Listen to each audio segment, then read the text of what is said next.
Nothing to do with a canvassing board. And I mentioned the Beckstrom case only because Mr. Boyes mentioned it for the proposition that in order to recount ballots, it doesn't matter if there was voter error. I'm going to talk about that in greater detail in just a few moments. I was told once by a speech instructor never to say that because you just make the listener fearful that he'll have to wait to hear more. But I thought I should give you warning anyway. This had nothing to do, Your Honor, with voter error. I'm going to read to you what I think is the critical portion of the Beckstrom case, in which the court said the trial court determined that the key issue in the election contest was the remarking procedure used by election officials on many of the absentee ballots so as to enable those ballots to be counted by an electronic scanner. What had happened was the marks on the ballots sometimes were not dark enough to go through the scanner, and so the court went in and marked it. The election officials marked it darker. Court said the trial court found that this remarking procedure was not in substantial compliance with section such and such because the procedure provided no reasonable substitute means for verification. The only holding in this case, Your Honor, was that the standard utilized by the lower court was wrong, that it was not necessary to show fraud in order to question the propriety of what the election officials did. Now, again, I'm going to discuss that further later because I think that the issue of voter error is an important one. Now, again,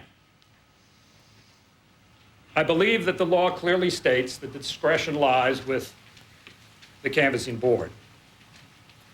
And that being the case, it makes no difference. But let me pause and point out here that there are 64 counties in this state that performed no manual recount. It wasn't requested by the Gore team, by the Bush team. 64 counties provided no manual recount.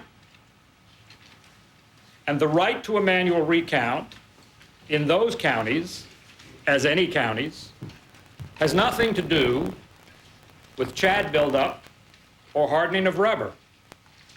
And you can take the testimony of Mr. Brace and Mr. Hengartner and march it down the road to the Supreme Court, and I don't think any one of us truly believes that the Supreme Court will say that all of the 64 counties that use the vote-o-matic machine must have a hand recount because of that testimony. That's not the law. What gives you a right to a manual recount is not Chad buildup. It is not hardening of rubber. It is the decision of the canvassing board. Now, I don't mean to suggest that under subsection 168, you cannot have a case in which an election is thrown out because the magnitude of problems is so great that the court determines that the result cannot be relied upon. Of course that can happen. That's why we have subsection 168. But we have not one shred of evidence in this case of any problems with any voting machine in any precinct, much less problems of such magnitude as to justify that. It was interesting to me that Mr. Boyes said at one point, there is no evidence in this case of contaminated ballots. Well, there is no evidence in this case of any problem with a voting machine. There is the speculation of one witness that these types of machines might have a problem because of Chad buildup or hardening rubber, testimony that was vigorously disputed by other witnesses.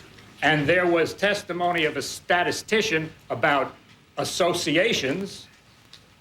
But I kept waiting for a witness to come in here and testify that there was a problem somewhere in this state and that the problem was of sufficient magnitude to overturn the count anywhere. And there is none. Now, Your Honor, I'd like to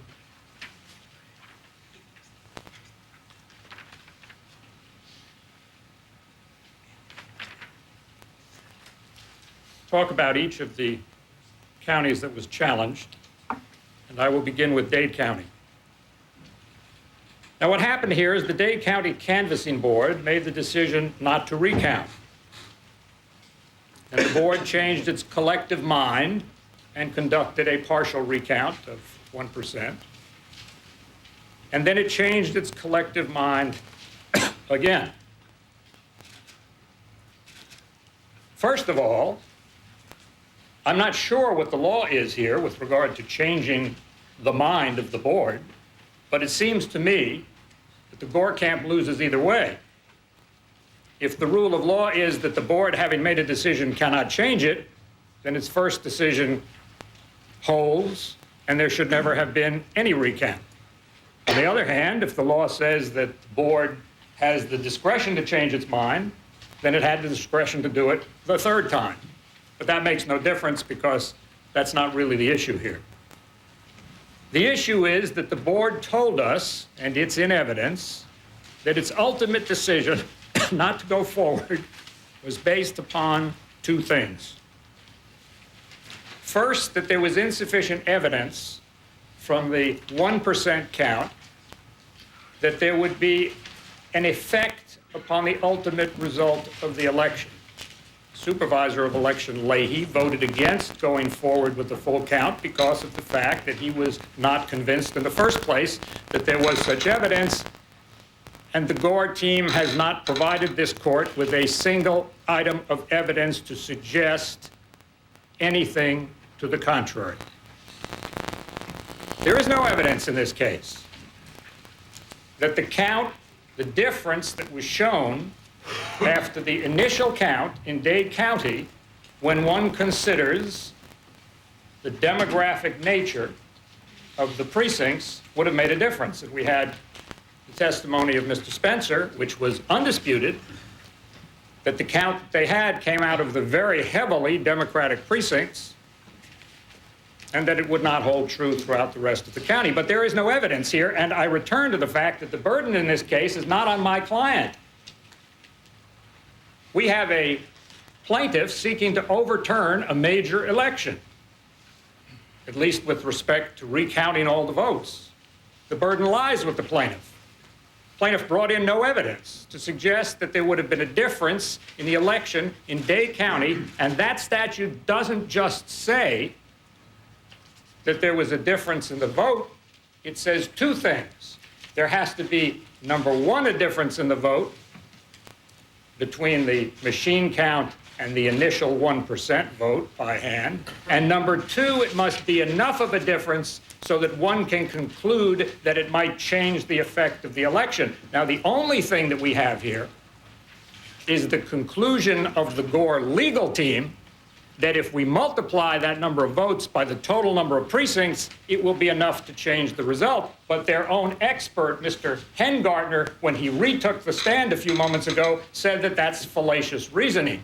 You can't reach that conclusion. And so we have no evidence here to suggest that. But the second reason that the board voted not to proceed with a full count unanimously was an intervening act that occurred after they had begun, and that was the decision of the Florida Supreme Court that said you must certify your results by 5 o'clock on Sunday, November 26th, period. Now let me pause here and discuss that for a minute.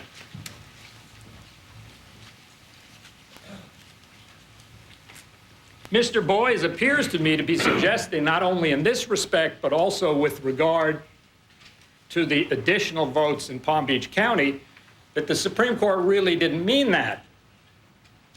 That somehow this court now has the ability to find that the deadline that was very clearly set by the Supreme Court of November 26 at 5 p.m., that you can overturn that decision, that this court somehow has the power to say, well, I'm going to grant you the ability to get it in anyway.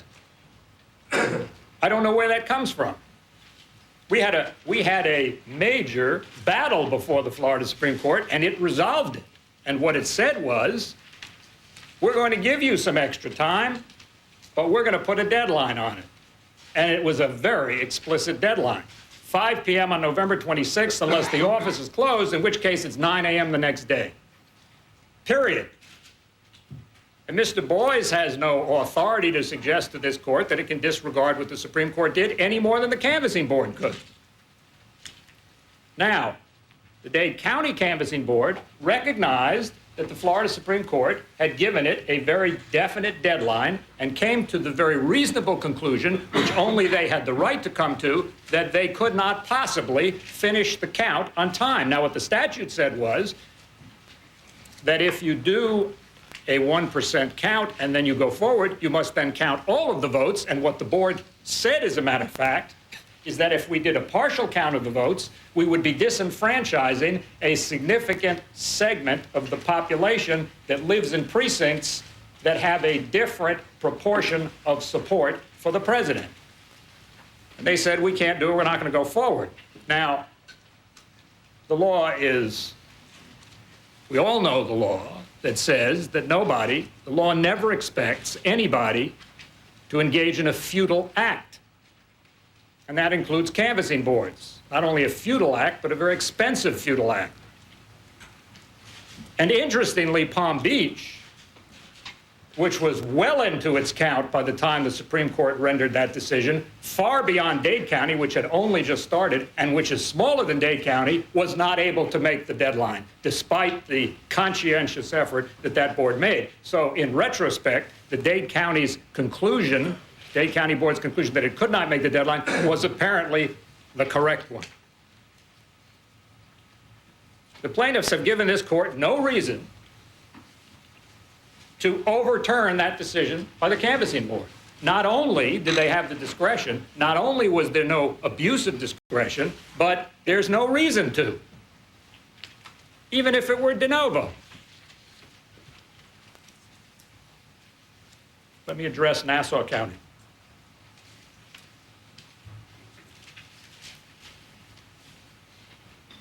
Supervisor took the stand, and I felt when she was concluded, frankly, I came close to standing up and suggesting that everybody in this room appreciated her years of service, that she had done so well, but I was fearful that it would appear to be grandstanding.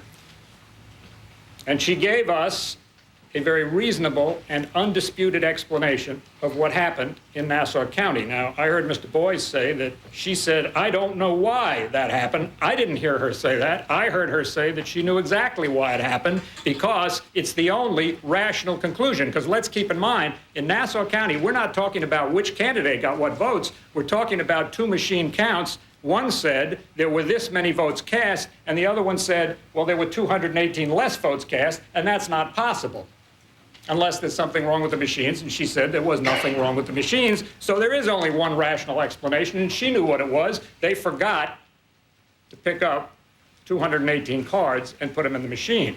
And they made the very rational judgment that that being the case, they would go with the first certification. Now, here, Mr. Boyes reads something into the statute that I don't read. I find nowhere in this statute where it says that if there's a difference, that the county canvassing board must go with the second count. I'm going to read the provision that Mr. Boyes was talking about. It says if there is a discrepancy between the returns and the counters, the returns being what the canvassing board submitted as returns, and the counters being presumably on the gadget or whatever, the device, of the machines or the tabulation of the ballots cast, the counters of such machines or the tabulation of the ballots cast shall be presumed correct, and such votes shall be canvassed accordingly. What that provision is talking about is not the difference between the first machine count and the second machine count. It's talking about the distinction between the machine count and the returns that were submitted. There's no place in this statute that says that the canvassing board must go with the second machine count, and why would it? Why would we assume the second count was right and the first one was wrong? Now, in this case, it was a very rational reason to go with the first one. That's what they did. Mr. Douglas talked about a public meeting in kind of nebulous terms. I heard nobody suggest to this court that there was anything wrong with the meeting that took place. Supervisor told us that they went to extensive efforts to meet the requirements of the public records law. And by the way, the public records law I know well because I've dealt with it for many years. And in fact, when I was in the legislature, I introduced a major rewrite of it. The public records law says nothing in it about notice. but it has generally been recognized by the courts and the Attorney General of this state that implicit within it is the obligation to give such notice as can reasonably be given under the exigencies of the moment. That's the rule. And I can't imagine anything more reasonable than what this board did. They notified the major circulation newspapers. The supervisor said that they placed it in the Florida Times-Union, which she said appears on the doorstep of almost every resident in Nassau County, and they posted it on a whole series of public buildings, and they managed to get enough information across so that they had about 50 people present when they had the meeting. But I haven't heard anybody suggest there was a violation of the public records law. And I have heard nobody suggest any reason why this court should do anything with the Nassau County vote, certainly not begin a manual recount. And that brings us to Palm Beach County. I want to begin, Your Honor, by clarifying one thing with regard to my client's position on Palm Beach County. You will recall that the testimony was that there was a rule that had been adopted in Palm Beach County some years ago, I think it was 1995, that said that dimpled ballots were not to be counted in the absence of anything else. And the canvassing board began by following that rule because it was their precedent. And then they changed. Now, I pause here for just a moment to say that it is our position that they could not change because there is a provision of the United States Code, 3 United States Code, Section 5, whereby Congress says that you can't change the rules after the election is in progress. When you are selecting presidential electors, you must play by the rules that were in effect at the time that the election began.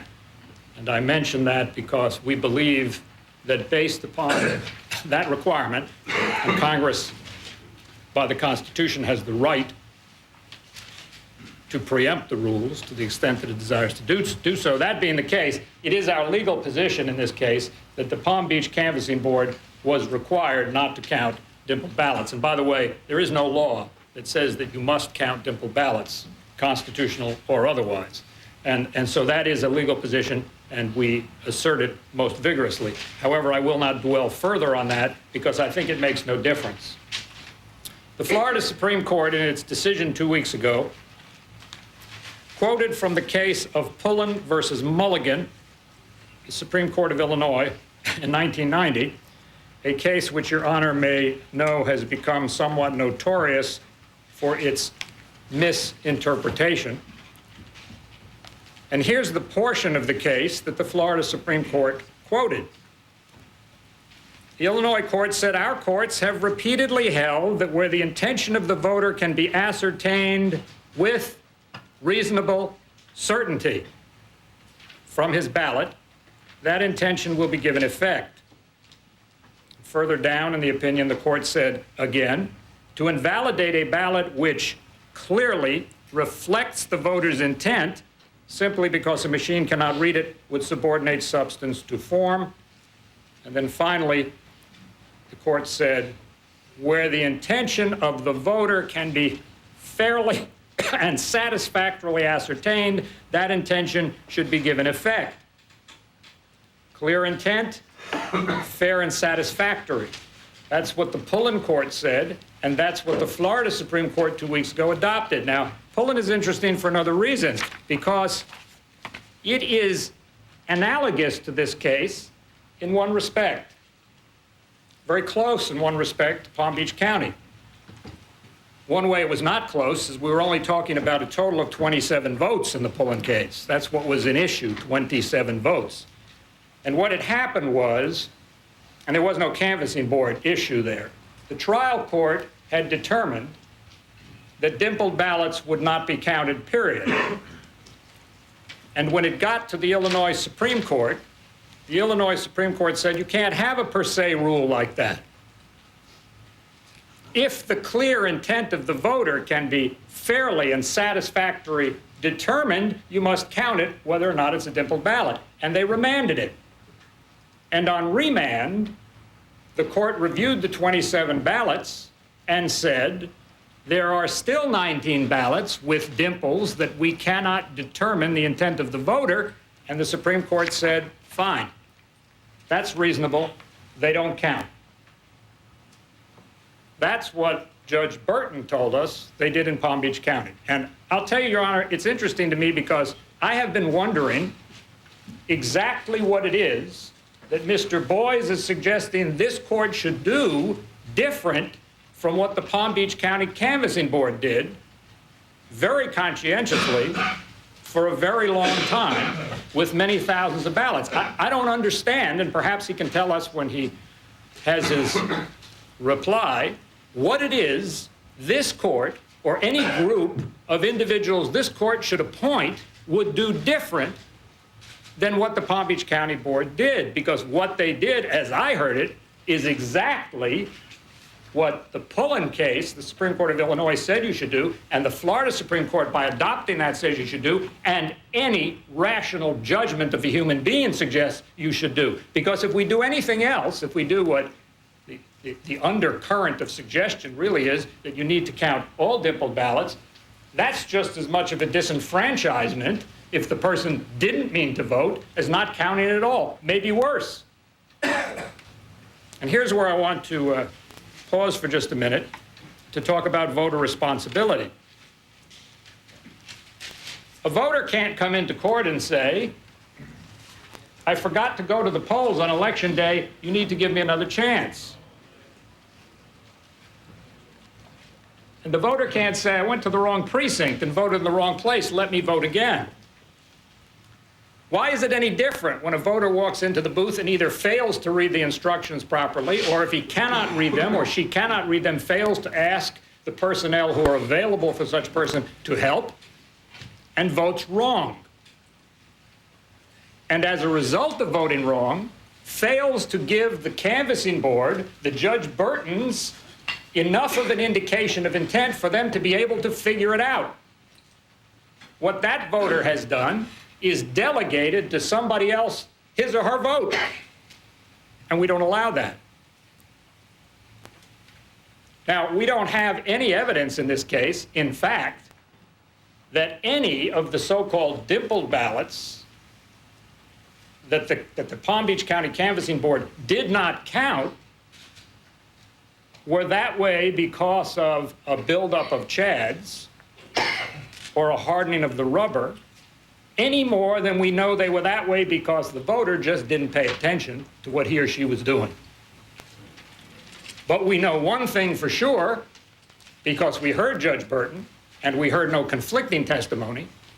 What we know is that 3 human beings, who, by the way, Judge Burton testified, voted almost always unanimously, concluded that there was no rational way to determine the intent of those voters that they didn't count.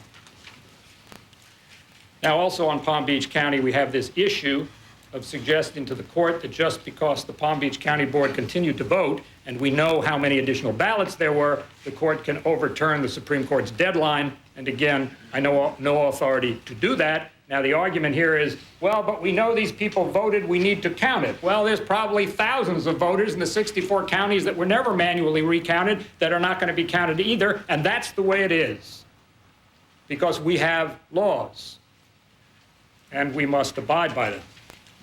By the way, he said 215 votes. I understood it was 183 votes. We need not dwell on that. There's one other issue I wanted to mention on Palm Beach, and then I promise I'm almost finished. And by the way, let me go back for just a moment. With regard to this voter error, as you know, the Supreme Court several days ago on December 1st dismissed all of the cases that arose out of Palm Beach that were challenging the butterfly ballot, in which the voters were saying the ballot was so confusing, I didn't know what I did. And there were statistics there that have been quoted widely publicly about the unusually high number of votes that were cast for one particular candidate in that jurisdiction, and an associational suggestion that that wouldn't have happened unless, in fact, the voters couldn't read the ballot. Well, The Supreme Court dismissed those cases with prejudice. It said there's nothing wrong with the ballot. And implicit in that decision is a simple lesson. Voter confusion, voter mistake is not enough. The voter has some obligation to do it right and cannot come into court later and say, I was confused. I didn't read the instructions well enough and I got it wrong. And we have no evidence in this case that anything else happened. And again, the burden is not on my client. Now, the last thing I want to mention about Palm Beach County is this. The testimony in this case, again, I keep saying this, but it happens to be true, which is undisputed, was that at the time that the Palm Beach County Canvassing Board publicly stated its intention to proceed according to Judge LaBarga's rulings, which I believe they did. His ruling said you need to look at the totality of the ballot. And you need to determine if you can, and he quoted actually from Pullen, the clear intent of the voter. If you can determine the clear intent fairly and satisfactorily, then you should do it. Well, that's what they did. They followed his ruling. But when they announced that that's what they were going to do, nobody went back to Judge LaBarga, and nobody has appealed Judge LaBarga's order. As a matter of fact, that order was acquired at the request of the Democrats in a case in which Mr. Gore was a party. We have a doctrine of law in this state and throughout this country called estoppel. I suggest to the court that these plaintiffs had no right to allow the county canvassing board to continue to proceed along a standard that they asked for until they completed the count, and now come to this court and say, overturn that count and have somebody do it over again. Because the time for them to have done that, if they thought it was wrong, was when the count was going on. They certainly were not dealing with plaintiffs here who are shy about taking appeals. And they had adequate opportunity to appeal to the District Court of Appeal, just as they appealed several other cases, and they chose not to, or to go back to Judge LaBarga to suggest he made a mistake, which they did not do.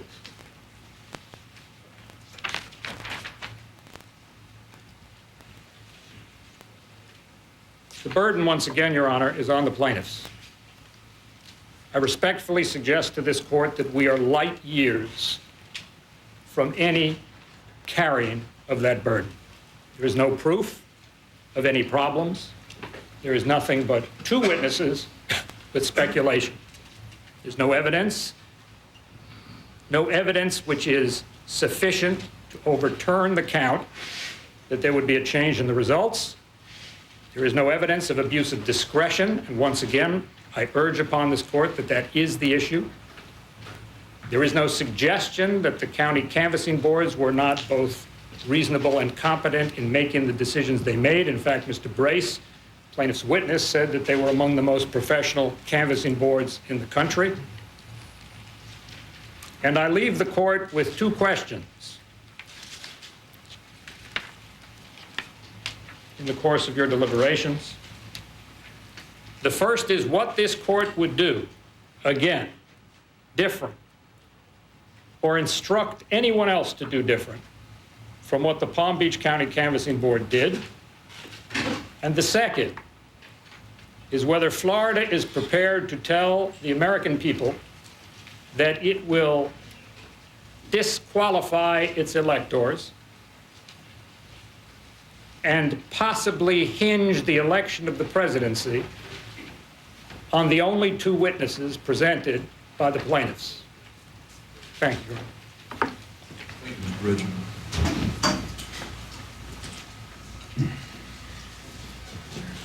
Mr. Clark? Yes, sir.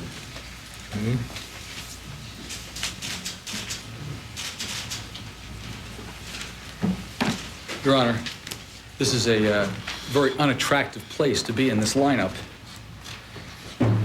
The only job that is less attractive is yours. On Friday, the Supreme Court of the United States considered this whole matter. On Tuesday, the United States Court of Appeals for the 11th Circuit is going to consider it. The Supreme Court of Florida has weighed in, and the legislature is poised over on the side bench here to pounce as well. Your Honor, the thing that is the most striking when you consider all of this is what I believe respectfully to be an extremely cynical approach that has been taken by the plaintiffs here. On the one hand, the argument is made that this is a contest, Judge. Let's not pay any more attention to 166. But then what you have to do is you have to look to the relief that they're looking for, because they switch back and forth whenever it meets their fancy. For instance, the basic theme that we hear everywhere on the radio, TV, and the courtroom is, let's count all the votes. So let's start with Nassau County, okay? This is supposedly a contest action, right?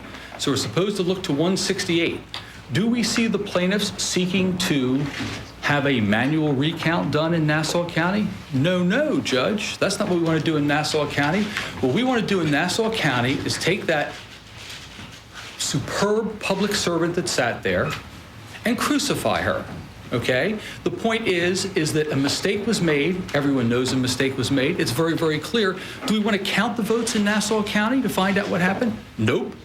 We want to go back to the number that we like, which is the second number that was a mistake. Not properly what you would expect to see in a contest. Then, Your Honor, even though we're having a contest, we have to sort of go back and forth to 166 when we want to. What's the relief that we're looking for in Palm Beach County, or Broward County, or Dade County? Well, in Broward County, apparently, we're happy because apparently the standard there was if you get enough votes for your guy, you don't have to contest it.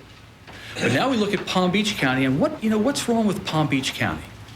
Well, what's wrong with Palm Beach County apparently is, instead of interpreting every dimple that appeared next to Mr. Gore's name as a vote, that board sat down and they said, well, gee, if they've punched all the holes here and they only have a dimple here, we don't think that's a vote. Unacceptable to Mr. Gore and Senator Lieberman. That is unacceptable. They have to be mandated by a court to be counted. Now, we've heard testimony from their expert, the guy who talked about the voting booths. And he testified when I asked him, what would happen if you looked at a ballot and you saw a punch and a dimple under precedent? Well, he said, that's obvious. The dimple's a mistake, the punch is the vote. Okay? But if you see dimples other places, they're not mistakes, they're votes. Then what you do, Judge, is you have to look back and forth as to what kind of relief is being offered. In the case of Nassau County, this lady is being excoriated because of a relatively minor mistake. And we all know, Judge, listening to it, that that's all it was, okay? Meanwhile, back in Palm Beach County, the Secretary of State, the much maligned client that I represent, is supposed to, in the face of a Supreme Court order that almost tells you how you're supposed to unlock the door on the day that you receive the voting tabulation, says, as Mr. Richards pointed out, if you're open on Sunday, you take them by 5. If you're not, you take them at 9 a.m. That should be pushed aside, and we should take the later returns. And if we don't take the later returns, Judge, what we should have taken are the returns that were evident by 5 o'clock. I don't have the record reference, and maybe we can get it while I'm babbling along up here, Your Honor. But the fact is, if you look at that document that was given to us by Palm Beach County, if you can divine what the count was of manual votes as of 5 p.m. on Sunday, you will be the brightest man in this country, because it is unascertainable. And to this day, I believe yesterday or sometime today, the Secretary finally received some document which purports to be the final returns from Palm Beach County. But don't count those 51, but whatever number of votes we come from Palm Beach County, no matter when it drags itself in, that's just fine. Oh, and while you're at it, go back into Palm Beach County, and anything that has a dimple on it, count for Mr. Gore. Now we roll down to Miami-Dade County. Well, Miami-Dade County, unfortunately, again, the only theme that's important is that you garnish as many votes for your candidate as you can. In Miami-Dade County, what they did, because of what they're supposed to do under the protest statute, Your Honor, is you start out by doing the automatic recount. We all know that. It's done by the machine. And then, either the candidate or the party, not a voter, may ask for a manual recount. But they're not entitled to a manual recount, they're entitled to a test. The test that is done on 1% of the voters, 3-4 precincts, whatever it is. The statute tells us two things with respect to the test. Well, number one, it tells us that you have to look to see whether or not it demonstrates an error in the voter tabulation system. Now, the other thing we're supposed to do for purposes of this analysis is forget where that statute came from. Even though, of course, we all know where it came from, Judge. It came from the 1988 race between now Senator Mack and Special Envoy McKay. Now Special Envoy McKay, when there was a mess with the voting machines in 1988. 12 years ago in computer land, Your Honor, is like 2 centuries ago. And what they were concerned about there was, in Florida, we had no right, none, zero right to a manual recount in the state of Florida. So they created a limited right to a manual recount in that statute. And if you look at the statute, Judge, it's as clear as a bell that it is designed around mechanical or electromechanical failures, okay? But forget that. When you do the test, you're supposed to see whether there was an error in the voter tabulation system. The testimony that was put on here and the record that we'll show you from Broward County is when they finished the test, they discovered that there was no error in voter tabulation. But nonetheless, for different reasons, each of them went forward. Why? Well, Judge, that's just politics. That's the way it works. Now, what was the thing that caused them to go forward? Well, after having done an analysis of 5,000 votes that came from 90% Democratic precincts in Miami-Dade, we came up with 6, count them, 6 votes. And when we looked at the 6 votes for the vice president, what did we find? In each case, we found voter error. Based on that, they made a decision, 2-1, not to proceed. Now, we know from the argument that apparently the decision not to proceed was not a mandatory decision. What became a mandatory decision was when you voted to proceed, although in voting to proceed later on, they did not do so based on any of the statutory criteria. I gather they did so with respect to something else. Now, Your Honor, what is a poor judge to do? Let's say, for instance, that they're right. And we're going to sort of go over to the contest statute now, although, as you can tell from Mr. Boyce's argument, we sort of borrow from one and the other. We go back and forth as need be to meet whatever the need is at the moment. But with respect to the contest, Judge, what are you to do? If you look at the case law, and let me refer back to Mr. Boyce's opening statement as opposed to mine, and I quote from it. Rather than go decade by decade, referring to case law, I'll jump all the way to the Beckstrom case, in which the Supreme Court held in an election contest case that you will look at the ballots. The Beckstrom case was a voter error case. The Beckstrom case was a case in which the voters instructed to color in an optical ballot with a number 2 pencil. They didn't do that, and it was voter error. The court held that the right way to deal with an election contest was to have the court look at those ballots and make a determination. Judge, the only similarity between that and the case is the spelling of Beckstrom. That case had nothing to do with voter error. It had to do with improprieties by voting officials. What happened in the Beckstrom case, Your Honor, was that what they did, and I think you heard some testimony on this, although it all sort of blends itself together, is that when they had these votes where they had not properly completely filled in the mark, the voting supervisors went through and colored it in with a magic marker or something. The issue and the decision also that I'll hand up to Your Honor, although I don't have copies for everyone, I'll have to make them. It's the trial judge's decision, Your Honor. Very interesting to read, because the trial judge did an extensive analysis of what had happened there. Judge, everything that you could do wrong as a voting official, they did wrong in that case. And if you just look through it, it's just like a catalog of voting official sins. And the issue that the trial judge was dealing with there was a novel one in Florida law, because it was passed by the District Court of Appeal directly to the Supreme Court, and that was when you found gross negligence, but it did not lead to, I think, fraud or an improper result, can you ignore it? That was the issue that they were dealing with. And the trial judge there, Judge Doyle, ruled that he was not going to be bound by that because he was not going to block the voter intent, because when he looked at the ballots, he was able to tell underneath the magic marker where the original mark had been made. And went up to the Supreme Court of Florida, and the Supreme Court of Florida basically affirmed him. It wasn't a voter error case at all, Judge. Now, let's look at all the cases in Florida. And all of us love the oldies but goodies. There's no two ways about it. The old cases in Florida articulate marvelous law. But, Judge, the old cases in Florida have not dealt with computers or computer voting. It's a whole new world. And if you look at the statutes, you'll also see that it was never contemplated to do a statewide race under these statutes. And I defy anybody to find a case in Florida that deals with a contest of a statewide race that made it up to the appellate level. So here's the difficulty that we have. All the cases that you look at, sure, when you go back to those old cases, Judge, what they're doing is they're pulling out a ballot and they're saying, well, gee, if you put the X on the right of Mr. Smith's name as opposed to on the left, you should give that voter intent. There's a far distance, Judge, from that point to holding the card up in the air and deciding whether you're going to use the Leahy 2 test, which is to turn it sideways and see if you see a bump, whether you're going to use the sunlight test, whether you're going to use the fingernail has run over it test, whether you're going to use all the holes or punch test and the dimple test. What test are you to use, Judge, and where? For instance, are you to use, if you follow through on what they want and you go to Palm Beach County, do you use the Burton test? And then when you go to Dade County, are you supposed to try to figure out the combination of the Judge Lair, Judge Larry King, and David Leahy test? What are you to do?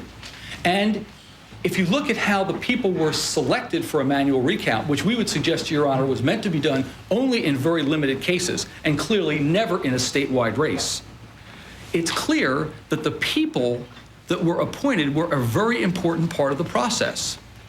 You know, Judge, you look at what we've been living with for the last several weeks, and people say, gee, are we going to let Florida decide who the President of the United States is? And then they say, are we going to let the folks in Palm Beach County decide who the President of the United States is?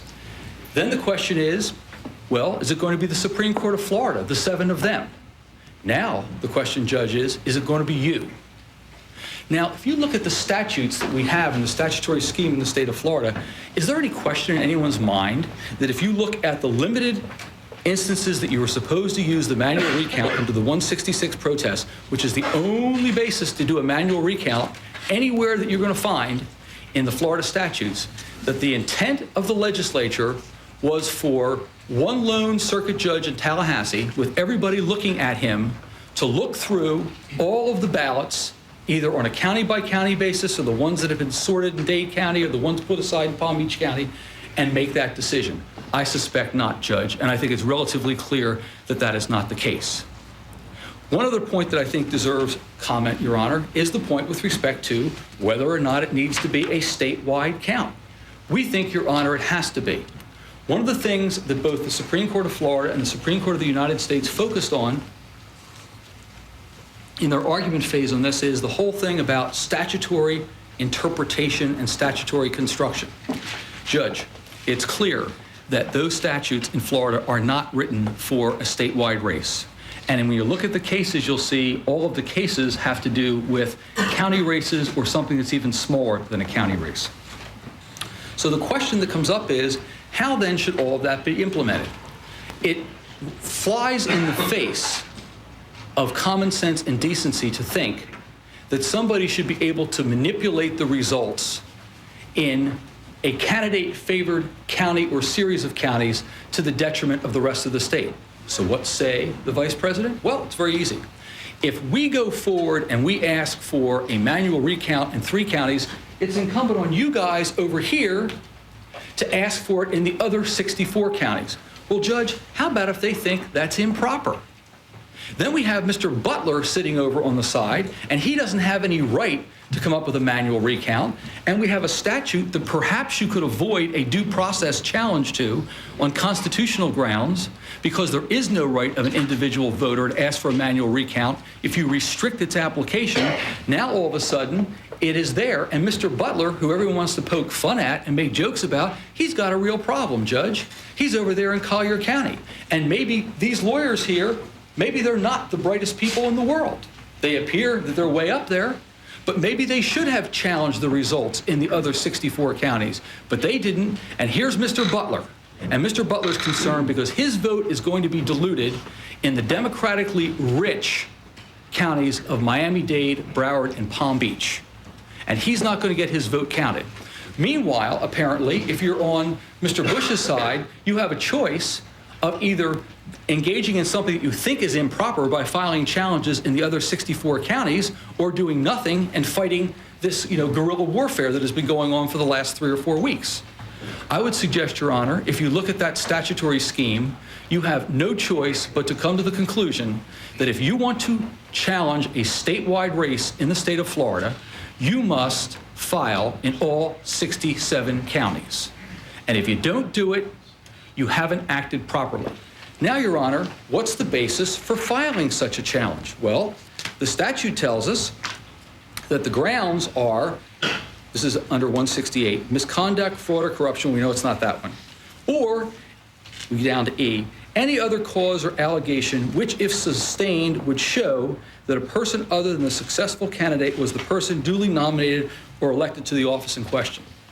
So here, Judge, we have this very, very serious matter. And what do we spend 2 days of trial discussing? Well, whether or not you can fit the stylus down and the little chads are going to disappear, how hard the rubber is, how you have to lubricate the rubber, where you keep the machines, all of that, Judge. But what does it get us to? At the end of the day, what the plaintiffs have to show is that whatever it is that they're bringing before you would make a basis and a difference on a statewide basis, not on a county-by-county basis. The poor professor that was brought in here from Yale, very nice young man, and he testified very, very candidly. And it was clear that if he had more information, maybe he would have done better. And in this room, Your Honor, there are a lot of very, very good lawyers, and there's a few of us from Florida who are kicking along. Those of us from Florida know what the different counties are in Florida and who's in them. If you take the exhibit, Your Honor, that's been put before you that shows the no votes in all 67 Florida counties, and the chart that shows you which counties have optical scanners and which counties have punch ballots, what you'll find, Judge, is that in counties that are side by side with the same demographics, they make just the same number of no votes, undervotes as they call them, with the optical scanning system as they do with the punch card system. But if you take a group of statistics and you sort of say, let's group together all of the counties that use optical scanners and all the counties that use punch cards, then you take these couple big counties and they can distort the rest of the results. But, Your Honor, we have data on a county-by-county basis, so we can look at a county-by-county basis, and if Your Honor takes a map of Florida with the counties and sticks in them the rate of no votes and then looks at the difference between optical scanning and punch card, I defy you to see the pattern that was suggested by their expert. It just isn't there. It's not there, Judge. It's not there at all. Finally, Your Honor, and whenever someone says finally, it usually means there's 3 or 4 things more to go, so I retain that right. Let's talk a little bit about the fact that in fashioning a remedy, and I don't want to be cute about it, but I don't know what standard you would use if you were to decide that you were going to undertake a count. But I'll tell you this, Judge, under the only place that you're entitled to do a manual recount, which is 166, it says you count all the ballots, all of them. Not the ones that Mr. Leahy has run through the machine 3, 4, or 5 times to try to get them in the right piles, which I think he's trying to do to help the court. But unfortunately, the court has to count all the ballots. That's what it says, because that's the only basis to do a manual recount. But, Your Honor, in fashioning a remedy and seeing what the equities are, I think what you have to do is consider all of the factors. Mr. Butler, who people like to make fun of, some of these interveners, they do have valid points, Your Honor.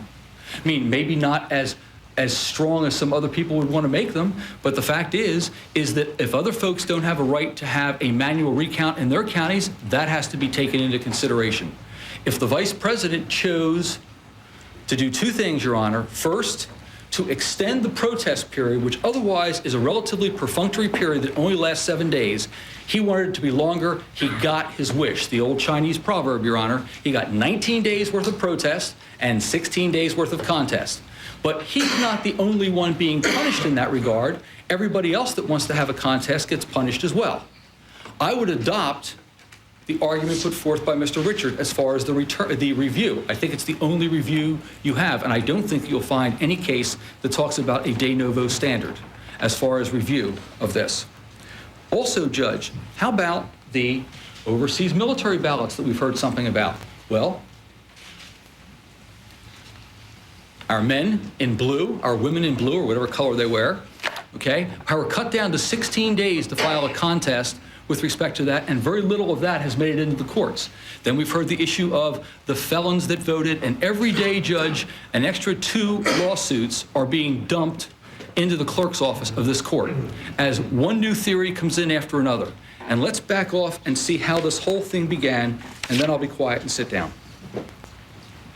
As I mentioned before, the Trojan horse was the butterfly ballot.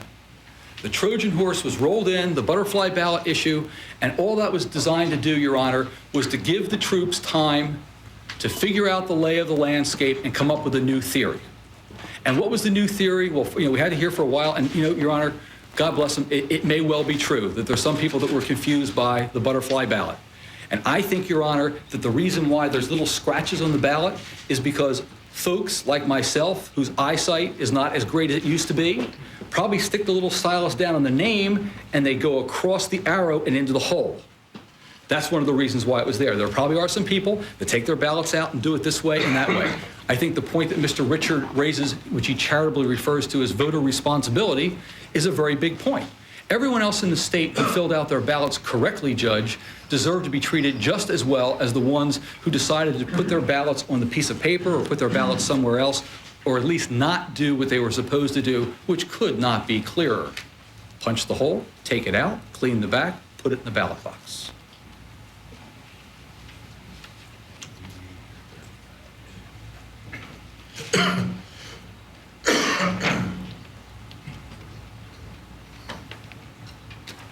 Go ahead, Your Honor. All right, thank you, Mr. Plum. Could I ask the court, I don't want to miss any argument, but I sure do think we need a break. Madam Reporter had us on, we didn't put the clerk on that, but if we've been that hour, I told her every hour we needed to give her fingers, I think, just a little brief respite, so you will luck out this time. And so let's stand in recess, I guess, until 5 after 9 o'clock.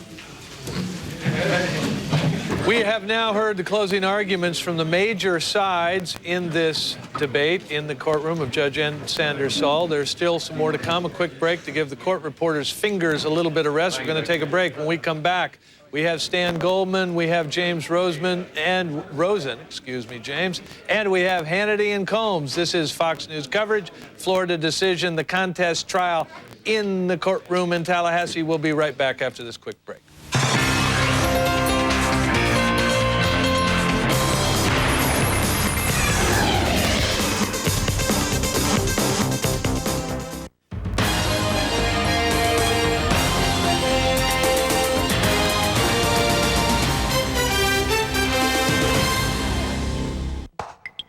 Opinions. I have them, you have them. In fact, on any given subject, there are as many opinions as seats in this theater. And that's good, people speaking out, sharing ideas. But opinions are not the same as facts, and you should know the difference. And that's why at the Fox News Channel, we label all opinions right on your TV screen. And that should help you form your own opinion, so you can decide what's right and what's wrong.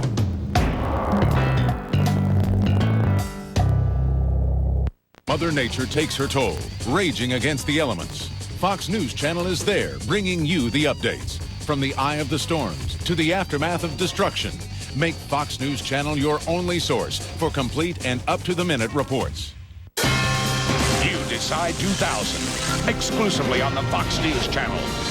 Powerful coverage from America's election headquarters. John Scott, Bridget Quinn, David Asman, Linda Vester, Shepard Smith, Neil Cavuto.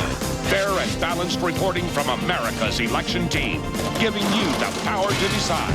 You Decide 2000, from the most powerful name in news, Fox News Channel. We report, you decide. Fox presents 科学分析クローバー危険人物関与目撃証言消去だが真実はそこにある X ファイル on Fox さあスカリー行くぞ2人の FBI 捜査官が挑む世界の裏側の巨大な謎 I think that we've succeeded in doing that first and foremost. It's become a lot of other things, but I think it is a scary show.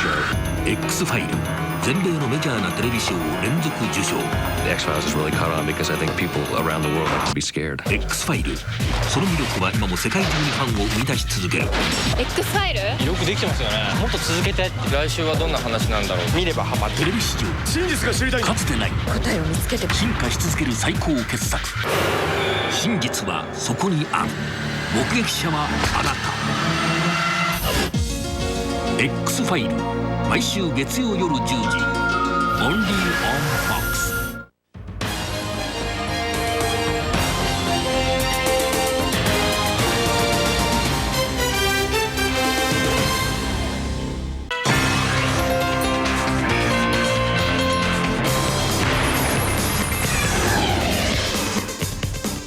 A very quick break in the courtroom of N. Sanders Saul's. Now, joining me here in the studio are both Sean Hannity and Alan Colmes, but I will ask them to stand by just a moment. Just a moment. I know they want to get in. But Stan Goldman, we've been hearing those arguments in the courtroom. It strikes me that both Barry Richard and Joe Clark, who are arguing against further recounts, are making very sort of judge-like arguments, legalistic arguments, where the other side is sort of making this populist Al Gore argument. Let's count all the votes. It's the American way. Have I got it right, Stan? Well, yeah, I think so. And I think for this judge, probably Mr. Bush's lawyers are doing somewhat better because I think that's probably the grounds on which he's been deciding this case. The other arguments maybe would be more suited to the state Supreme Court, and maybe that's what they're really doing, figuring that chances are they're going to lose this case, the Gore people, in this court. I think they believe that. I think we'll all be a little bit surprised if the judge rules in their favor, although we might on one of the issues. And I think maybe they are making arguments for the state Supreme Court, where I've been saying for weeks, I think everybody has, we think this case is going to end up being decided. All right, Stan, stand by. Sean and Alan are here paying close attention to the legal arguments as if they were sitting in the audience at the appellate court. Alan, what do you think's been going on? You know, I think it's fascinating to watch the process. Taking a lot longer than we thought, isn't it? Look, I've been just following some of the news coming out. The new Newsweek poll that says most people would rather take our time and get this right than have to rush to judgment. And that seems to be most people. Alan, as I understand things, getting it right would move it to Sean's corner of the argument. Well, there could be some dispute about that. Look, I believe, and Al Gore was on 60 Minutes tonight, I believe that Al Gore and the Democrats and the entire country would be willing to accept a verdict that was for George W. Bush as long as all the votes were counted, and that's what all it said. the votes were counted. They were counted once, they were counted twice. Well, you know, and this goes to the heart. I watched the Vice President on 60 Minutes tonight, and he's the same mantra, the same lie, the same distortion. These votes were counted, and Leslie Stahl, to her credit, challenged him in a hard way. You know, the notion, John, that we can now go, first of all, there are these, quote, undercounts in every county all across America. And the notion, which is what Boyes is trying to argue, that we'll go to Miami-Dade and we'll go to Palm Beach County, we'll do the undervotes only there, we'll change the standards after we get the undervotes, and then we'll declare Al Gore the winner is absurd. The Miami Herald today did a front-page story about how if they were to judge this... Alan, stand by just a second. It's the top of the hour. Let me just tell everybody where we stand. We are in a slight break in the courtroom of Judge N. Sanders Saul, right in the middle of the closing arguments of the trial, the contest trial in Florida about the recount of some 13,000 votes in Miami-Dade counties and Palm Beach counties. The Al Gore team desperately trying to get a recount because they believe in that recount are enough votes to make Gore the president. And both the Bush team and the lawyer representing the Florida Secretary of State trying to stop this recount.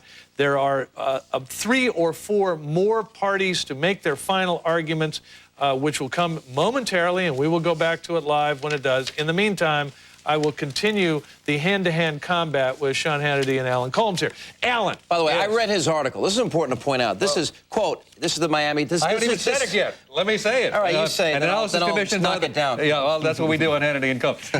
An analysis commission by the Herald of voting patterns in each of the states, 5,885 precincts, says Florida's likely would have gone to Al Gore by a slim 23,000 votes. And even if the analysts are adjusted to include the remote possibility that 90% of the voters whose ballots were discarded actually intended Sean, to skip the race. Sean, do you subscribe to the notion that the newspaper ought to be able to declare who the winner of the election is? Well, it's just like all the polls got it right. I think there were actually two. Quote, it says, it's a hypothetical derived from something that clearly doesn't exist in Florida or anywhere else. By the way, this was all predicated on the notion that all 185,000 quote, undervotes that people intended to vote, which is a There is going to be a full hour of Hannity and Combs a little later, so hold on just a second, guys. We're keeping an eye on the courtroom, but let me go before I run out of time, before the judge comes back, to James Rosen down in Washington, who's been keeping an eye on the Gore camp for quite a while. James, the vice president made an appearance on 60 Minutes tonight. He said one thing that's quoted in the wires that gave me the willies. Tell me if I got this wrong. He said, when George Bush is sworn in, more or less, he said something, when he's sworn in, I'll give up. Did I get that right, or did he allow that maybe a concession could possibly come earlier than Inauguration Day? I think what he said, and we're going to see this shot in a short while, John, so thanks for stepping on it for me. No, we're going to see it in a short while. What he said essentially is that when whoever is sworn in, I think the other person should be supporting that person wholeheartedly. This interview on 60 Minutes with the vice president ended in a near weekend full of silence from him. We had seen him yesterday. We saw him at church today, but he hadn't spoken, perhaps wanting to counter a statement that his own advisor, Warren Christopher, made on CBS earlier today, in which he said, when the time comes, Vice President Gore will concede graciously. He knows his obligations to the country. So maybe Vice President Gore wanted to get out there and counter that. Let's take a look at that soundbite right now. On January 20th, if the person standing up before the Capitol taking the oath of office is George Bush and not me, he will be sworn in as my president, too. And I will spare no efforts in saying to people who supported me, let's not have any talk about stealing the election. Let's not question the legitimacy of the election. No matter how that comes about. That is correct. No. And the vice president counseled the American people this will not last forever. He asked once again for patience, as he has been doing on a nearly daily basis. He also denied that he has lapsed into a bunker mentality and insists he's getting 7 to 8 hours of sleep. I think that's more than you and me, John. Yeah, it is. We got to thank the vice president, by the way, James, for offering coffee to the Fox News cameraman earlier in the day. We appreciate it. We're vouchering that. We're reimbursing it. Don't thank Another liberal handout. All right, James, stand by a second. Stan Goldman's mic is open. He'll jump in if he needs to. Hannity and Combs. Sean and Al, are we seeing a Captain Queeg moment in Al Gore? Are we seeing rolling the old ball bearings around in the hand here? Come on. Look, this idea that he wouldn't concede, he already conceded on election night. Then he realized the votes were not right. He's already made one concession. This idea that he would never concede, he can't give it up, hey, John, is absurd. Imagine the drapes holding it. They'll drag him out of there step by step. He conceded. Look, on election night. I'm going to tell you, though. Sean, you have steadfastly... he mentioned the polls, though. And the majority of polls, I've pointed out a number of them on Hannity and Combs, 60% of the American people overwhelmingly say it's time for him to go and concede this Sean, thing. Is there any circumstance here that you would support an actual manual recount? You know, John, we had a count. No, I know, but... the answer to your question at this point is no. This is what James Baker warned in the beginning, that you're going to have litigation as far as the eyes can see here, and there's no end to this in sight. That's why there was a statutory deadline. It was extended, for, what, 19 days, and he still has not come out the winner. So Alan wants to argue. Can I needle Alan? Alan, can you imagine a recount in which every single dimpled ballot is before the judge, and the judge is having to hold this thing up and saying, well, you know, N. Sanders saw... I don't know, guys. I think that, I mean, can you... That's a really good impression, John. But look, you know what? The circus that would entail. Thank you. Good question, Mr. Gibson. How is it, Mr. Gibson, if I may call you Mr. Gibson, how is it that in New Mexico you've got the Republicans fighting for hand recounts because of a few hundred vote difference between Bush and Gore? Now Bush... You know how you throw an election in New Mexico? You kidnap the guy bringing the ballots back to the courthouse. But he's now doing the same thing in New Mexico. He's claiming it should not be done in Florida. But wait a minute. But this is what they want, John. This is what they... First of all, in every one of the counties we're talking about, Palm Beach County, Broward, and Miami-Dade, they've had criteria on the books long before this election that didn't include dimples. The notion that they changed the criteria after the election, they changed the statutory deadline after the election, the fact that they want a judge to hold up dimples, as you're saying, you know, doing this thing, John, is absurd. Hey, Stan Goldman, you know, there is sort of this nightmare scenario for Al Gore, and it goes like this. Okay, you get your recount, but guess what, Sanders Saul might say, no dimples. Dimples are on faces, not on ballots, no dimples. Gore could find himself in a recount in which votes come away from him. Well, absolutely. They may not come away, but he may not pick up more than a handful more, if that. I mean, it may come basically down to being even. I mean, the only point that he's got going for him is, remember, if he ends up persuading some court to count those Palm Beach votes, the 200, 215, 185, whatever they were, and he's already got 157 votes that haven't been included yet in the totals out of Dade County. Only needs a couple hundred more, so Stan, you're right. Let me address one thing about Stan. Stan, remember the counties that they went into in Miami-Dade where they got those 157 votes, they were heavily Democratic counties, and You're absolutely right. In the rest of the county, 54% went to Bush, where we never got to count. You know, we might have to save this for Hannity and Combs, because it appears court is back in session. Let's listen to final arguments. Very good. All right. Your Honor, again, may it please the court, my name is Mike Mullen, and I represent the Nassau County Canvassing Board and Ms. King. And one thing I am sure of, Judge, I think the sad part is, and I know the next time there's a vote, I'm going to vote for Shirley King and Murray Greenberg on the ticket, and I think we wouldn't be here tonight if that were the case. Because Shirley King certainly stood up for herself and represented Nassau County in a fine fashion, and I, like Mr. Richards, wanted to stand up. I wanted to hug her when she got down instead of applaud her. And let me start out. I salute Ms. King, too, as a great American. Anybody that's worked in this process, like these witnesses we've heard testifying, they have done their very best. They've worked an inordinate amount of time, and everyone needs to salute all these individuals. And I believe Mr. Douglas did so also. I didn't like that being crucified business. That wasn't fair. I agree with Your Honor, and Your Honor, I think that's the difference on behalf of Nassau County and the Canvassing Board, who is representative, like Ms. King, of everybody in Nassau County. And the difference between Nassau County, as I see this, we don't have chads, we don't have dimples, we don't have any of these technicalities, we don't have statistical problems. All we have is what a CNN reporter told us: we have a do-right problem in Nassau County. And that's all that everybody was trying to do in Nassau County. And let's start first, and I think the stipulation agreement that Mr. Douglas and I entered into on behalf of the defendant and the plaintiff put to rest entirely this discussion about any public notice requirements. The stipulation says it met, the meeting met Florida Statutes 286-011, and I said in my opening, we regret the fact that an unfounded allegation made its way to the plaintiffs. We understand the plaintiffs received it. They had no way of knowing it was unfounded, but we've put that to rest. There shouldn't be any question whatsoever. The second part is, to a minor degree, there's been some discussion of the substitute commissioner. And as the statute reflects, the chairman of the Board of County Commissioners sits on the canvassing board unless he or she is a candidate, and then a substitute commissioner is placed on there, and therefore Commissioner Howard was the substitute. Commissioner Howard had to be out of town, therefore they needed a substitute for Commissioner Howard. And at a duly held public meeting, the Board of County Commissioners, on or about November the 20th, substituted Mrs. Marshall for Mr. Howard. Mrs. Marshall, on the next morning, was sworn in for her second term as a county commissioner. Therefore, she was no longer a candidate in any race. She appeared and came to the canvassing board meeting, duly noticed canvassing board meeting with 50 members of the public, to listen to the supervisor of elections, who had consistently said for days, I've made a grievous error and I want to correct it.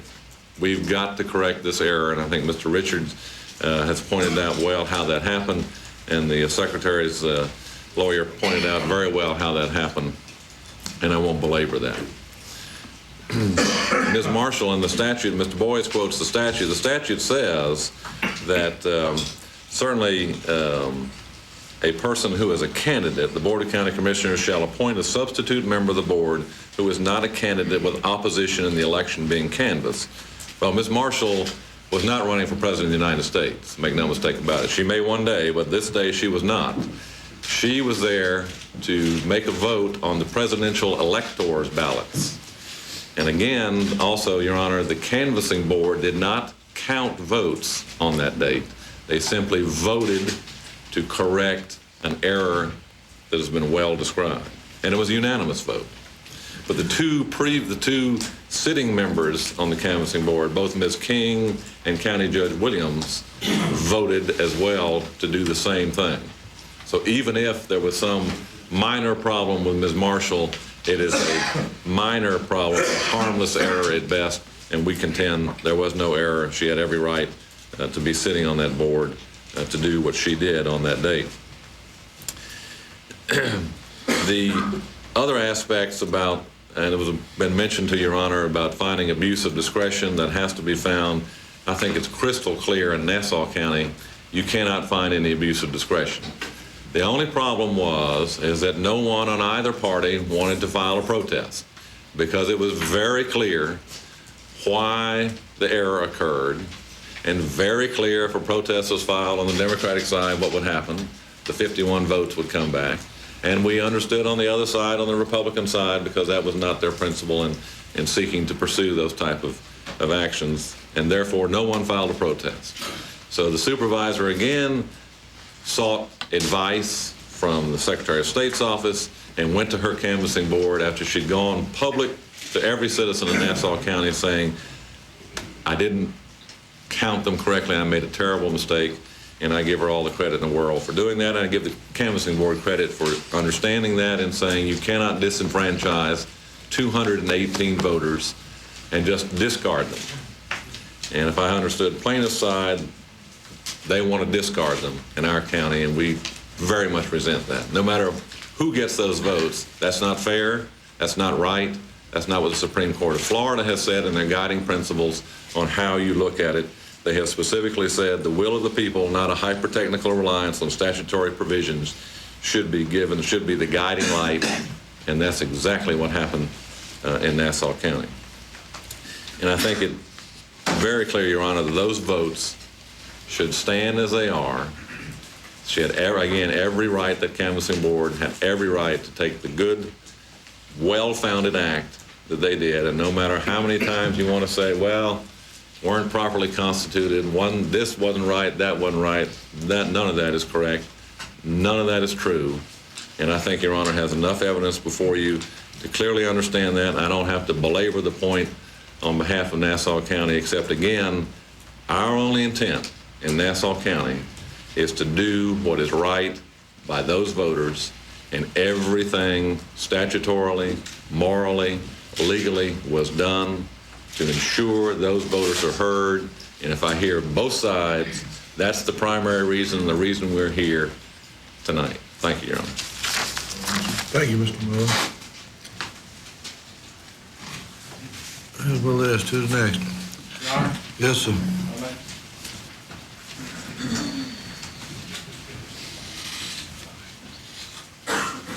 Mr. Madigan, you may proceed. Thank you, Your Honor. Your Honor, I'm here on behalf of a voter, a citizen of Florida. I'm not going to repeat all that you've heard, the commentary on the evidence or lack thereof. Mr. Richard and Mr. Clark have made very good, very eloquent statements about the evidence that's not here, about the law, and I'm not going to repeat the law again. Mr. Clark also really made my argument in large part as far as Mr. Butler's case. In what really brings us here, a case that a voter had the audacity to get involved in. Perhaps it's been made jokes about by the Gore team that a voter would stand up for his rights, but that's what we're here about. It's the voter that counts. At least that's what I've heard Mr. Gore say up to now. That's what I've read the Supreme Court say. Seems to be the common wisdom. That's what we're here about. A process that started a few weeks ago under our state law, where Mr. Gore, Vice President Gore, could go in select counties he wanted to take a recount in. After the statutory recount, he wanted a hand count in certain counties. Of course, he picked counties that were favorable to him, very fertile Democratic counties that were favorable to him. Very likely, obvious you were going to find votes for him. Mr. Butler couldn't do that, Your Honor. We know that. The law didn't provide for it. Where does that leave us now, Your Honor? We have a situation where Mr. Gore has taken selective advantage of the law of the state of Florida that allows him to disenfranchise the vast majority of our citizens. He has chosen to cherry pick 3 counties he knows will go for him and wants you to decide the President of the United States based on that.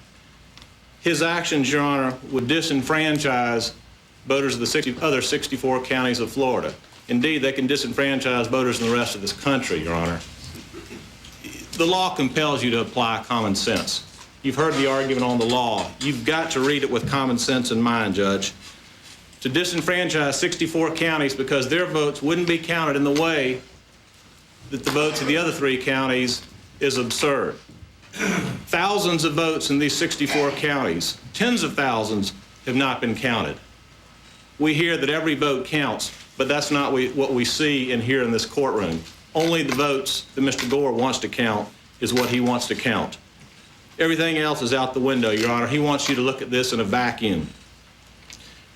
You're effectively, when you think about it, Your Honor, to take this tack, you're almost disenfranchising the votes in the 3 counties where he is picking from, because all they want you to do is forget about the votes of the people who followed the directions, read the ballots, who didn't have a problem, the great, vast, vast majority of voters. He wants you to surrender the choice of the President of the United States to a count of questionable, fouled, and incorrectly filled out ballots in 3 counties in the state of Florida. Why? Because he's asked for it. You've heard the evidence, Your Honor. There is nothing, absolutely nothing that could tell this court, other than supposition, that there was anything bad wrong with this election, that there was a terrible problem that people were denied their right to vote. You've heard very questionable science, Your Honor. Very weak science, I think, has been very well picked apart by the defense and by their experts, Your Honor. But again, nothing there that could compel you to make a decision of the great magnitude you're being asked on to make. Your Honor, if there's any basis here whatsoever for you to even think about doing something to affect this election, you're going to have to look at a statewide recount of the vote. There is no way this court can take action properly to disenfranchise all the other voters in the state of Florida. Indeed, voters in other states of the United States as well. If we're to have any credibility here, you would have to go through the entire state. But, Your Honor, there's no reason to do that. There's absolutely no basis set forth to do it other than Mr. Gore's very selective use of Florida law. Says, Judge, please count a few, don't count these others. Why do you want to count these fews? Well, there's not a real good reason, Judge, other than we think that'll give us more votes. Your Honor, if we're going to go through that, then we've basically vitiated the whole purpose of having the voting system as we know it now. We don't need voting machines. We don't need to go through canvassing boards. We don't need recounts. We just do our vote and send them all to a circuit judge in Leon County and let's hand count them. I think that would be ridiculous, Your Honor. You don't need to make that conclusion. There's nothing to compel you to disturb the votes as they have been cast on a fair basis, fair to everyone in the state of Florida.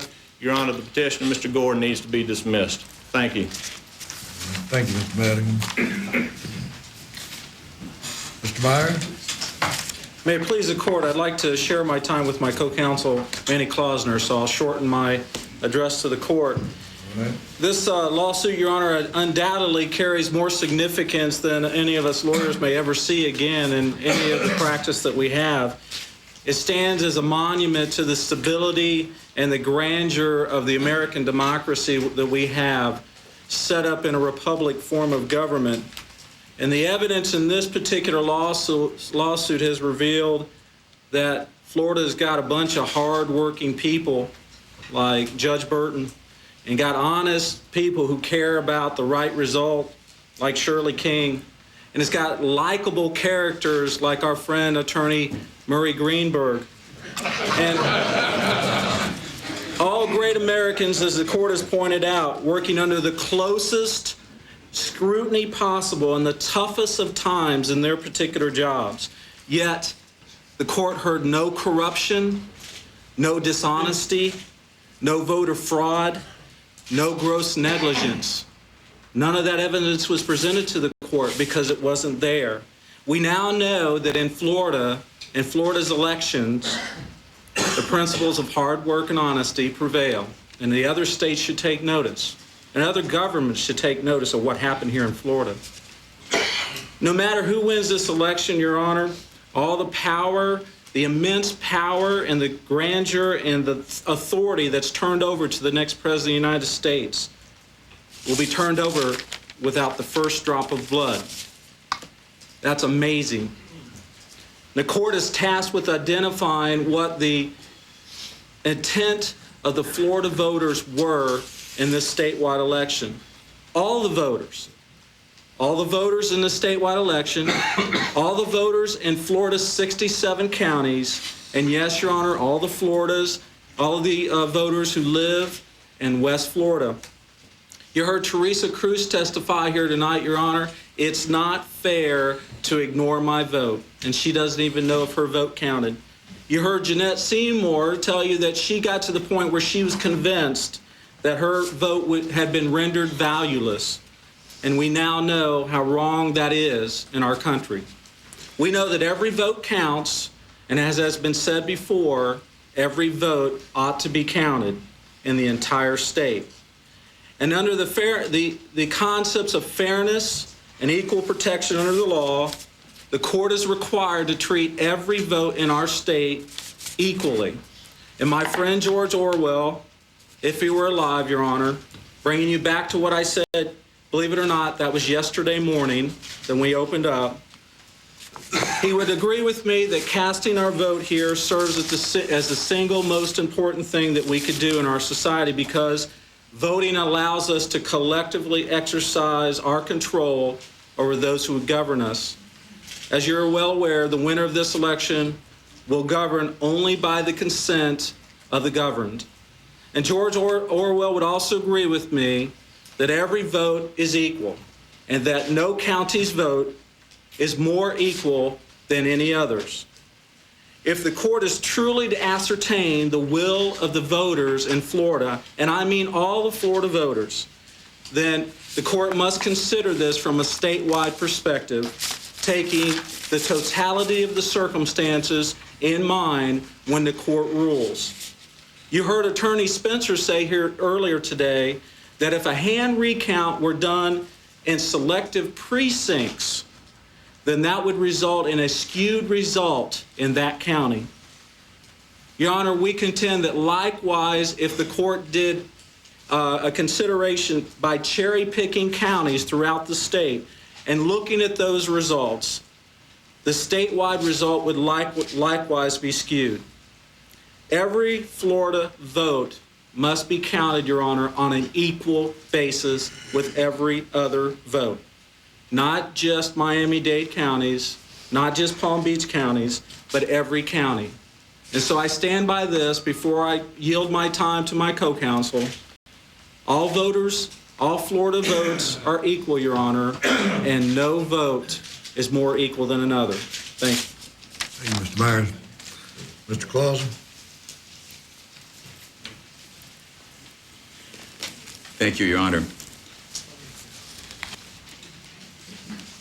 The primary difference between our Constitution and the old Soviet Constitution of 1936 is that under the old Soviet Constitution, they had an express clause that protected freedom of speech and freedom of assembly. The difference between their Constitution and ours is that our Constitution protects freedom after speech and freedom after assembly. The Florida Supreme Court, on November 21st, when it issued its unanimous opinion in the Palm Beach County Canvassing Board versus Harris case, issued an opinion that in many respects is highly controversial. But nobody quarrels with the basic premise underlying the court's unanimous opinion, and that is the emphasis that the court made what is fundamental about the system of government in Florida, and that is, as the court stated, the Supreme Court stated, the very first words in the body of the Florida Constitution are as follows. Under Article 1, Section 1 of the state constitution, all political power is inherent in the people. And the Florida court emphasized that the framers of the Florida Constitution started the Constitution with the very declaration that all political power inheres in the people. The court also understood and stated that this principle governs all election law in Florida. In keeping with this fundamental principle, the Supreme Court stated in the Palm Beach decision that we conclude that we must invoke the equitable powers of this court to fashion a remedy that will allow a fair and expeditious resolution of the questions that are presented in this very litigation. And we know in its 1998 opinion in the Beckstrom case, Beckstrom versus Volusia County Canvassing Board, a unanimous, again, speaking unanimously, the Florida Supreme Court said, quoting from its Boardman opinion, the real parties in interest here, not in the legal sense, but in realistic terms, are the voters. They are possessed of the ultimate interest, and it is they whom we must give primary consideration. As attorneys for the interveners, we believe that the Gore-Lieberman position is cynical and inconsistent because while they profess to insist on the cardinal importance of counting all votes, the remedy they ask is exactly the opposite. We've heard discussion, and we join all of those who understand that selective manual recounts in heavily Democratic counties does not lead to a fair vote. The Gore-Lieberman team insists that this clearly erroneous count, the recount in Nassau County, should be credited to their side, claiming that they speak for equality in the votes. They objected to our clients, our West Florida interveners, from being allowed to offer evidence on our legitimate claims. They objected to our use to our experts and said that our experts, which included the eminent Dr. John Lott from Yale Law School, the eminent Dr. William Liskanen from Cato Institute, that they couldn't testify in this court. And the Gore-Lieberman team further argues that even if there were less votes for Governor Bush in the Florida election, because the early and the erroneous media projection of a Gore victory before the polls closed in the Panhandle, that is irrelevant, and that this court instead should give plaintiffs the affirmative relief that they want to win the election. But not only is their position cynical and hypocritical, but it flies in the face of the explicit language of the operative statute governing the contest under Section 120.168, subsection 8, which provides that the court may fashion such orders as it deems necessary to prevent or correct any alleged wrong and to provide any relief appropriate under the circumstances. That is not a license to steal an election. The statutory power encompasses the inherent equitable power of the court to frame an appropriate remedy to prevent any alleged wrong, but not to exacerbate an existing wrong, as, for example, in the Nassau County mistaken vote situation, or in our client's situation being the Western Panhandle, where the erroneous early network projection ended up losing a lot of votes that diluted the impact of the turnout for Governor Bush. What is the Gore-Lieberman position at its root? It's a brazen effort to use the courts to impose not an equitable result, but an inequitable remedy, which is flatly inconsistent with what the state Supreme Court just told us 12 days ago. What our clients ask is that this court reject this brazen gambit of Gore-Lieberman, that the court deny the selective manual recount they seek, and we ask that the court reject their quest to have the court convert what was clearly an electoral loss on Election Day into a judicially imposed burn the village victory. We ask that this court count the votes as of the day of the election, that this court reject the efforts to frustrate the voters' will after the election, and that this court recognize, in keeping with the doctrine of the Declaration of Independence, the legitimate power of government is derived from the consent of the governed. This is the principle that animates our clients standing in this court, and the rejection of this contest is called for clearly by the statute. Thank you, Your Honor. Thank you, Mr. Clausen. All right. Mr. Jennings. Please, Court. Your Honor, I represent 6 individual voters in 5 separate counties, and we intervene for the purpose of contesting the face and the application of Florida Statute 102.166. That's the manual recount statute. We also are asking the court to determine that the entire provisions of 102 that relate to the manual recount are unconstitutional. And particularly, Your Honor, I would like to address the issue of its application by Vice President Gore in the circumstances of this election. Your Honor, what I would term the catch-22 interpretation of this particular statute causes us to be in a situation that is completely untenable. I would ask the court to recognize that one of the basic premises about passing constitutional muster is that a statute in its application must have a reasonable relationship to the purpose of the legislature. And the purpose of the legislature in this particular case was to ensure a fair and true count of the election. The application by Vice President Gore under the circumstances of this case does exactly the opposite. It ensures an unfair and skewed election result that would dilute the votes in the 64 counties that Vice President Gore did not request be recounted. Another part of this catch-22 is that this application by Vice President Gore asked for a recount in the counties that he won, and in some instances dramatically. Now I want to ask the court to consider what is Governor Bush supposed to do under these circumstances. Governor Bush got his undergraduate degree from Yale University, Your Honor. He got an MBA from Harvard. He's been successful in many businesses. I suggest to the court that there is absolutely no way that he's going to ask for any recount in the statewide election that he already won. Your Honor, this statute, as applied under the circumstances of this case by the Gore campaign, completely undermines the votes of all of the rest of the voters in counties other than the 3 that are before the court. I would ask the court to consider that Governor Bush won 51 of the 67 counties in this state, many of them by dramatic margins.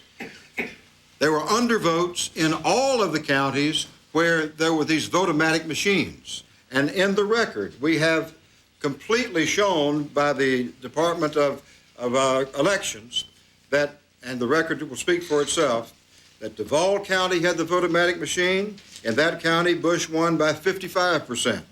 In Collier County, they had the vote-o-matic machines. Bush won by 66.8%. In Indian River, Bush 59.4%. Marion County, 55%. And there are other counties that did not have the vote-o-matic machine. For example, Okaloosa, it's my sister county next to Walton, 75% of the vote went to Bush. Those individual voters that have not had their ballots recounted have had their constitutional right to vote totally diluted. This statute, Your Honor, has been purposefully used by the Gore campaign in an unconstitutional way.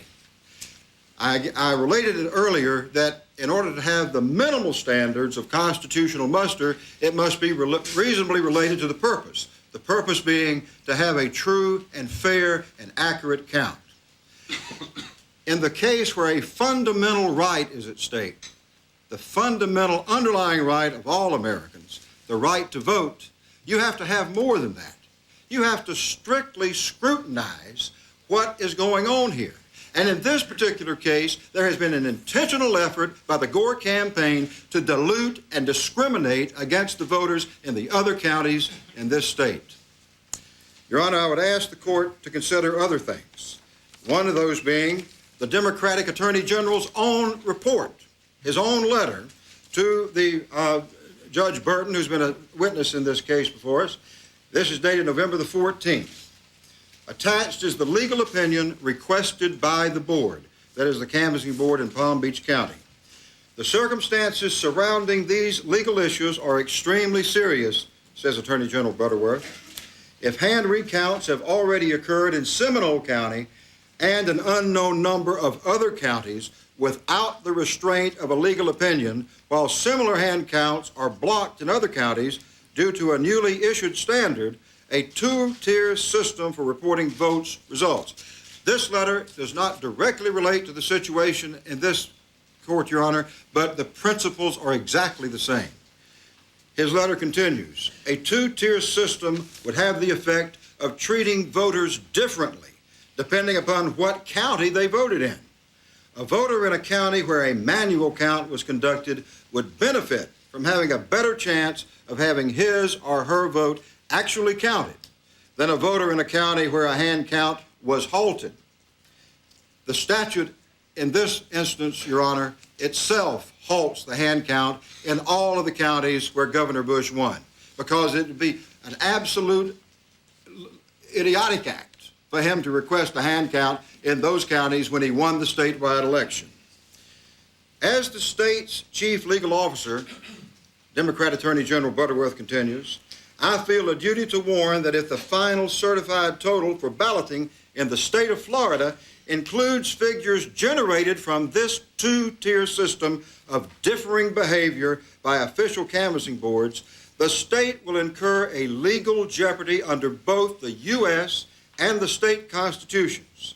This legal jeopardy could potentially lead to Florida having all of its votes, in effect, disqualified, and this state being barred from the Electoral College's selection of a president.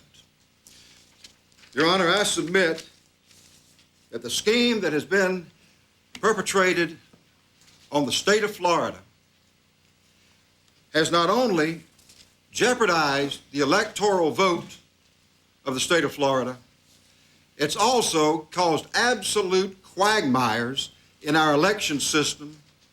It has also even threatened the integrity and the ability of the next president to govern the United States. Your Honor, this application has been totally unconstitutional, has been totally intentional, and if you think that anybody would have picked only 3 counties just out of happenstance, I know that you are a much wiser judge than that. This was an intentional act by the Gore campaign to skew the votes and, most importantly to my clients, to diminish their right to vote. This nation has been under Baker v. Carr, and it's been under Reynolds v. Sims for about 40 years now, Your Honor, and that is one man, one vote. My clients' right to their vote have been diluted, as have all of the other voters in the 64 counties that have not been recounted. Thank you, sir. Thank you, Mr. Jennings.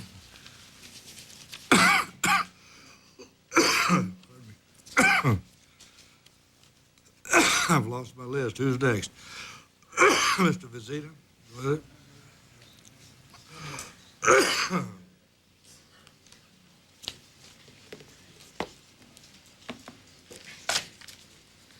Thank you, Your Honor. Pardon me. Rob Vizina on behalf of Representative Thrasher. As one of the many interveners, my status is a bit different, and that results from the identity of my client, Mr. Thrasher. He is one of the 25 Republican presidential electors who has been certified, also by the governor of the state of Florida to the federal government. We believe, Your Honor, we have a legal issue to bring before you that is based upon a rule of law. It's based upon a reading of the contest statute, and is clear, and it's not unique to us, as I will get to very shortly, and I won't take all of my time. It is also an analysis that Judge LaBarga rendered in the butterfly ballot case. We advanced 3 arguments that the complaint in this case should be dismissed. There's no subject matter jurisdiction under the contest statute. There's no standing for the plaintiffs, and there has been a failure to join indispensable parties, specifically the 25 Republican electors. As to subject matter jurisdiction, the vote, Judge Sauls, on November 7, as you know, was for presidential electors, not for the candidates, Bush or Gore. There is, I think, a common misconception, for good reason, that we don't need to think about the significance of presidential electors in the typical case, but it is a misconception not to do so, and we have to focus on what the contest statute says. And specifically, Judge Sauls, it says that electors of president and vice president, known as presidential electors, and I'm reading from 103.011, electors of president and vice president, known as presidential electors, shall be elected. Votes cast for the actual candidates for president and vice president shall be counted as votes for the presidential electors supporting such candidates. Let me underscore the fact again. Electors of president and vice president are the presidential electors. They shall be elected. That is what the legislature of the state of Florida has provided in 103. 103 does not, and this is the statute entitled Electors of President and Vice President, does not deal with a procedure to contest elections. We know there's not a common law right to do so, and we know, we've heard from Mr. Boies and others, that the sole basis for the Vice President Gore and Senator Lieberman challenge is Section 102. 102, Your Honor, provides that, as you know, 1.168, the certificate of election or nomination of any person to office may be contested. Let me underscore that. Any person, the certification of election of any person to office. Well, I think the court and perhaps others in the room can see where I'm going. We have Chapter 103 that provides that who we elect are presidential electors, such as former Speaker Mr. Thrasher, and that the votes for those electors are not votes for the direct candidates. Here, Governor Bush and Vice President Gore. And that the contest statute 102 provides that the certificate of election can be challenged as to any person to office. It is conceded in the Vice President Gore response to Governor Bush's motion to dismiss that the Florida electors, presidential electors, are not those holding office. The Florida electors do not vote until December 18. Vice President Gore is not yet and cannot be defined as an unsuccessful candidate for office. And for office is the key term. And I'll give you an example from not long ago in our history. In 1992, when we had the presidential election in Florida, President Bush won Florida. President Bush, however, lost the presidency to President Clinton. Well, what office did President Bush win when he won Florida? He didn't win an office. And this statute, this contest statute, can only apply to a person to office. We're talking about a rule of law, Your Honor, and I think we can all agree that we want here to be governed by the rule of law. And perhaps one might say that this is an elegant solution to dealing with the difficult issues before you. But it's, and it may be, but it's also a solution or a reading based simply on the text of these statutes and what the Florida legislature has provided. It is not reasonable to interpret Section 102, the contest statute, to apply to national presidential elections. I will say that for a couple more reasons. There is no appropriate or meaningful remedy provided in the statutes for this court. I heard Mr. Douglas say earlier that basically the court has power to do whatever it wants. I'll tell you what the legislature has addressed as a remedy, and there was reference to it earlier today, is ouster. You can oust a person from office. I don't think any of us would seriously contend that circuit court judges in the state of Florida have the power to oust a president from office or a presidential candidate. That is the only specific remedy that the legislature has talked about in these statutes.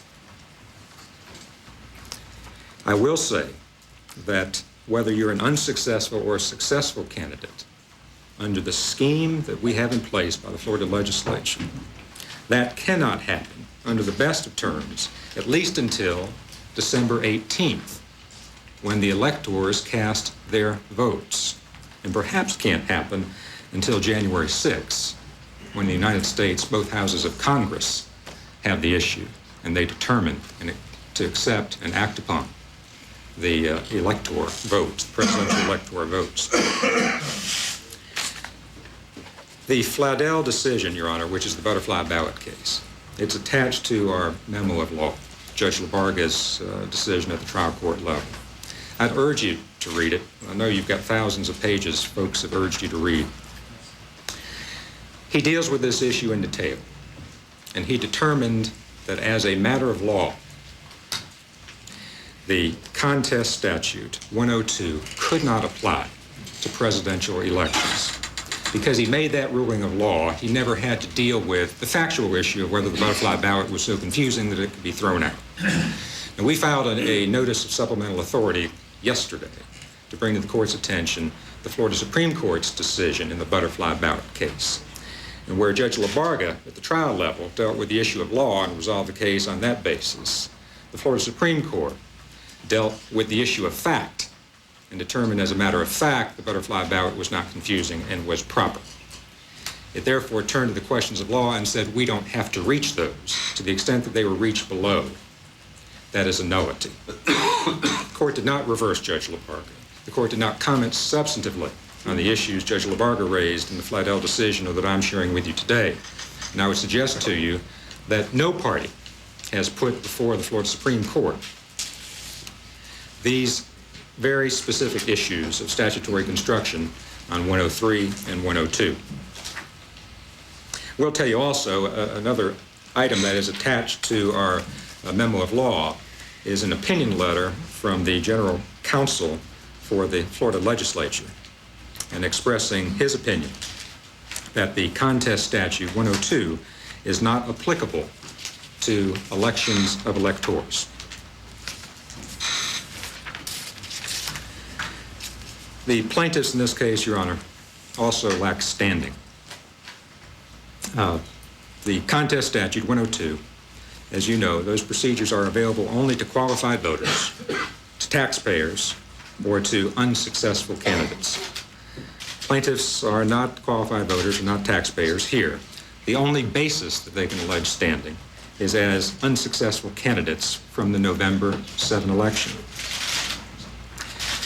The statute can't be any plainer that the unsuccessful candidates, if you will, under the November 7 election are the Democratic electors. Those are the persons for whom we voted. So, if 102 can apply at all, it would require that the Democratic electors stand as plaintiffs in this case. Thirdly, and briefly, if the contest statute could apply to presidential elections, if it could apply, it requires by its express terms the joinder of each successful candidate as an indispensable party. The successful candidates, once again from the November 7 election, are the Republican electors. Thrasher, Speaker Thrasher, is more than an interested party that's entitled to come in here to intervene, to listen, and to have some limited participation. As a certified elector of the state of Florida on the Republican slate, he is an indispensable party defendant to this case.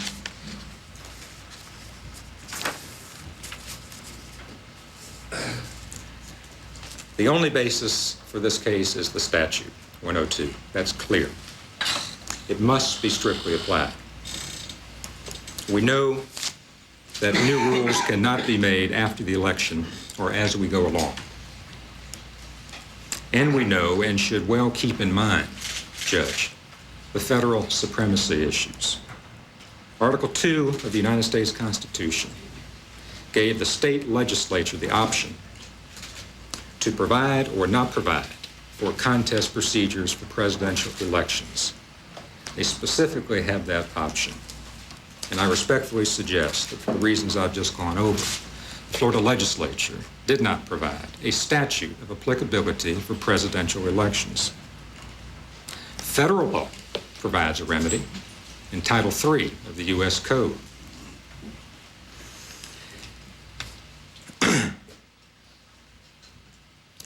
Let me conclude and just turn to the issue very briefly of separation of powers.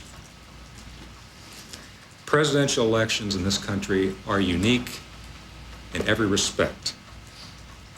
And they are unique in the specific area that I have addressed as to going through electors.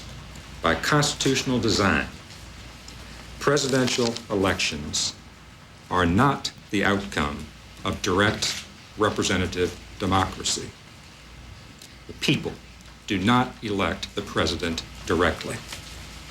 And in our history, frankly, we have incidents where the presidential electors, although pledged to carry out their vote, be it Republican or Democrat, don't do so. They vote differently. In close cases, in any event, the Constitution provides for decisions by the most representative branch of government. And that branch of government is the legislature. With all due respect to this court and all of us in this profession, the least representative branch of government is the judiciary, and it is the wrong branch to decide the outcome here. Thank you, sir. Thank you, sir.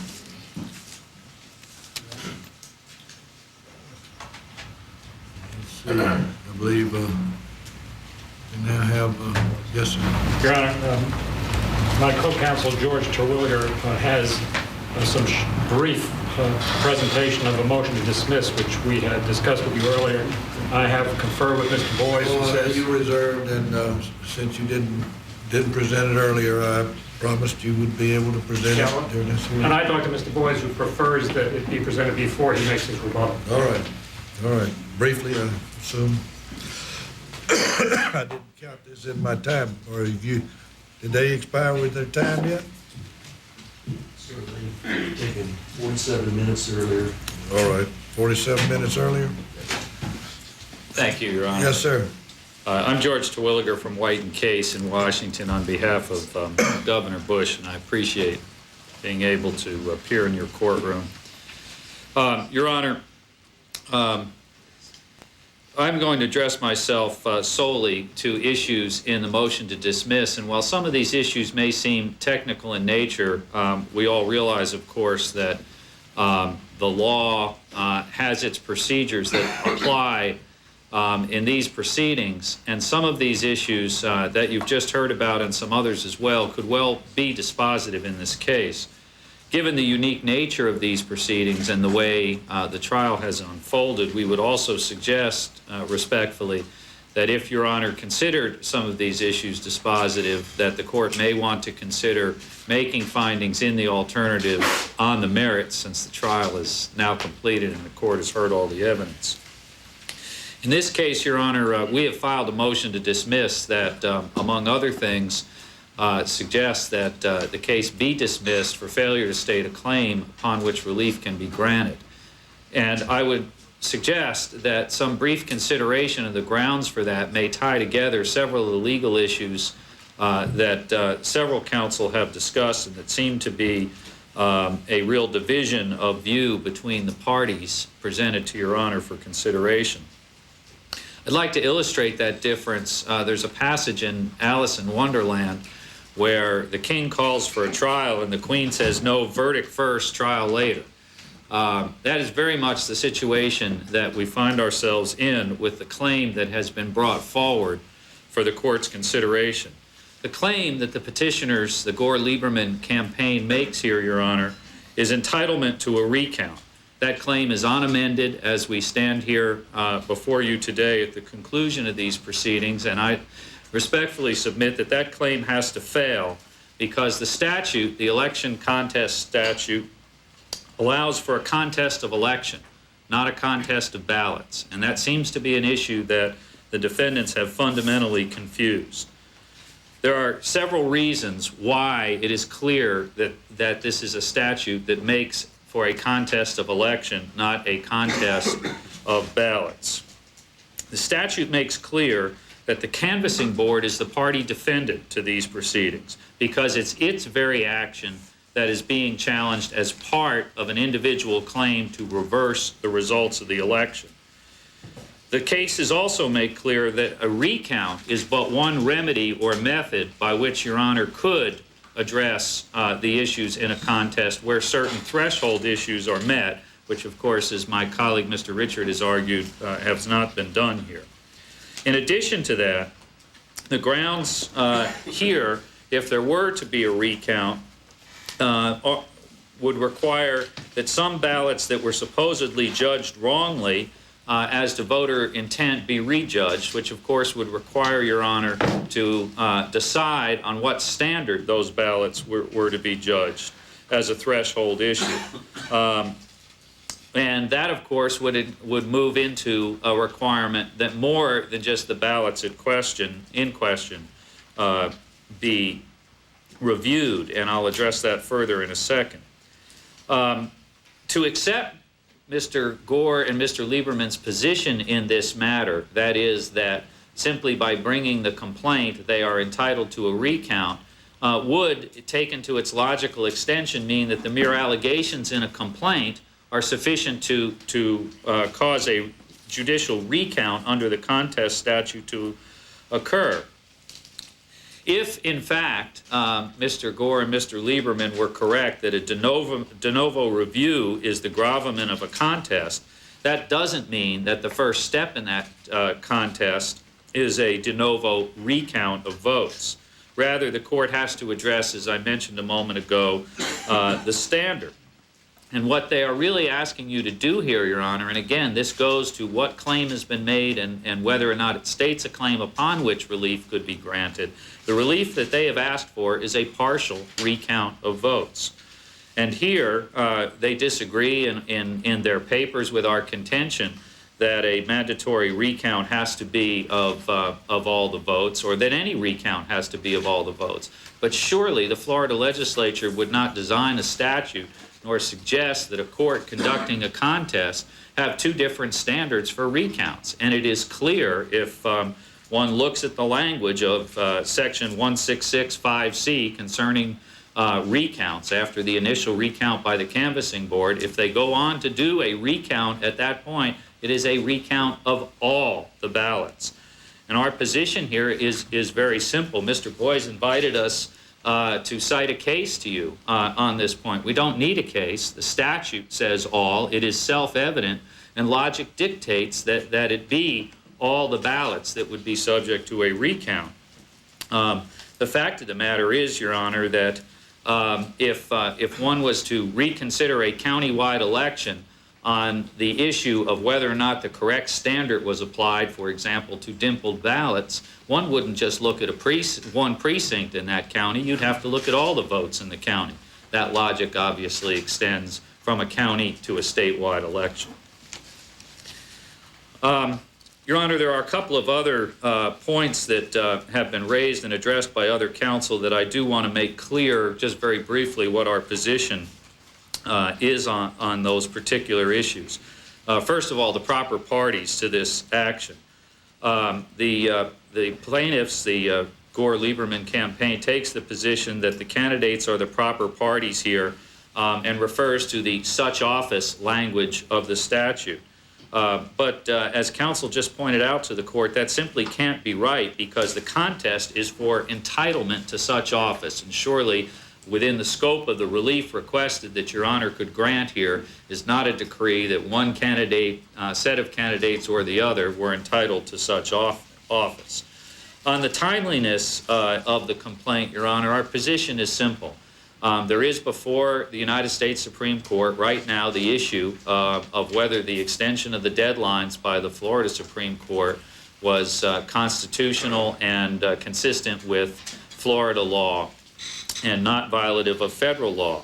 Our position is that the operative date upon which election results were properly certified under Florida law was November 14th, therefore the last day for the certification of election results for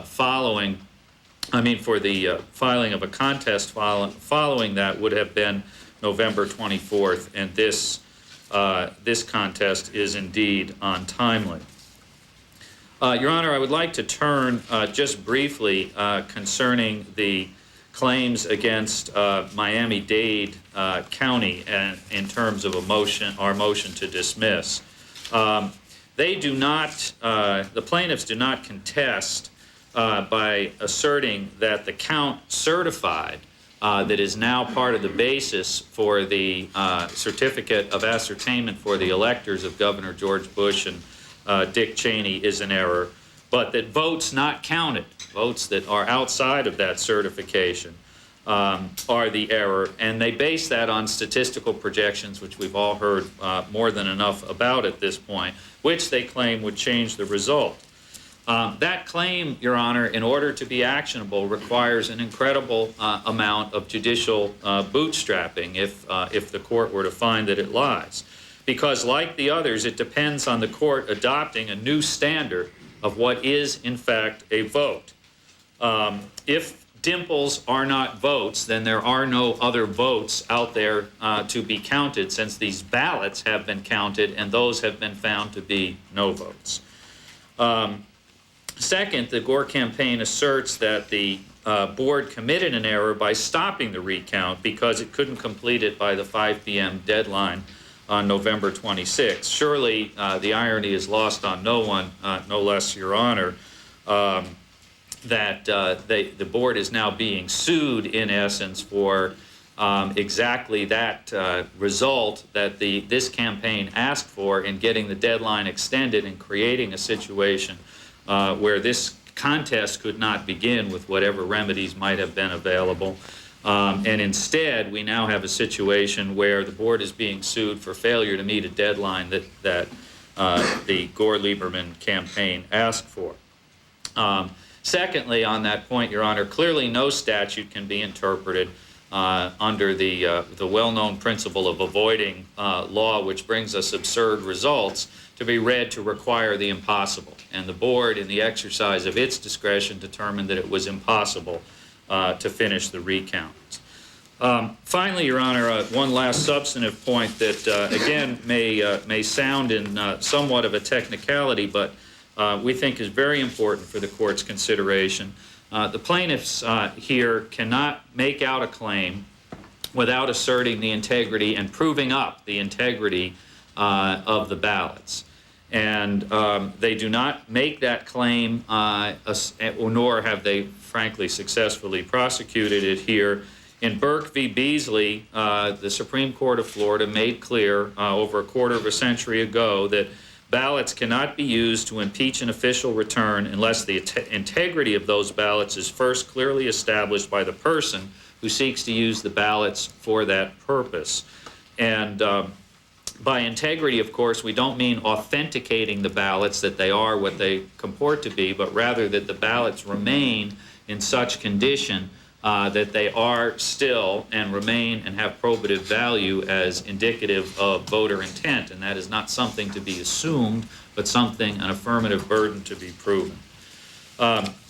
Your Honor, the bottom line here is that the claim that the petitioners seek to have actionable in this case boils down to adopting yet another new rule in this election, this one for election contests, that would have the effect of creating a sweeping new standard that would count votes never before under any Florida precedent that would count dimples, rogue dimples even, as random dimples as votes, and then asking the court to authorize a selective search for votes on that standard within a very narrow band of all the ballots that should be at issue in a statewide election.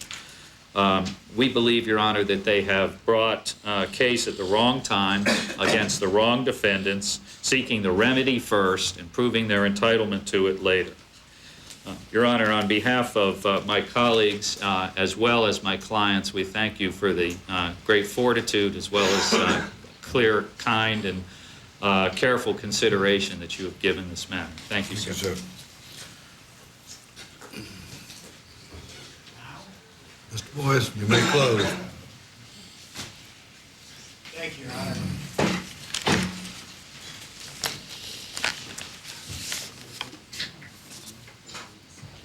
May it please the court. Mr. Richard said that we take the position that 168 is different than 166. Mr. Clark says we take the position that the two have to be combined. Mr. Richard is right, Mr. Clark is not. As I tried to make very clear in my opening statement yesterday and in my initial remarks this evening, this is a contest under 168. 166 is not involved. We're not seeking a manual recount under 166. That time has come and gone. And for defendant's counsel to argue that somehow there is no right to a manual count or a review or a contest at this stage flies into the face of uniform Florida precedent and the statute itself. We hear from Mr. Clark that this statute, 168, was not intended to apply to statewide races. And yet he says elsewhere in his argument that it was passed in reaction to a problem with a statewide race. We hear from Mr. Clark and Mr. Richard that this is not meant to apply to a presidential race. Well, certainly the Florida Supreme Court, when it decided the Harris case a week or so ago, thought this statute, the contest statute, was applicable.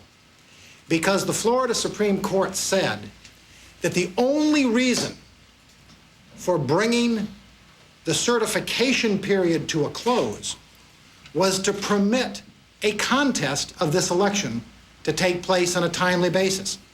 Now, defendant's counsel would have you believe that the Florida Supreme Court was doing that so that there would be an absolutely meaningless exercise, because they would have you believe that somehow, despite the fact that the statute doesn't say so, despite the fact that there's no presidential support for it, and despite the fact that the Florida Supreme Court expressly set the certification for this election with a view towards permitting a contest of this election to be done on a timely basis, that there is no applicability of the 168 contest provisions to a presidential election.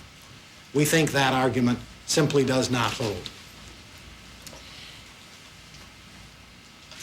The defendant's counsel also say, and my friend Mr. Richard said, that there is not a shred of evidence that there was anything wrong with the voting machines. Even given some license for argument and some license given the hour, it seems to me that that somewhat inaccurately states the state of the record. For example, you had Mr. Brace testify about a number of things that were wrong with the vote-o-matic machines, with the punch card machines that would result in undervotes. You had Professor Handgarten give statistical testimony that he said, and that even their statistical expert was not prepared to refute, that you could not explain all of the variation by factors other than the nature of the machines, Some of the factors might be, some of the difference might be explained by other factors, but you could not explain all of the difference simply by reference to demographic factors or others. But you don't just have our witnesses, Your Honor. You have their witnesses. For example, Mr. Burton came in and testified about how they discovered hundreds of votes where the voting machine was not recording the vote that he said the Palm Beach Canvassing Board found unanimously they could discern the clear intent of the voter.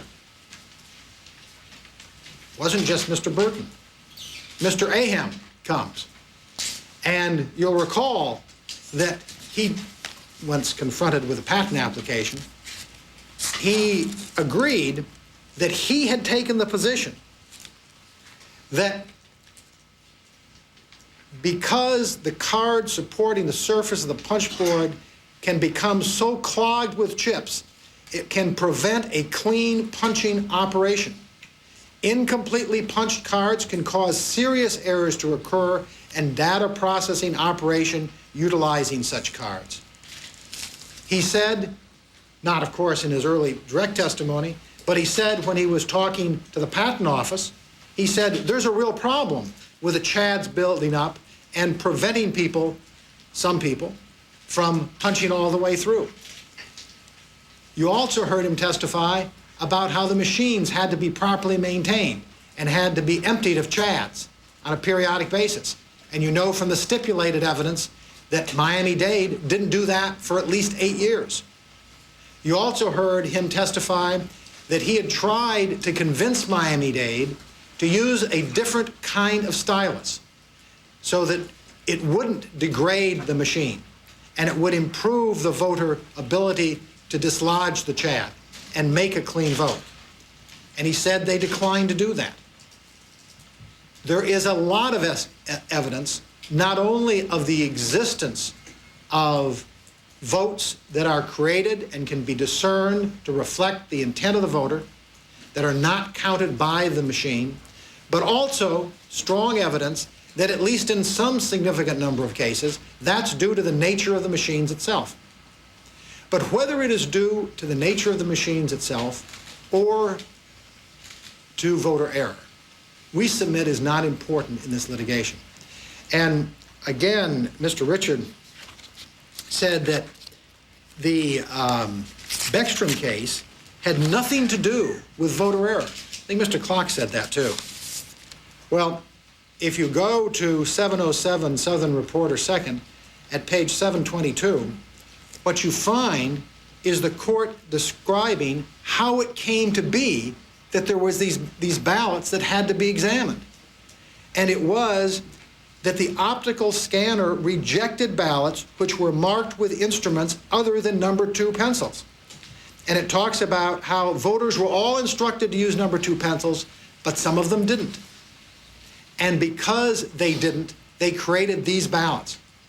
And these are the very ballots that the Florida Supreme Court holds must be counted because they reflect the will of the people. I suggest there is simply no basis under Florida law to say if you can discern the intent of the voter, you can disregard that vote because of alleged voter error. Now, the defendant's lawyers also say that the only basis for a manual recount is Section 166. If that were true, you would never have a ballot-by-ballot review by a court in a contest action. And yet we know from Beckstrom, from Smith, from Peacock, from Williams, from the cases that we've cited over and over again, that the courts do a ballot-by-ballot review, not under 166, but under the contest statute. And we know that the statute itself instructs that if the court concludes that there have been under 168(3)(c), and they say that we're moving under 168(3)(e), That is in part true. But they omit 168(3)(c), which is the primary thing that we've talked about, and the primary thing I talked about in my remarks earlier this evening. And that says if you receive a number of illegal votes or reject a number of legal votes that is sufficient to change or place in doubt the results of the election, you've made out a contest. Incidentally, it doesn't say you've got to contest the entire number of ballots, that you've got to recount 6 million ballots. What it talks about in C is simply a sufficient number of illegal ballots received or legal ballots rejected, and you've made out a contest. And as the statute makes clear, each of those provisions is in the alternative. You don't obviously have to make out each one. You make out any one of those 5 grounds, and you've made out a contest. So 168(3)(c) establishes both that there is a statutory basis for what we know the courts do in terms of reviewing the ballots individually, and that the standard is not to look at all of the ballots statewide, but to look at those ballots that are alleged to be either the illegal ballots received or the legal ballots rejected. Now, the interveners, and to some extent Mr. Clark, say that there is an unfairness here because you are only challenging, we are only contesting certain counties. The problem is that the statute gives the party bringing the contest the right to contest particular ballots that they say are either legal votes rejected or illegal votes received. They, of course, have a right to bring a contest of their own. They have chosen for a variety of reasons not to do that. But that does not limit the rights that we have under Section 168. Because under 168, if we can establish, again, a sufficient number of legal votes rejected or illegal votes received, that makes out the contest, and that makes out the contest regardless of what happens in other situations or what happens in other counties or whether or not other people have or have not brought a contest. Now, some of the interveners recognize this. Some of the interveners, unlike Mr. Clark, say the statute is unconstitutional because it provides this specific ability. We agree that it provides this specific ability, but we don't agree that it makes it unconstitutional. There is no due process, there is no equal protection, there is no plausible constitutional claim that this statute is unconstitutional, nor did the Florida Supreme Court think so a week or 10 days ago when it specifically discussed the importance of the contest period and specifically limited the certification period in order to allow for that contest to go forward. Another argument that we hear from Mr. Clark and from some of the interveners is that we must protect Governor Bush from his lawyers. Governor Bush's lawyers simply didn't realize that they ought to go out and make a contest, or they mistakenly decided not to. And so what ought to happen is this court ought to protect Governor Bush from his lawyers and say, okay, they didn't ask for a recount, so we're going to force the plaintiff to ask for a recount for Governor Bush. There is no support in the case law and no support in the statute for that kind of paternalism. The statute provides that the plaintiff gets to select which are the ballots that the plaintiff is going to contest. And it is quite true that the election, it is election contest, not merely a ballot contest, but what turns a contest of specific ballots into an election contest is the provision of 168(3)(c) that you have contested enough ballots successfully to either change the result of an election or to place that election result in doubt. So the standard is right there in the statute, and that is, of course, the standard that the Florida Supreme Court has repeatedly upheld. Let me turn to the question of Palm Beach. In his argument, Mr. Richard said that they were challenging what the Canvassing Board had done in Palm Beach. First, I don't think there's any basis to do that, given the uncontested testimony of Mr. Burton. However, I do remind Mr. Richard and the court that at a hearing this week, on November 28th, the transcript at page 44, Mr. Richard said, and this was in response to a question as to whether the defendants objected to any ballots that Palm Beach Canvassing Board reviewed, and therefore whether there were any ballots preserved that they needed to bring up. He says, quote, "We believe the Canvassing Board acted within its discretion and within the order of Judge LaBarga, so we have not challenged what they did." That's what he said 2 or 3 days ago. We think that is entirely consistent with Judge Burton's testimony here. As far as that 215 ballots are concerned, we think the uncontested evidence is that that reflects the clear intent of the voter, which is what Florida law in an unbroken string of cases require to be counted. Now, in terms of making that count, we've of course argued that that has to be made by the court. We've said that's in the statute. We've said that is in the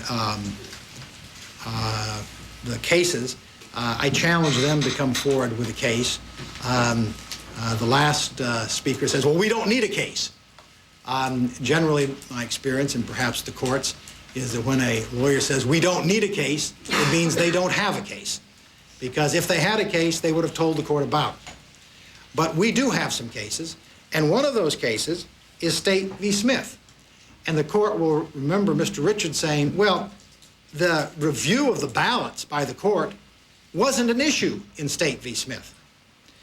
Well, actually, on 144 Southern at 336, the page that I actually cited earlier today, the court, Florida Supreme Court, talks about how the ballots themselves can become, quote, the best evidence of how the electors voted, and such ballots may be examined by the court as original evidence when necessary to verify the accuracy of the returns. And of course, in Beckstrom, while the Supreme Court did not review the ballots themselves, there the Supreme Court approved the circuit court having those ballots reviewed by the clerk, subject to the court's review. So there is, we think, clear precedent under Florida law for the court's review of the ballots. We think it's clear that that's a judicial review. There is no case about discretion.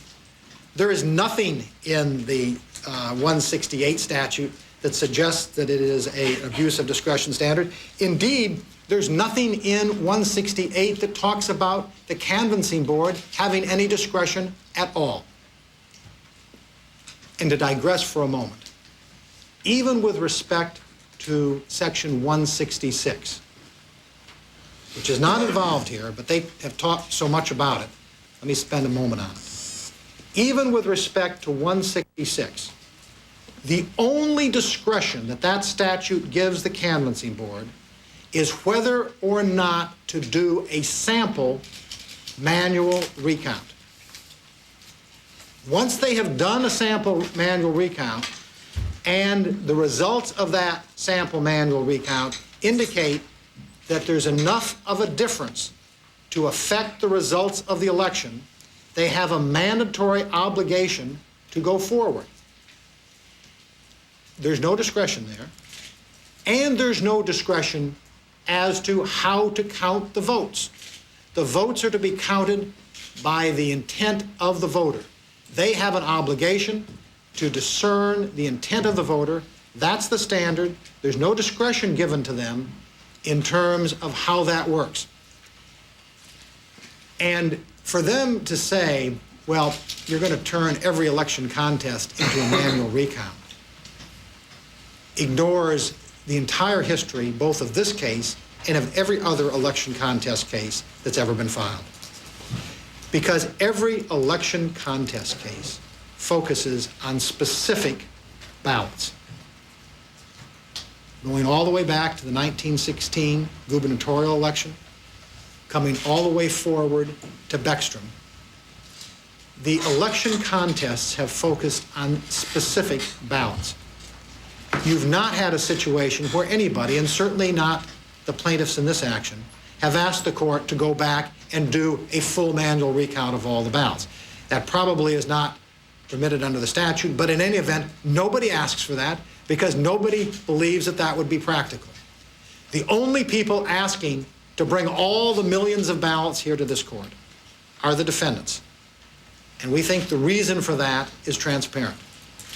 The plaintiffs in this case, like every election contest case, attempt to focus on the ballots that they can demonstrate are either, in the language of 168, legal votes rejected or illegal votes received.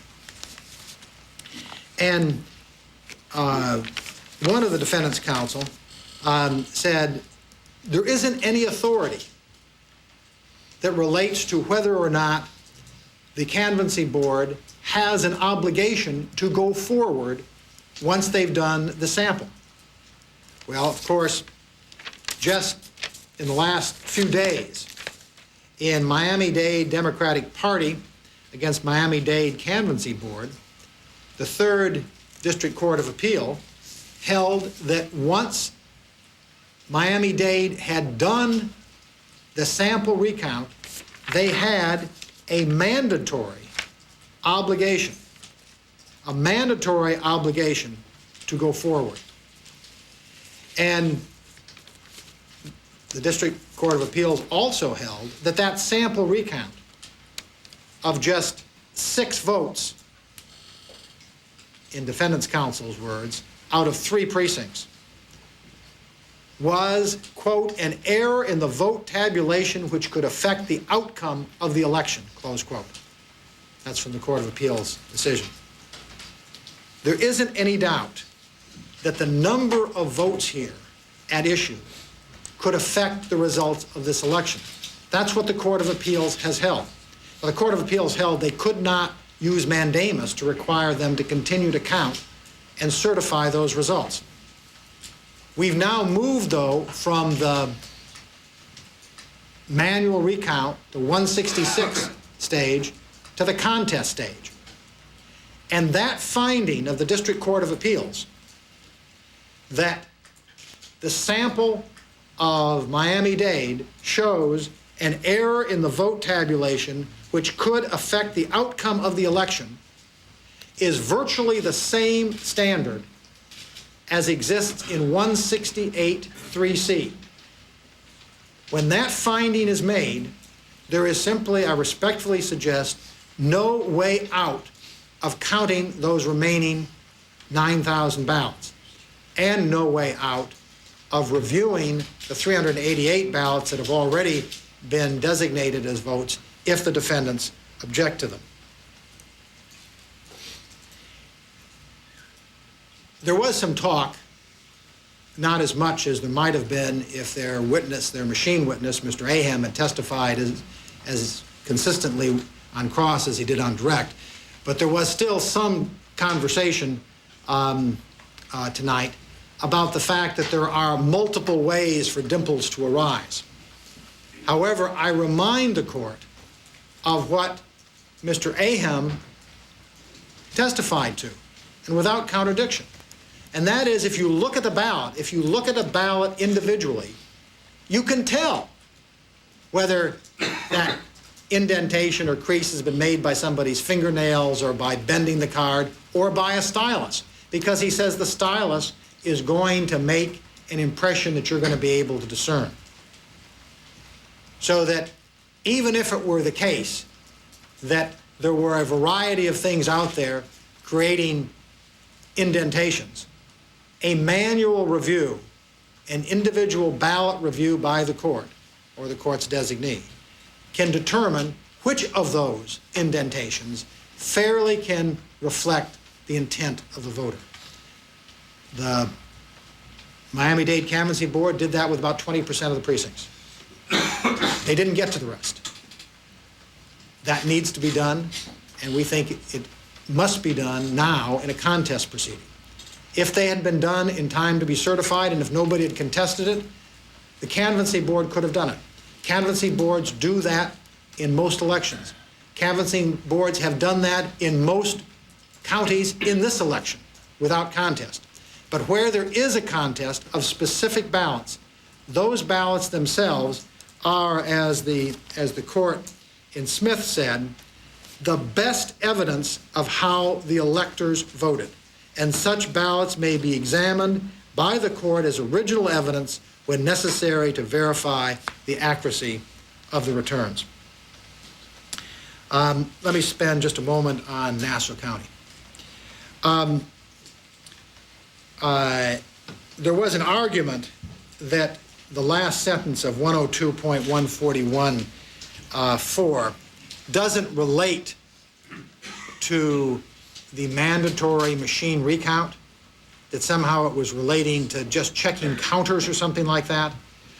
The whole section starts out dealing with the mandatory machine recount. That's what that whole section is about. That's what the whole section 4 is about.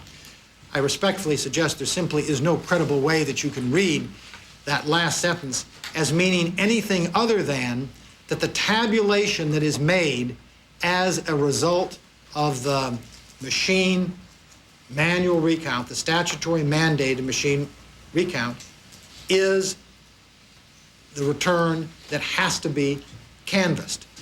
And if you think about it, what they're really saying, and I wrote this down, they said the only rational explanation is that you must have missed some ballots.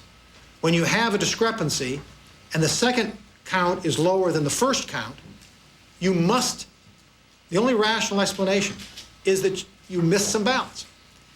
If that were the case, then the statute would have said you do this machine recount and you take whichever's higher. Because if it's lower, you go back to the original one. That's not what the statute said, Your Honor. The statute says you do a machine recount and that's the number you take. Everybody knows that that was the rule. That's what Nassau County itself did. I'm not saying that they didn't or might not have believed that there were some ballots missing.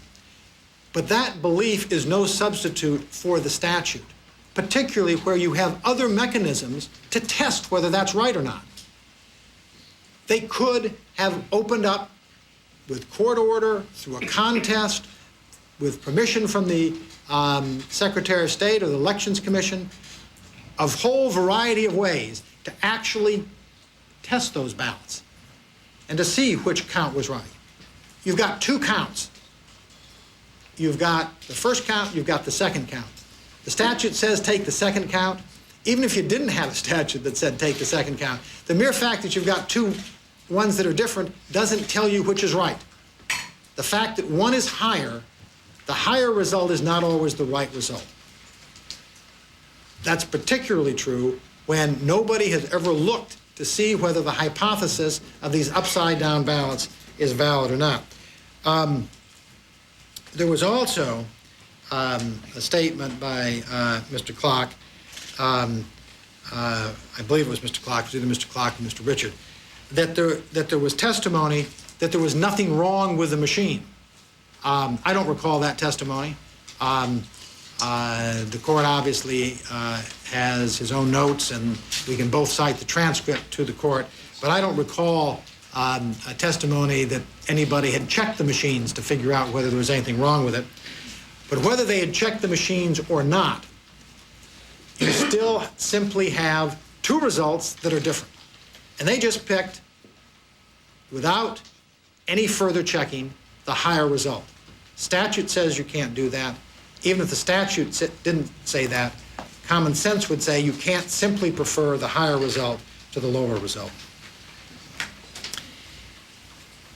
There were two questions that Mr. Richard left with the court.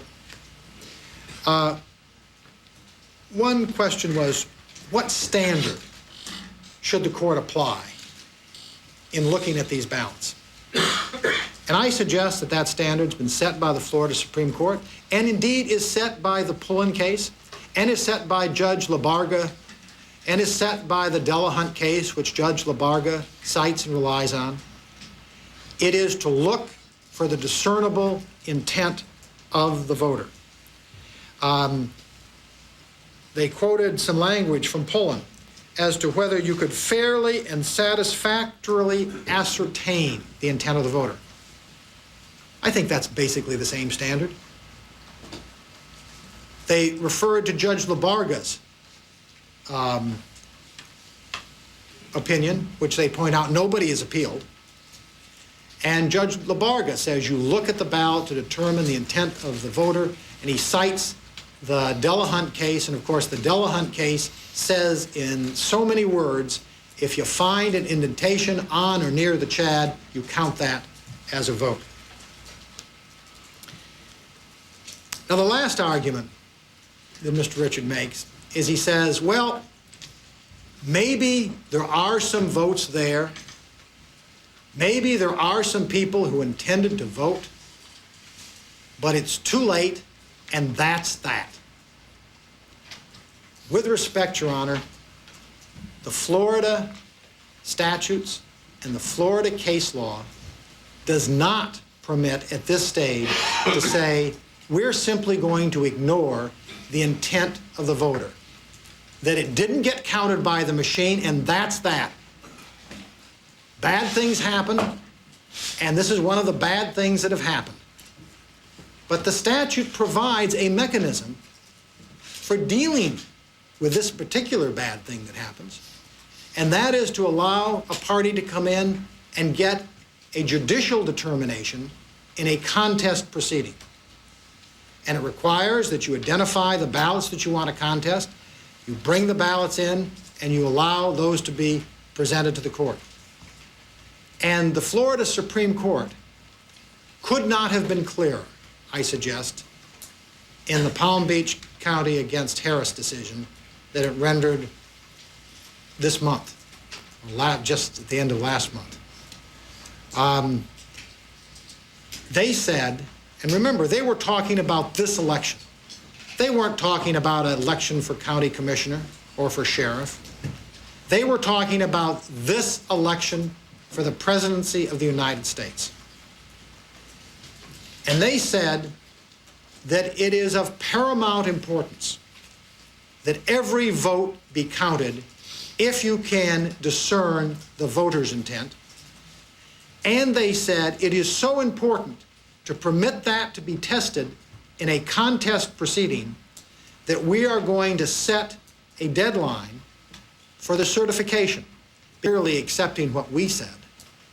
They were accepting what Mr. Richard and Mr. Clark said, because they told the Florida Supreme Court that if there's a problem with this election, Vice President Gore and Senator Lieberman ought to challenge it in the contest phase. They ought to bring a contest.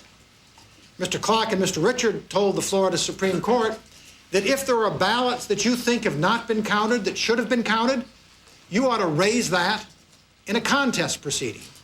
And we've got to cut off the certification so that you can get to a contest proceeding and these issues can be raised. And the Florida Supreme Court agreed with that. And the Florida Supreme Court said, we're going to cut off the certification proceeding so that we can get to the contest, and that's where we are now. Thank you, Your Honor. Thank you, Mr. Boyd.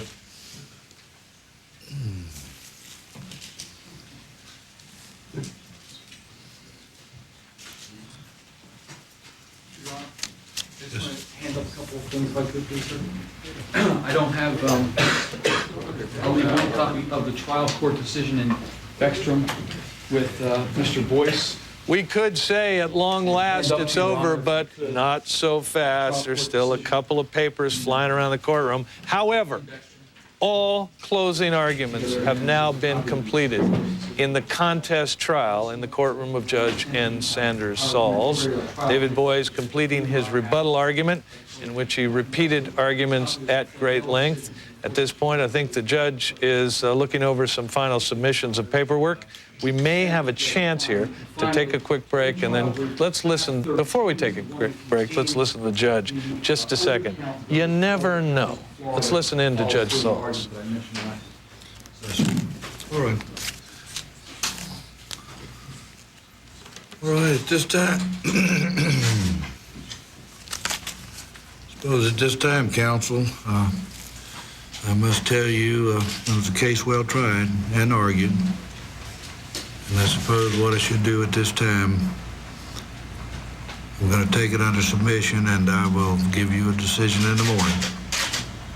All right. Court will stand in recess. Thank you,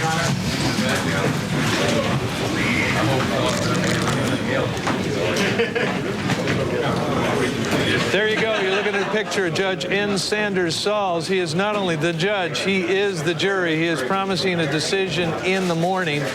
The contest of the election in Florida brought by Al Gore is now in the hands of the judge. I'm guessing that it will not be a night of slumber for the judge, but he will be up writing this opinion. Stan Goldman, as you watch this argument, the lawyers of both sides getting together and shaking hands at the end of this thing, certainly a momentous and perhaps historic argument.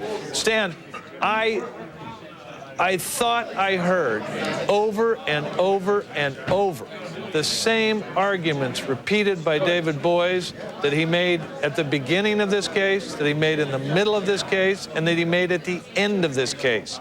Do judges appreciate repetition or hate it?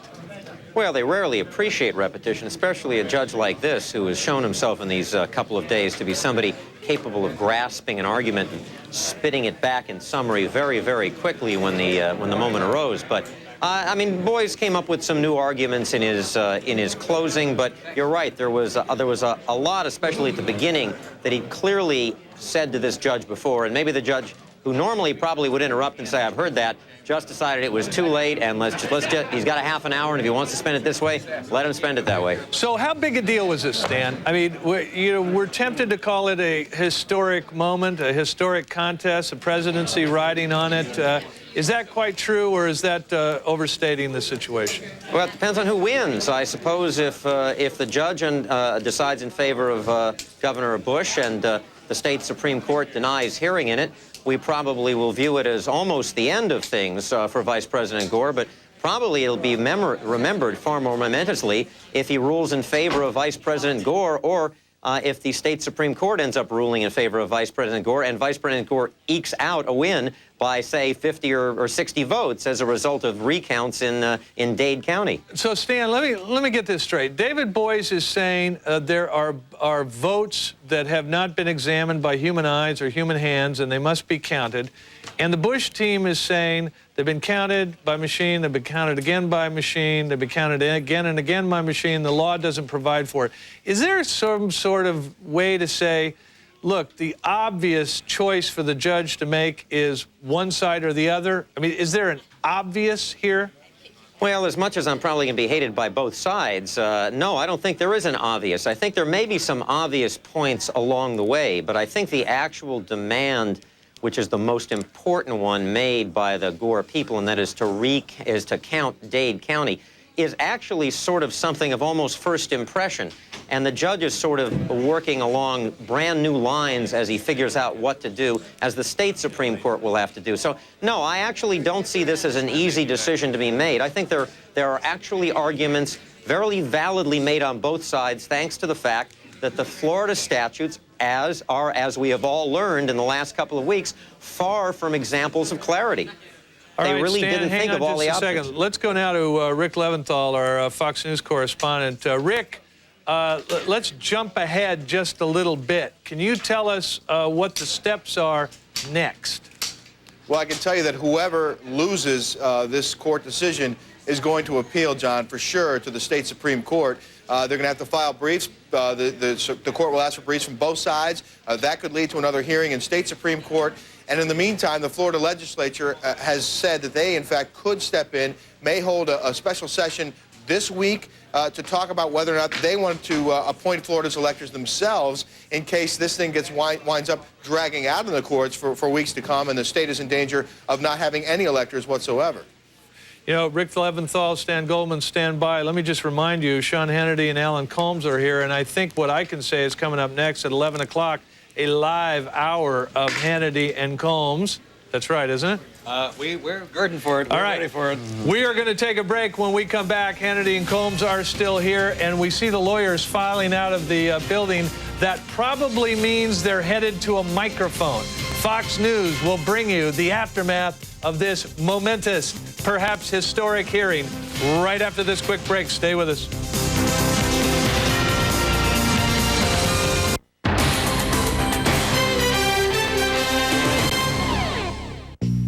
Hey, kid, come on over here. I want to show you something. I want you to listen to me now, okay? Because you got to get this read or else you're never going to make it. We have to be honest, I have not read the whole thing, but the bottom line, it says, and I'll just quote a couple quick lines here. The Supreme Court of the state of Florida interpreted its election statutes in proceedings brought to require manual recounts of ballots and the certification of the recount results.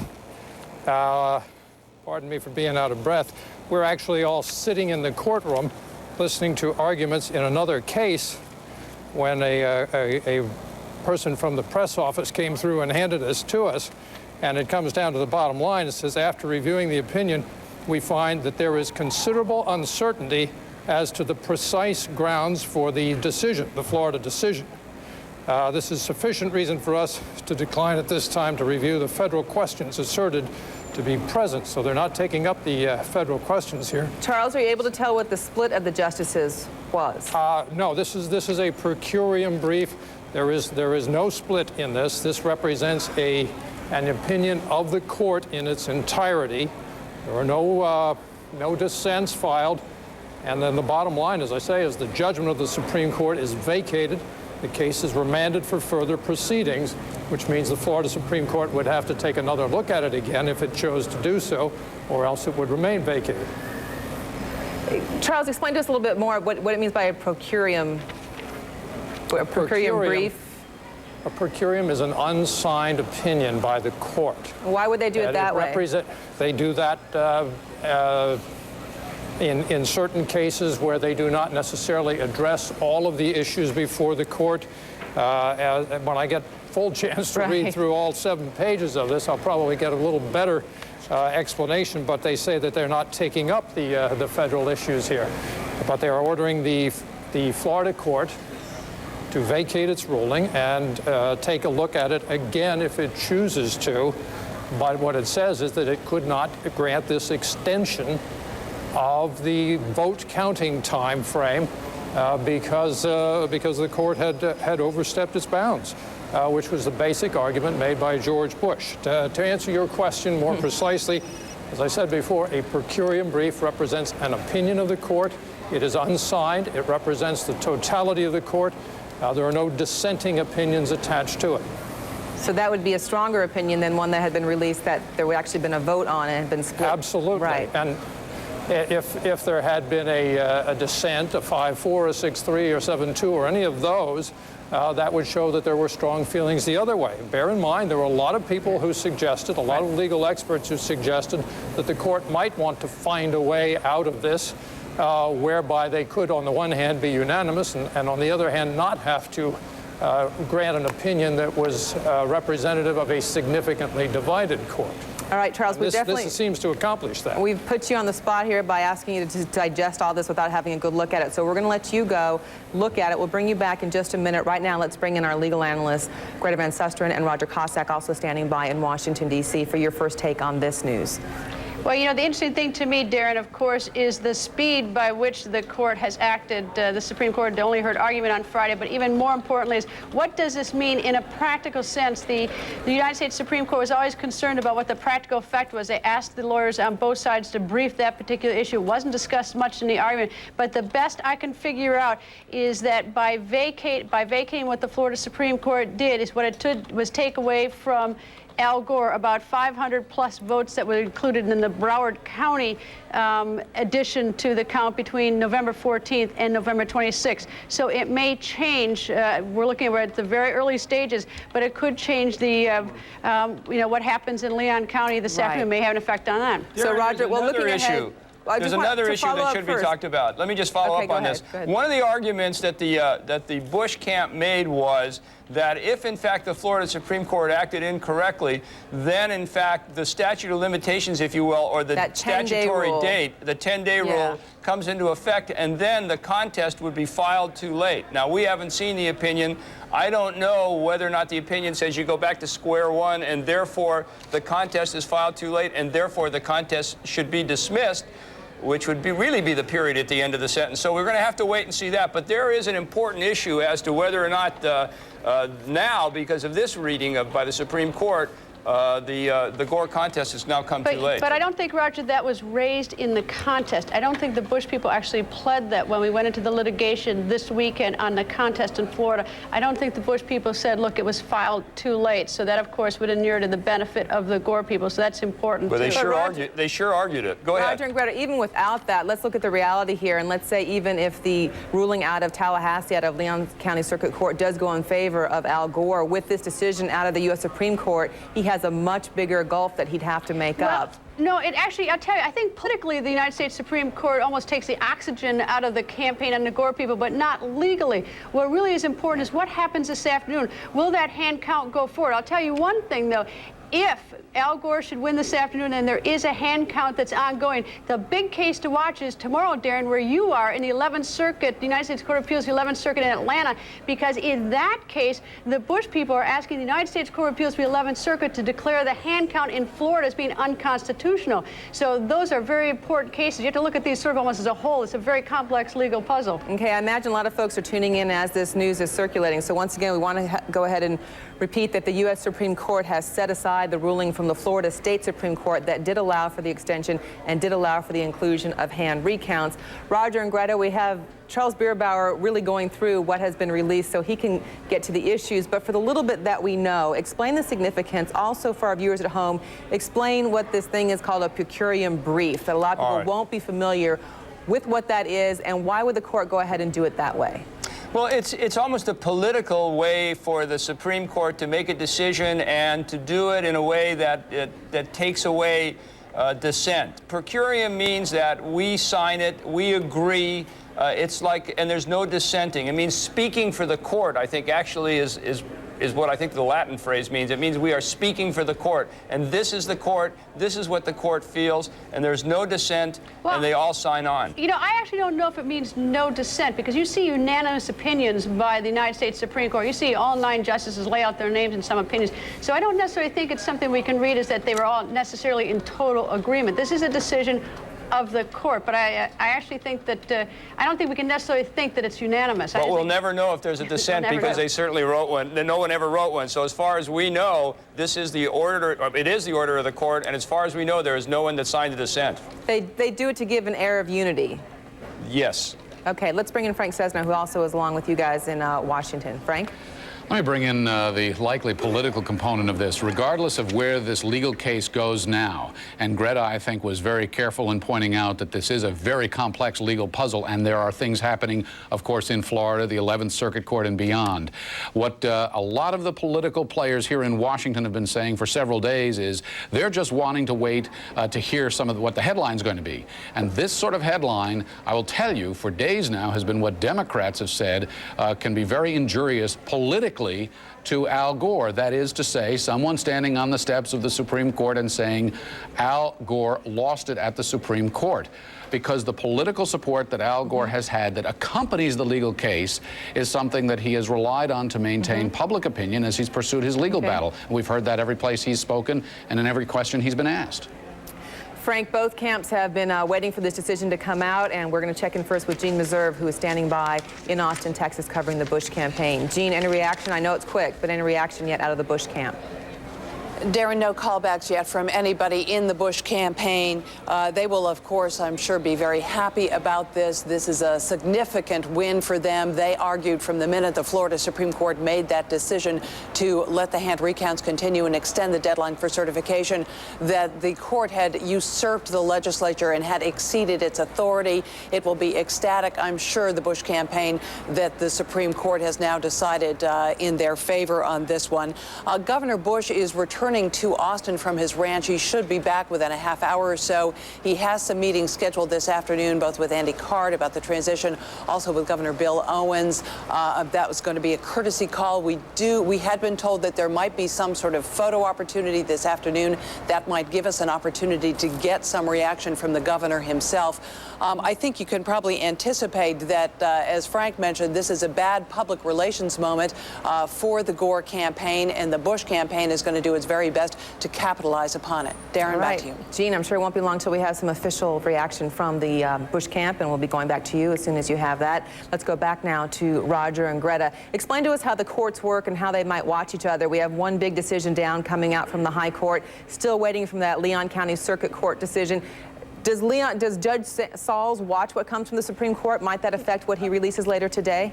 We have no idea if he's lucky enough to have CNN in chambers, Darren, so I can't tell you that, but I will tell you that a judge or justice's job is to decide the case presented to him or her in the courtroom based on the facts and law in that courtroom, and they should disregard any sort of political influence. However, the court, when a court makes a decision, certainly a lower court, it looks to a higher court for authority if a higher court has spoken on the particular issue that the trial court judge is presented with.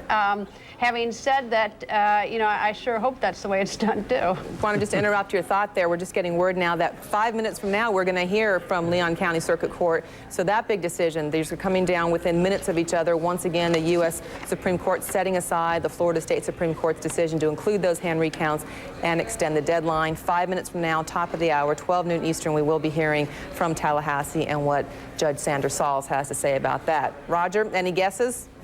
Oh, no, I would not want to guess. After staying here last night till 11 o'clock, sharing duties with Greta on Sunday, I would not want to guess on what Judge Sanders Saul is going to do. He was very patient. He clearly, I tried to read him last night, and I clearly couldn't read him. I have no idea what he's going to do. And he, Roger, very cleverly said that he shared with me till 11 o'clock because he wasn't here at 8 o'clock in the morning yesterday.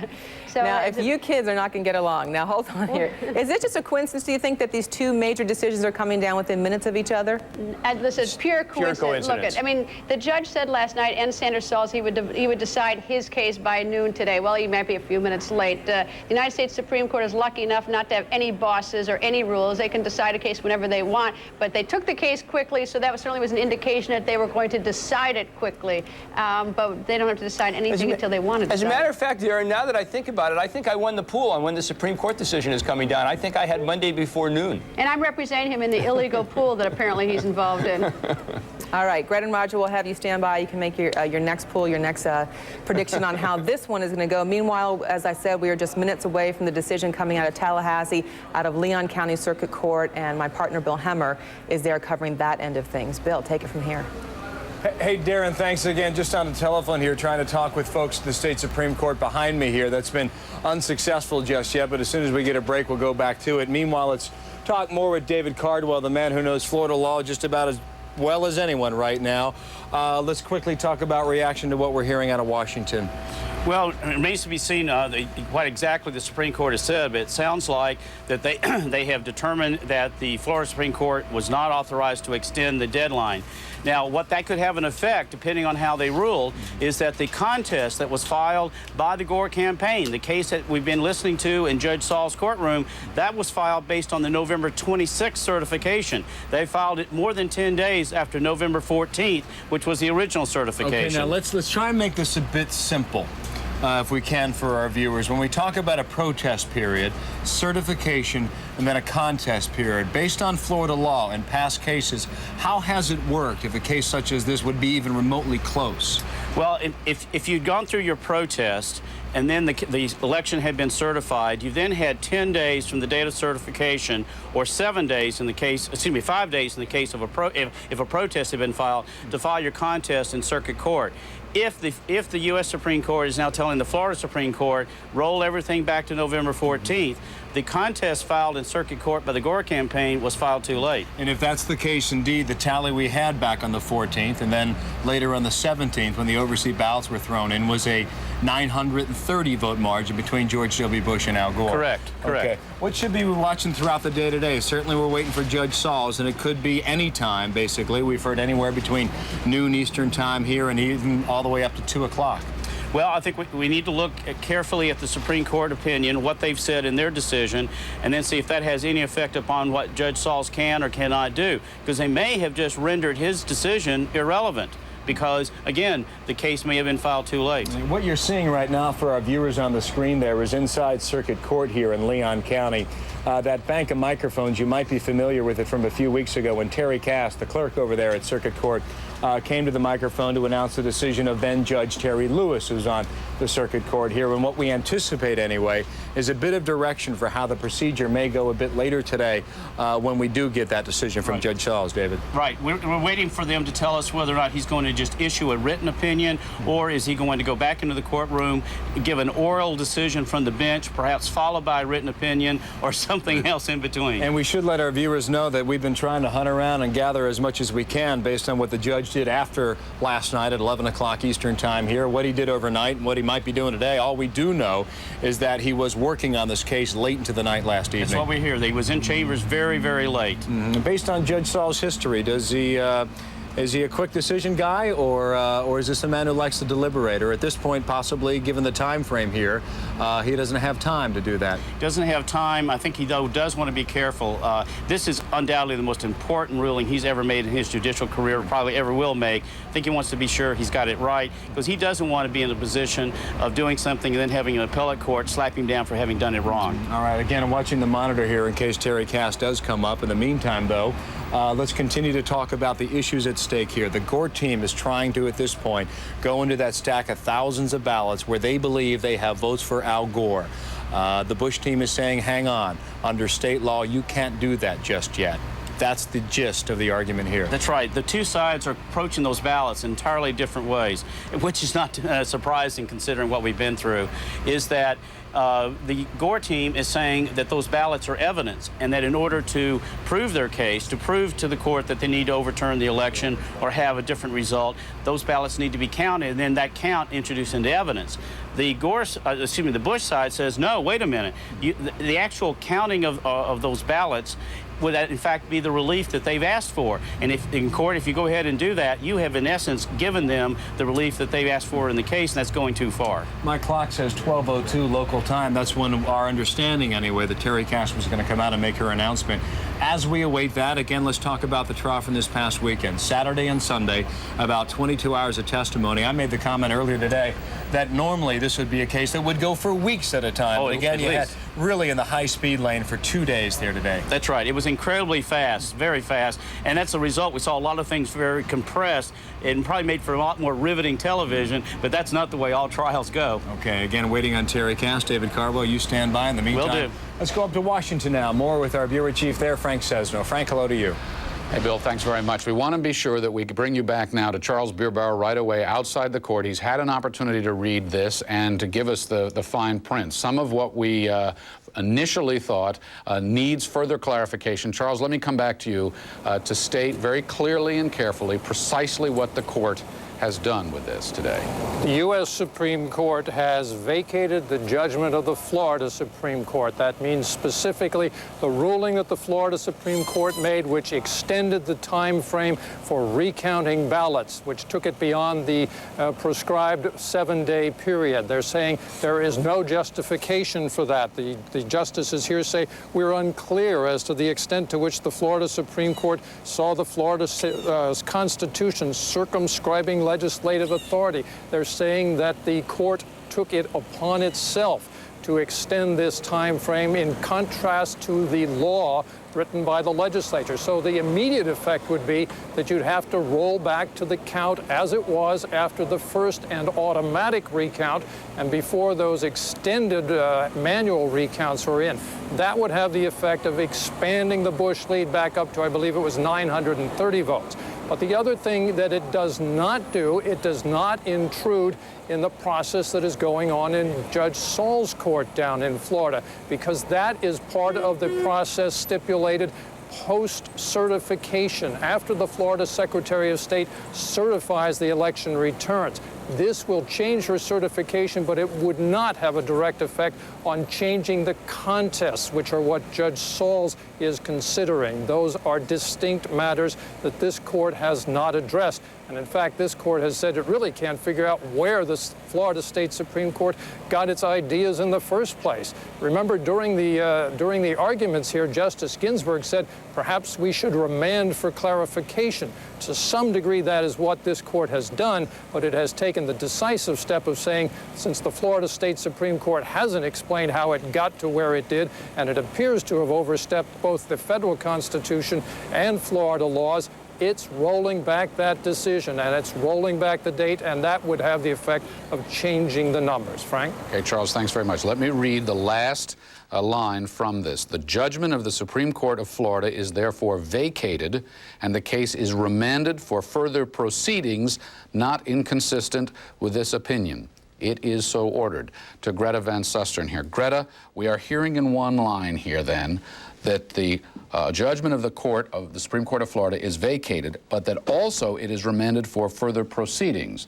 Explain. You know what, Frank, having now looked at it, I think the best thing you could say is that it was a tie. But it's a tie that's going to be broken at some point, because what's happened is the United States Supreme Court said to the Florida Supreme Court, we don't know how you got to where you got, so we're sending it back to you. Take another look at it and tell us how you got there. And what they're specifically confused with was a question that Justice Scalia raised during the course of the argument, and that's this. They say to the Florida Supreme Court, did you get your authority from the Florida State Constitution, or did you get your authority from the Florida legislature? And this is very important, because remember, the United States Constitution says that the authority for determining for getting the electors who will ultimately vote for president is a matter that's committed to the discretion of the legislature. So if it goes back to the Florida Supreme Court and they say, look, I want to go to Leon County right now, Greta, and hear what they're saying. Status update on where we're going. I have had conversation with Judge Saul, and we are on hold pending our being able to determine whether the U.S. Supreme Court decision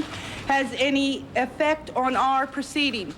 Any previously announced intent to issue a ruling around 2 o'clock is on hold pending this review. Now, we do have some information on our other cases, and Doug will share that with you at this time. These are also subject to the review of the Supreme Court, but we will go ahead and let you know. And the McCauley versus Bay County et al., case number 00-2802. Today it's scheduled for a case management and any other motions that may come before the court on Monday, December 4th at 1 p.m., courtroom 3A before Judge Ralph Smith. Harris Katz et al., the Florida Elections Canvassing Commission, case number 00-2855. It is scheduled for case management and any other motions that may come before the court on Wednesday, December 6th at 1 p.m., courtroom 3A before Judge Ralph Smith. Taylor et al., the Martin County Canvassing Board et al., case number 00-2850, scheduled for pretrial motions and trial on Wednesday, December 6, 2000, courtroom 3C at 7 a.m. Jacobs et al., the Seminole County Canvassing Board et al., case number 00-2816, scheduled for pretrial motions on Tuesday, December 5th, 2000, courtroom 3, for trial on Wednesday, December 6th, 2000, You're hearing some of the menu, some of the list of legal cases pending, but clearly what we are dealing with right now are two very fast-moving stories with great importance, obviously. One is the United States Supreme Court. The other is what Judge Saul is going to determine as to the recount, the feasibility of a further recount in the contest phase of this whole thing. Mark Potter's outside the courthouse there in Tallahassee. Mark, tell us what you're hearing and interpret it for us so we can follow it clearly. Well, all I can tell you is that that announcement from the Supreme Court threw this courthouse, the Leon County Courthouse, into a tizzy. They had said very specifically they were going to come out at 12:02, taking the television newscast into account, to talk about how this judge was going to make his ruling, whether it was going to be in his courtroom, whether it was going to be in writing. They were going to have all these details for us after consulting with the judge, but suddenly this ruling came from the Florida Supreme Court, and now they don't know what to do, and they were huddled in the courthouse.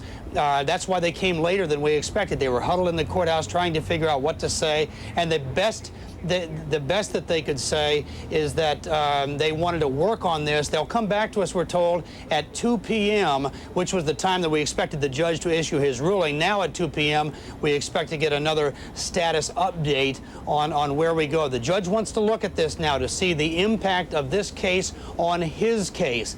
And so, as I said, for a very quick moment here, within a very quick moment, this courthouse was thrown into a tizzy. They're trying to figure out what this means. Back to you, All right, Frank. Mark. Thanks, Mark. Stay with us now. Let me come back to Roger and Greta here in the studio with me. What we hear coming now out of Tallahassee, as Mark Potter reports it, is the judge there trying to get his bearings through this United States Supreme Court case that's just been issued and determine if there's a connection. Roger, what, if any, connection might there be? Well, clearly what has to happen, Frank, is this judge has to read this opinion and to see whether, one, there's anything instructional in there for him, and two, whether or not, for example, just the issue that we brought up, whether or not this has any effect on the time limitations in terms of bringing a contest. But I think the real genius of this particular the United States Supreme Court decision, if there is a genius, is the fact that what they have done is, by vacating it and sending it back, they have sort of bought themselves some more time.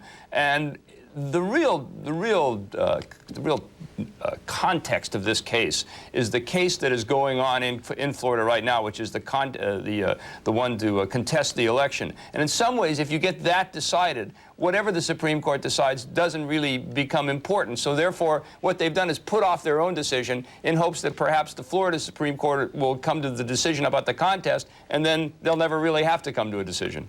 Greta, you have a different read on this? Actually, I don't agree with you, Roger. I think the Supreme Court did almost a disservice to both sides because we needed some finality one way or another. What the Supreme Court is, they ducked the issue. They said, look, we don't know, Florida Supreme Court, how you arrived at your decision. You go off and you redecide it. But the problem is we're racing against the clock, and it was not a signal to either side. I actually think it was a disservice rather than a service. We were talking about this when we had to I had to interrupt you to go down to Tallahassee a moment ago. But again, this last line, the judgment of the Supreme Court of Florida, the U.S. Supreme Court says, is vacated, but the case is remanded. Right. Which is fine. Which is fine and routine, Frank. They do it in cases all the time, but we don't have cases where you have a December 12th deadline. So what does that mean in a practical effect? What does that mean? If you got to read a little bit above it, what the U.S. Supreme Court said was, listen, Florida, we don't know how you decide your case, so why don't you take it back and you decide, and then we'll send it right back up, and then we'll take a look at it at that point. And that's the problem, is because you are racing against the clock. I respectfully disagree, and the reason is I really believe that what the Supreme Court had decided one way or another is really not what this case is all about, or what this issue is all about. What it really is all about is the contest. I don't think it confuses anything. It just sends it right back to square one. Well, let me let you try to figure it out a little bit further, because clearly we do not have a decision here that offers total finality and clarity. And therein lies the disservice, Frank. And therein lies the issue, and both what Judge Sauls is dealing with now, what we're dealing with now, and what the campaigns are dealing with now. We're going to go around. We're going to hear from the campaigns. Eileen O'Connor is standing by with the Gore campaign. John King is here with me now. But Susan Candiotti is down in Tallahassee right now, out in front of the Florida State Supreme Court. Susan, to you. I talked with Craig Waters not long ago. He is the spokesman for the Florida Supreme Court, and he told me that the news from the U.S. Supreme Court had taken even him by surprise, because he had heard earlier news reports that no decision was expected to be forthcoming from the U.S. Supreme Court today. In fact, he was out to lunch and was hurrying back here to the Florida Supreme Court. He did confirm for me that the justices here are aware of the Supreme Court's decision. However, he said that he was coming back to be briefed by the justices and hope to have more information as to what the next step will be. I can remind you that it was about 2 weeks ago tomorrow that the Florida Supreme Court extended the deadline for the hand recount and allowed the recount to continue until November 27th, when all of the final tallies had to be certified and sent in to the Florida Secretary of State Harris. Of course, as we all know, after that, the contest was filed, and we have this ongoing situation across the street. We are expecting more information from the Florida Supreme Court as to what will happen next. Remember, they have one other pending matter before it today. The Supreme Court had asked for briefs to be filed by 3 o'clock this afternoon by a resident of Collier County, Florida. He lives in Naples, Florida, a man by the name of Matt Butler, who testified yesterday in Leon Circuit Court. And he is questioning the constitutionality of hand recounts in the state of Florida. His case is now on appeal before the Florida Supreme Court, and this court has asked that briefs be filed, arguments from both sides, both him as well as the Florida Secretary of State and the Florida Attorney General on this matter. And then this court still has to decide what to do with that situation. So a few matters pending. The most important one, of course, how this court will deal with the ruling today from the U.S. Supreme Court. Back to you. Susan Candiotti in Tallahassee, thanks very much. And again, this is the United States Supreme Court case, Bush v. Palm Beach County Canvassing Board. If you're just joining us, the U.S. Supreme Court has in effect handed George W. Bush at least a partial victory today in sending this thing back to the Florida State Supreme Court, just precisely with what implications we are all trying to determine right now, as are the justices and the judges involved in this and related cases. To Eileen O'Connor now, a very important response and reaction from the Gore campaign. Eileen? Well, as you just said, everyone is really huddled trying to figure out what this means for them and what this means for their next steps, Frank.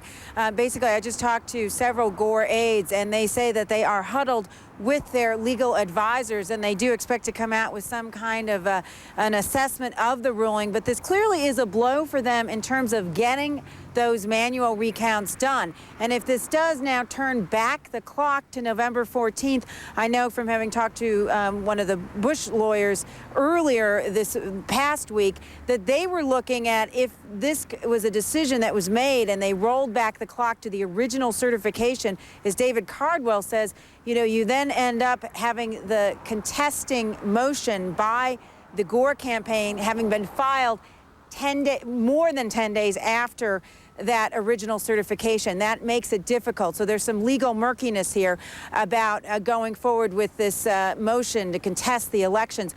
This is definitely a blow, though. They had hoped to win. They need wins in the legal arena, and they also need, from a public relations standpoint, those wins, and also to be getting going with this vote counting. They believe in order to have public support and that critical Democratic support on Capitol Hill, that they have to get that image again of those votes being counted and the vice president gaining votes. Frank? Thanks very much. Now, there are layers, of course, of advisors and legal teams, many, many legal teams and lawyers operating, and there are options that we understand anyway are already being considered. To John King now. John, what are some of the issues, to the extent that you've been able to connect with anybody, that are now under consideration? Well, number one, first and foremost, from the Gore campaign, what we will hear about this decision, as Eileen mentioned, they're still analyzing it. They will make the case this has no impact at all on the contest procedure. We're waiting, of course, for a key ruling there in Tallahassee. They will make the case that this is apples and oranges, that there is nothing in the Supreme Court ruling that affects their contest of the election in Florida. Which is something they've been saying for some time, actually, correct? Something they have been saying. Basically separate tracks. They believe so because the state law allows you to protest the election and to challenge the election before the certification. The contest provision must not begin until after the certification. The key question is, what is the math that they would enter into that process with? Does the U.S. Supreme Court decision effectively cost them 567 votes? That is the difference between the initial certification by the Secretary of State and when she recertified the results, the initial findings by the Secretary of State, and then when she certified the results based on the Florida Supreme Court ruling that said you must take into account the hand recounts. That's the key mathematical question, about 567 votes. The Gore team would tell you they believe they could amend their contest complaint in Tallahassee and ask them to re-add those votes in. They're hoping they don't get to that point. What they're saying right now and what they will say is that this is not a loss, that essentially the U.S. Supreme Court has sent this back to the Florida Supreme Court saying, explain yourself. And since the Florida Supreme Court issued this decision, they fully expect the Florida Supreme Court will revisit this issue and come up with a clear explanation for the U.S. Supreme Court. So since, and we were talking about this with Greta earlier, since what the Supreme Court is saying here is, as I mentioned before, reading from it, that the judgment of the Supreme Court of Florida, is therefore vacated and the case is remanded for further proceedings. What they're saying is, not so fast. Go back and reapproach us. And the Gore campaign then is saying, okay, that means we await further explanation, effectively. And they fully expect the Florida State Supreme Court will stand by its decision and now offer a new explanation to the U.S. Supreme Court. John, let's bring Greta and Roger in on this. And I actually understand we've got Jean Meserve standing by, and she's tracking the Bush camp. So let's hear from Jean first, because we can expand the conversation. Jean, jump in here with anything you've got. Unfortunately, much the same story from the Bush campaign as from the Gore campaign. They are still meeting. They're looking at this decision and trying to figure out all its implications. As we've heard, you know, there are many interlocking pieces to this puzzle, and it's unclear at this point exactly how this one piece impacts all the others. So they're still looking. They're still evaluating. They're not making any public comment yet. Governor Bush due back in town in about 10 minutes' time. I'm absolutely sure he's aware of this decision, has been talking with people while he's been on his ride back from his ranch down in Crawford. Some possibility perhaps we might even hear from him today, since he will at least be back in town. But at this point, the Bush campaign clearly evaluating the decision. On the face of it, it appears to be good news for them. It does appear to give them a numerical edge over what they appeared to have just hours ago. And from a public relations standpoint, they've got to be happy. Once again, they may be able to say, look, Al Gore, back off, back down, time to concede. Back to you. But no proclamations of victory, at least not yet, Jean. They're deciphering this thing. Okay. Absolutely, very much in that preliminary stage at this point. All right, Jean, we're going to come back to you. We're going to come back to Roger Cossack, Greta Van Susteren, John King, Eileen O'Connor, and all of our reporters, including Charles Bierbower, at the Supreme Court itself, as we decipher this very significant development in this fast-moving story. We're going to take a very, very quick break. We'll be right back.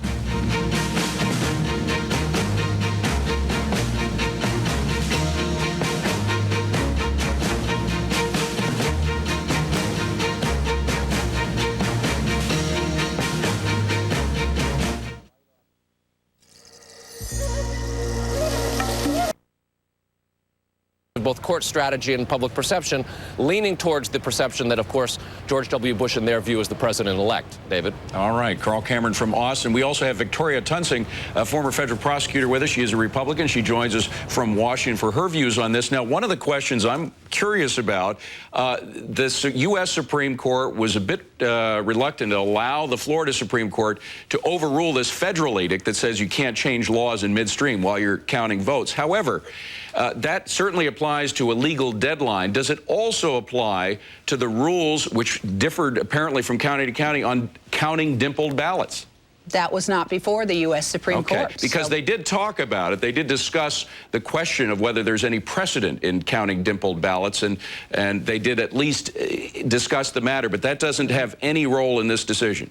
You know, this is sort of like a family with a whole lot of children, and every so often one of them gets missed, and there's a child tomorrow, and that is, as I still believe it's probably going to happen, the 11th Circuit has arguments scheduled for that exact issue. Now, describe again exactly what role the 11th Circuit has in all this. This is an appeals court, we should mention, based in Atlanta.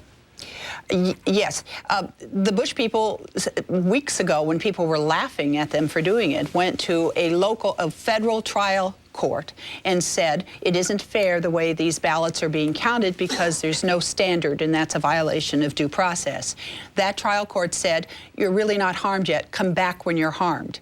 When the Florida Supreme Court ruled, the Bush people then skipped over the next step, the next legal step, which would be the 11th Circuit, and went right to the Supreme Court and asked the U.S. Supreme Court to take it isn't fair to do the dimple ballots. But that did not nullify argument. That did not nullify their appeal to the 11th Circuit. We're only going to take the separation of powers issue. We're not going to do the dimple ballot. This is my plain talk for all this legalese, but basically basically this is what happened. And so the 11th Circuit still has that appeal on the dimpled ballots and the lack of standards before it. Last I heard, it was scheduled for tomorrow. Interesting. Well, now, what about Judge Sanders Sauls? He's stuck with this case, and he listened. I have no sound. Oh, you can't hear us. All right, Brit. Let me throw this question to you then. What about Sanders Sauls? What is Sanders Sauls likely to how is this likely to change or in any way influence his decision? Well, the first thing we know about that question, David, is that Judge Sauls, who is going to announce a ruling at 2 p.m., is now not going to do so. That he is going to wait and study this Supreme Court declaration, the Supreme Court judgment ruling, and see what impact it may have. And David, it's without knowing what he was on the verge of deciding and how he was going to decide it, it's impossible for me to tell with any precision what effect it will have. But I can speculate on that a little bit, and maybe not entirely without value. One of the issues before him is whether the plaintiffs, in this case the Gore campaign, had made a case that recounting these ballots that the Gore campaign once recounted or counted anew, would generate new valid votes or discover new valid votes previously undetected for Vice President Gore, sufficient to place in doubt or change the outcome of the election.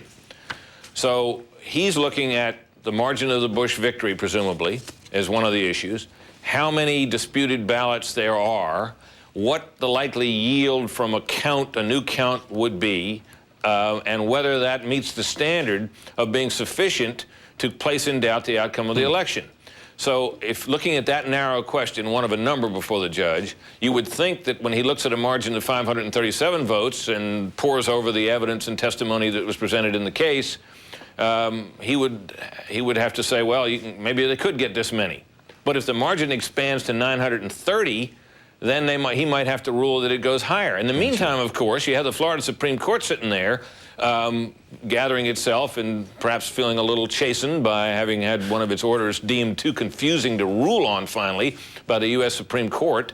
They've got to figure out whether they can restore this issue. Now, Bruce Fine made it sound as if it won't be hard. All they got to do is edit their opinion and send it back up there, or reissue it and say, no, our order stands. We really didn't mean we were relying on the Florida Constitution. Really, we just sort of mentioned that in passing. What we were really doing was an ordinary piece of statutory interpretation to try to deal with two conflicting sections of the law. And then, of course, that would presumably, if that was passed muster at the Supreme Court, that would set the number back to 537, I guess. Yeah. So you can imagine what a welter of issues this has raised. Well, Brit, let's talk to somebody who has some idea of how the justices down in Florida feel. Steve Grimes, he's former Chief Justice of the Florida Supreme Court. Justice Grimes, let me just ask, exactly how do you think your colleagues up on the bench there are going to take this news from the U.S. Supreme Court? Oh, well, you know, judges are human. Obviously, they're not going to be pleased, but they understand that. Judges expect from time to time to be reversed. Presumably, they exercise their best judgment. Somebody disagreed with them. They're going to take it in stride and try to comply with whatever the U.S. Supreme Court directs. Justice Grimes, can you please stay with us? We have to take a very short break. We want to thank Bret Baier, of course, and our own Brit Hume down in Washington. We've got to come back with Justice Grimes in just a moment, but first we're going to take a short break. Stay with us. You're watching Fox News Channel on a very busy day. Final certification was based on Florida law, and they say that they are confident that the Florida State Supreme Court will be able to do that. They also, Frank, see these as two different things, and they say that practically this U.S. Supreme Court decision doesn't impact their motion to contest the election, that they were in the protest phase before, and that now in the contest phase that these two do not coincide, and they say that it shouldn't have any impact on Judge Sanders Saul's reaction or decision. Also, Frank, they do say that they believe that hopefully if that decision goes goes for them, that they can get those manual recounts started. And that, of course, is the key. So they are at least saying, the Gore campaign, that they do not believe this is going to hold them up or have any substantial impact. Frank? Eileen O'Connor outside the National Observatory there where the Vice President makes his residence. To Austin, Texas now, and Jean Meserve again. Jean? Yeah, still very much we want to look at this further approach by the Bush campaign. One campaign has just told us that we are still reviewing this. We don't want to make any premature opinions.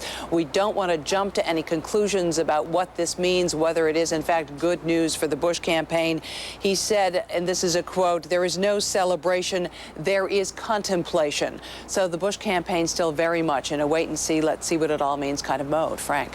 Gene, thanks. John King, back to you. Quick point you were talking. Well, 27 days after 100 million people voted, now all the balls once again headed for the Florida Supreme Court.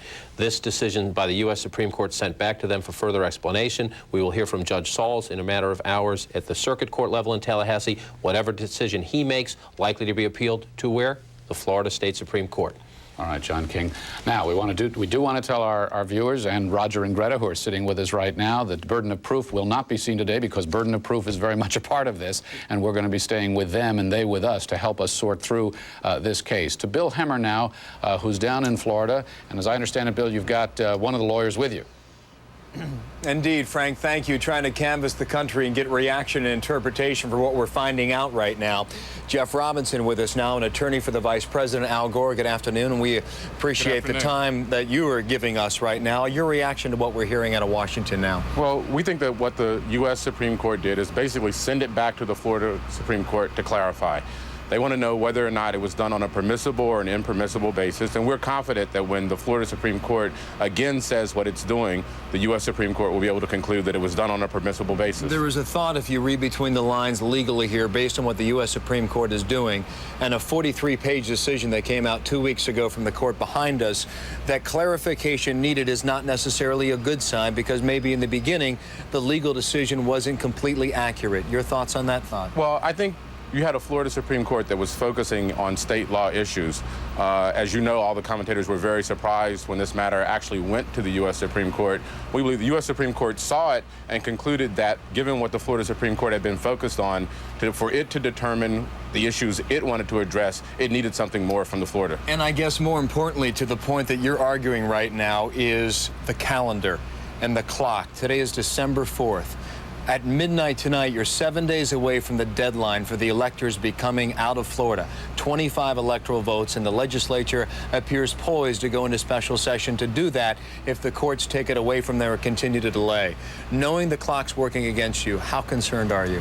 Well, we've always been concerned about the clock. We wanted to get things moving, but we still believe there is ample time, that we have the contest action. As you know, there was a hearing over the weekend. We're awaiting Judge Saul's decision. We believe that Judge Saul can still make his decision. As everyone has been saying, there's likely to be an appeal. That would bring it to the Florida Supreme Court. They were going to be involved anyway on anybody's schedule. They just now have something else to do while they're involved. Something else to do on top of an already packed schedule. It was our understanding last week the docket was already full. There are 2 death penalty cases pending in the state in front of that court right now. 2 scheduled executions a bit later in the month of December. Knowing that schedule is so packed, can that work against you? We don't think so. We don't believe that this is the kind of issue. Courts have important business to do, but this is amongst the most important business any court could have to do. We believe that they will be able to resolve this. Let's go back to Judge Saul's. We know that decision is on hold right now. Does that concern you? It doesn't. He's being a careful judge. A decision came down from the U.S. Supreme Court. Everyone was trying to figure out what does it mean, what does it mean. What he said he was going to do was take a little bit of time to figure out what it means. Address this issue then. Democratic sources close to your legal team were expressing concern and reservation today, not believing the burden was met today and actually over the weekend from Saturday and Sunday. Is there any credence to those concerns and worries about the case you put on this weekend? I'm not sure who you're talking to, but we believe that we put on the evidence that was necessary for us to prevail. Jeff Robinson, appreciate your time. As you mentioned, we're trying to figure it out as we go along. Appreciate your time and talking with us today.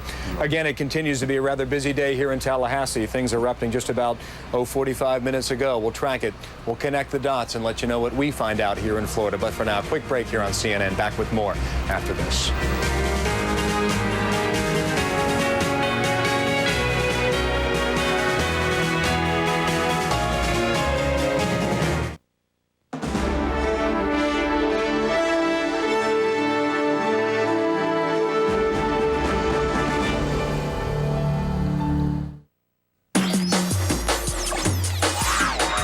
Superbird is connecting to.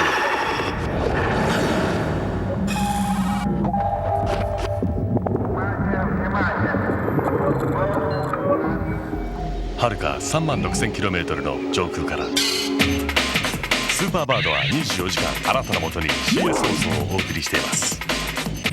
Superbird is connecting to your life. ショービズスペシャルプレビュー13 days。キューバ危機を救った若き男たち。今初めて明かされる全世界衝撃の真実。And they're arranging things to get one. この映画に抽選で200組400名様をご招待いたします。その時アメリカは震えていた。 We're talking about possible nuclear war. ご希望の方はご覧の宛先までご応募ください。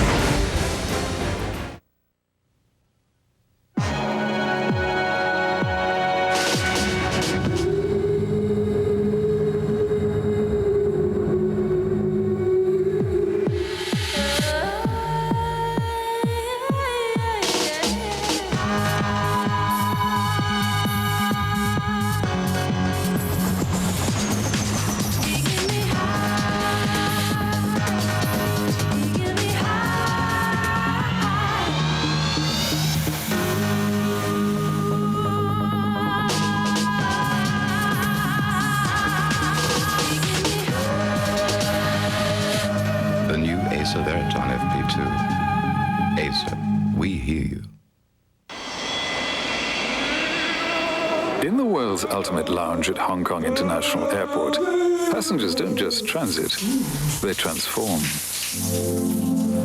It's a kind of magic. This is CNN.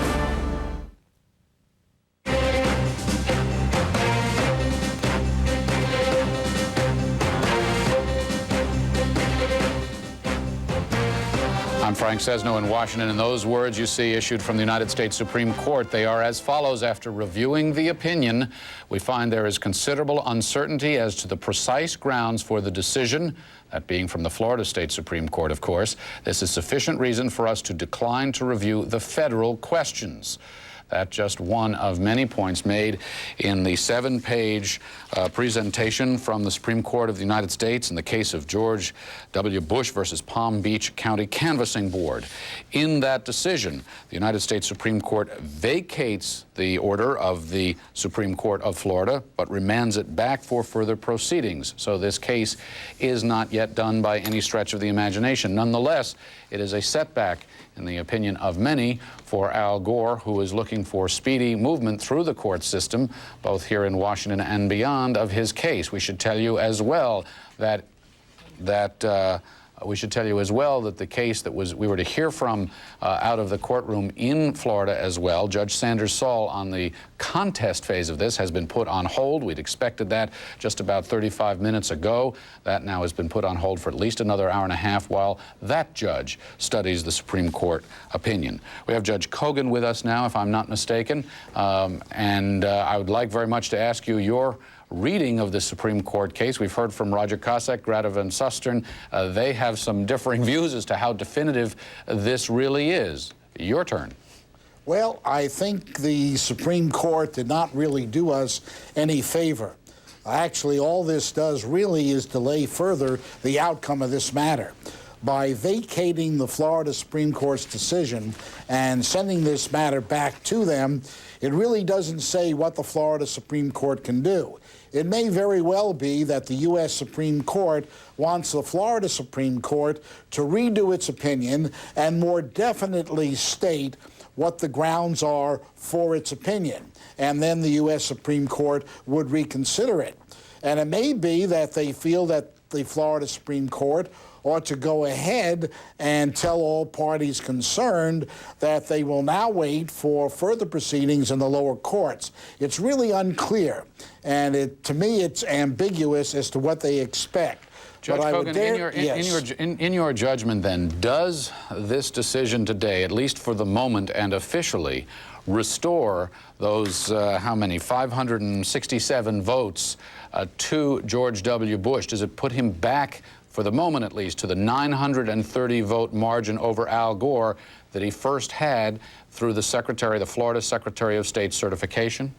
I think you have to say that because in vacating the Florida Supreme Court order, obviously that's what happens. And what is the effect of that, sir?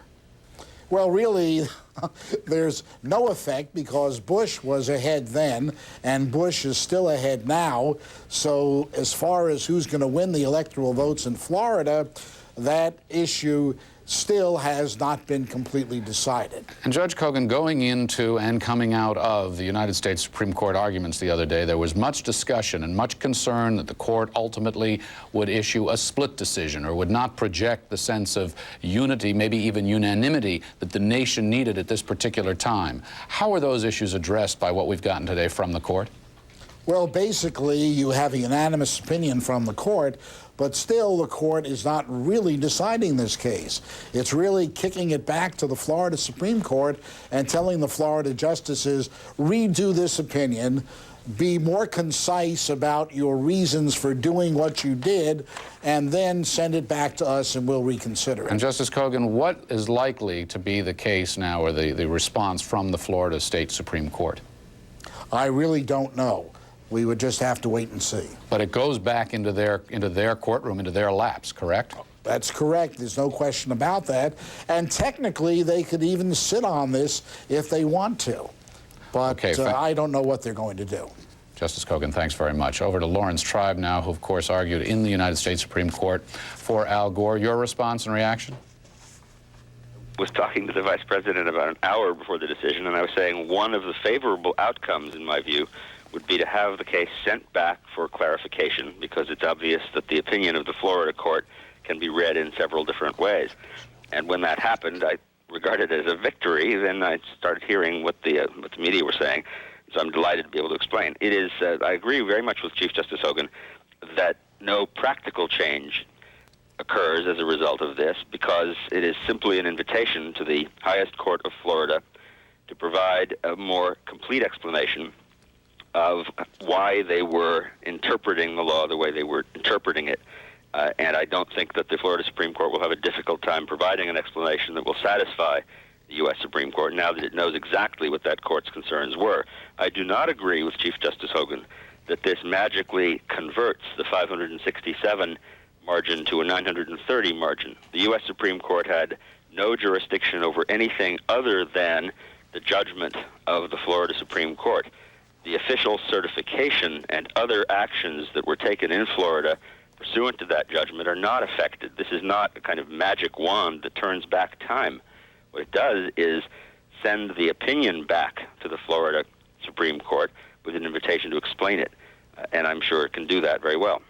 Lawrence Tribe, I do want to thank you for joining us on the phone. I also want to invite in, don't go away, though, don't go away, because I want to invite in Greta Van Susteren and Roger Cossack, who have some questions lawyer to lawyer for you now. Let me ask you the question that was posed to you in the Supreme Court on Friday. It was Justice Scalia. He said, did the Florida Supreme Court make their decision based on the Florida Constitution or the Florida legislature? And that made a big difference to him because the U.S. Constitution gives the power to the legislature. Do you think this decision tips the Florida Supreme Court how they should rewrite their opinion? Should they take that advantage to rewrite it? Well, if they needed a tip, this certainly gives it to them. But I reread the opinion after the argument, and although I can see the source of confusion and ambiguity, I think that the reading that was suggested by 4 of the justices during the argument was probably the right one, and that is they were simply using the Florida Constitution as a way of adding guidance to the process of resolving the ambiguity in the state law. And this is not, it seems to me, a case. But now they get the tip, right? They get the tip from this decision as to how to do it? Well, they'd have to be a little obtuse, but I think they are going to be candid.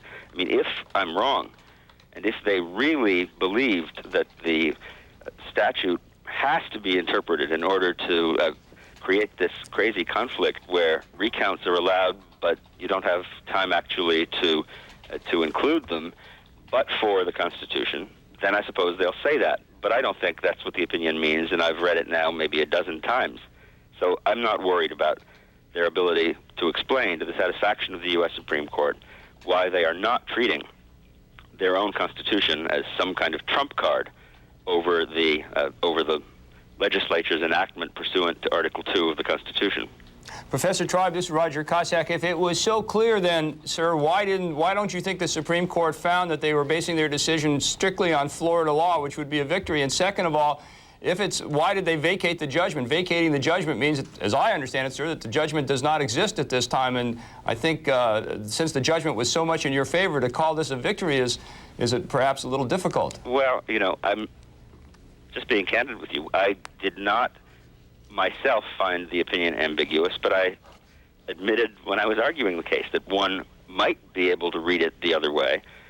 And when that's the case, I think the Supreme Court of the United States is well within its authority to say, well, we want to be sure. We want to be sure that you didn't mean to be acting in a way that would violate federal law.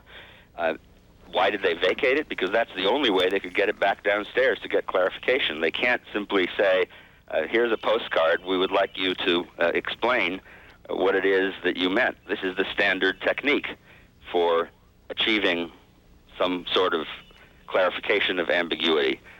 But when you vacate an opinion, you do not thereby create a kind of earthquake that surrounds it and change all of the surrounding actions that have been taken because of it.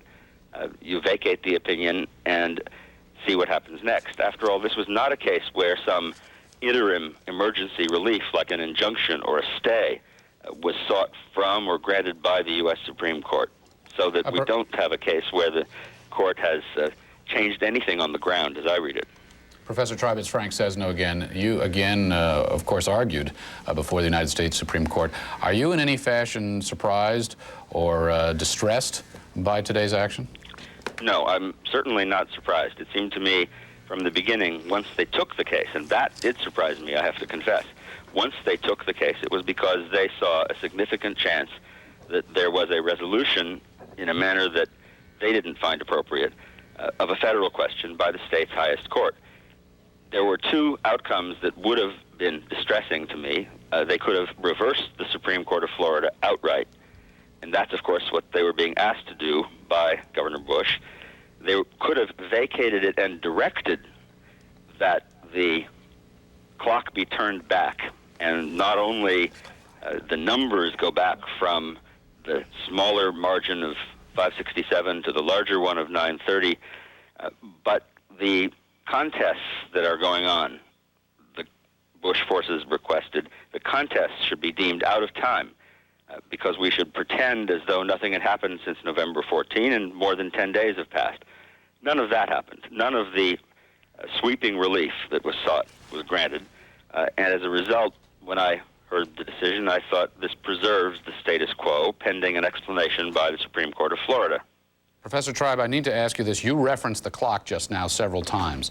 Isn't the simple fact that by the Supreme Court's action today, sending this back down to Florida, requiring additional action, delaying Judge Sanders Saul's decision while they determine what's going on with this United States Supreme Court determination today, doesn't that cost you valuable time?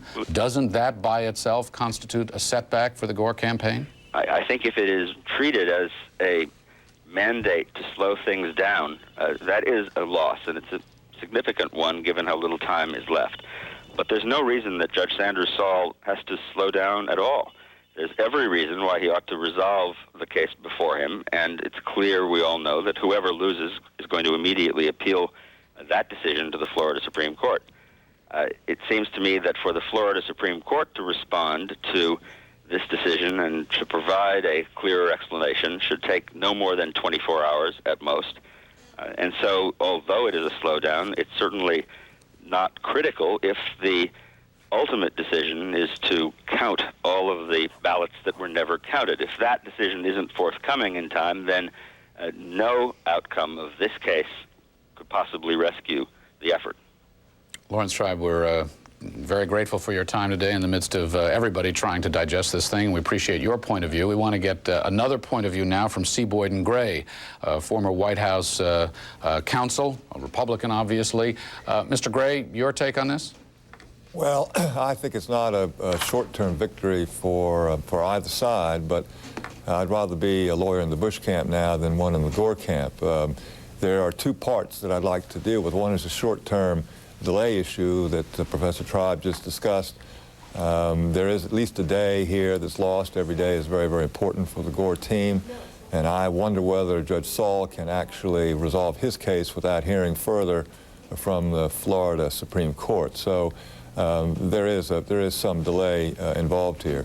Longer term, the reason I would rather be a lawyer in the Bush camp is because the Supreme Court is sending quite clear signals that they take legislature supremacy quite seriously here, both in terms of the Constitution and in terms of Article 3, Section 5, which is the statute that implements this constitutional scheme.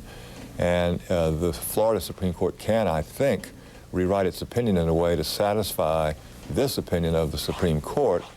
But I think it's a shot across the bow and a limitation on how much freelancing they can do in the future. And I think it's a warning also, in a way, to Judge Saul that he can't go outside the parameters of what the legislature prescribed. Boyd and Gray, I'm sorry. Let me just interrupt here, because over your shoulder we're seeing, now over my shoulder, we're seeing a picture from Crawford, Texas. Governor Bush, we presume, returning there. I'm sorry, that's in Austin. That's the governor's mansion there. He is in Austin today, as we heard from Gene Reserve earlier, to do some business and continue his preparations for whatever eventuality may emerge from this whole thing.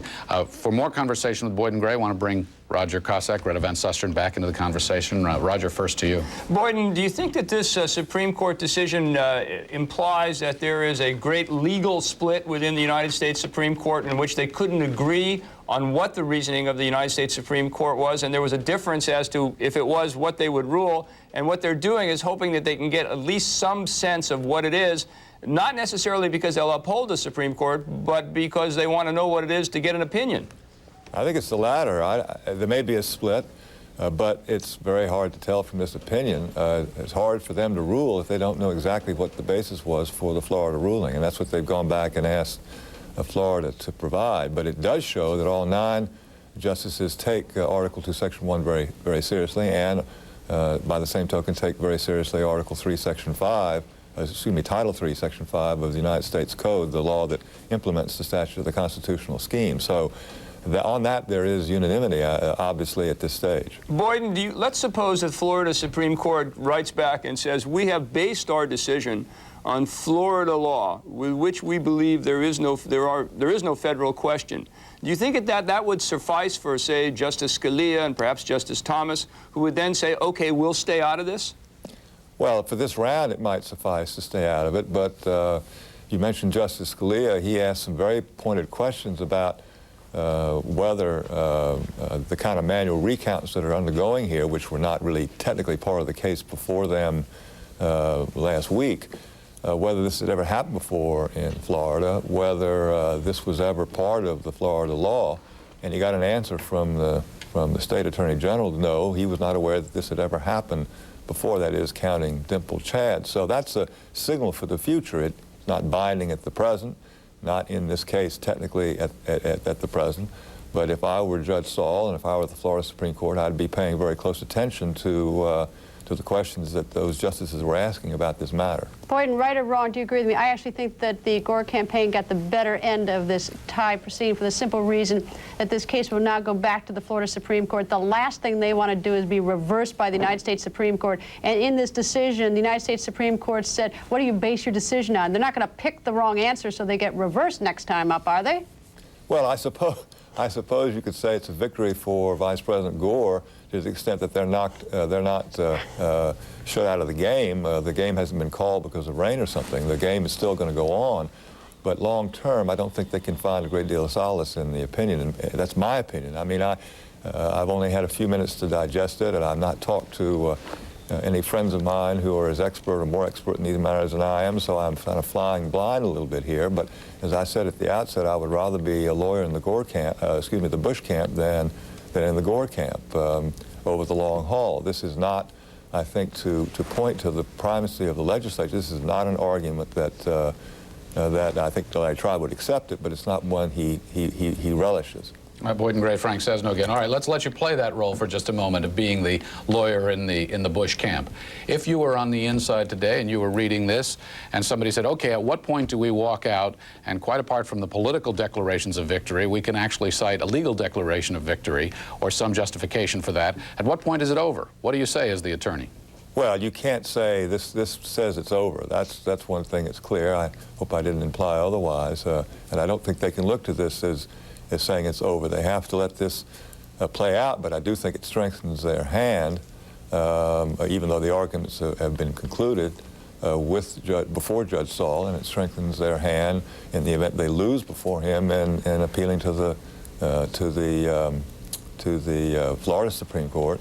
And ultimately, down the road, it does signal to the public that the Florida legislature does have a role at some point if they want to be sure that this electoral slate is not challenged in Congress because it won't be conclusive as of December 12th unless it's chosen pursuant to procedures clearly in place before the election was held. So again, I think it's background, but it's not unimportant background. C. Boyd and Gray, thank you very much for providing us with very important background from your perspective today. Do appreciate it. And if you're just joining us, you're digesting this story right along with the rest of us, as is Judge Sanders Saul down in Florida himself, where he is trying to determine the impact of this Supreme Court determination today on where he goes with the case pending before him. Ken Gross has been with CNN throughout, our election and legal expert here. Ken, best of your determination looking at your global positioning system there and trying to navigate this. What's next? Well, of course, the Supreme Court of Florida now has to act pursuant to this order of the United States Supreme Court. What I expect that they will do, because the one thing that the U.S. Supreme Court seemed to have some trouble with, even across the board, although Justice Ginsburg, I think, had a little less trouble with it, was to clarify this issue as to how much they relied on the Florida Constitution. And I think this court did want to, the Supreme Court of the U.S. did want to issue something unanimous, at least for the time being, and they probably all agreed on that. So the Florida Supreme Court is going to have to go back and rewrite the opinion with the emphasis, assuming they want to come out the same way, with the emphasis that in fact it was based on prior case law and the Florida statutes, not the Florida Constitution. Once they do that, and well, let me start by asking you, how long does something like that take? They're probably working on it already. Clerks are looking at the opinion, obviously, of the U.S. Supreme Court, as well as drafting, perhaps even opinions at this point, draft opinions. The clock, as everybody's saying, is ticking, and it's getting louder and louder by the minute. Maybe 24, 48 hours, I don't know. We've been guessing days for all the opinions, and they've been coming out even shorter. I didn't know that. I thought once 10 o'clock this morning passed, we wouldn't see a U.S. Supreme Court opinion today. So I would suspect that everything would go quickly, 24, 48 hours. Ken Gross, thanks very much. And to all our correspondents, to Greta Van Susteren and Roger Kosek, they'll be with us throughout the day. A couple things for you to keep your eyes on as we move forward. Obviously, we expect more interpretation on the Supreme Court decision itself today. Secondly, we may well be hearing, as Ken Gross teed up, this idea of the Florida State Supreme Court issuing its reply.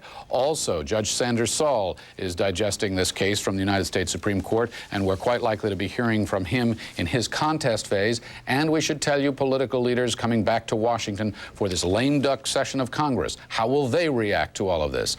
Much more news ahead, and for that, Lou Waters and Natalie Allen will be with you. I'm Frank Sesno in Washington. Don't leave now.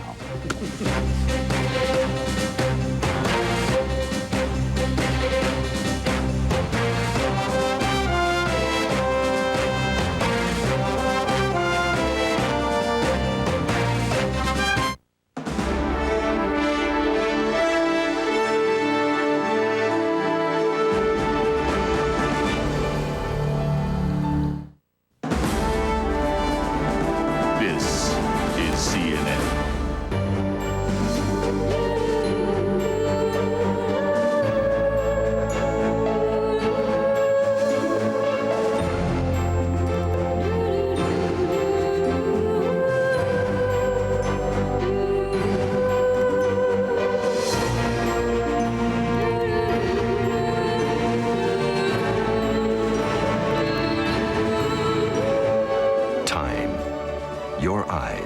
around the world.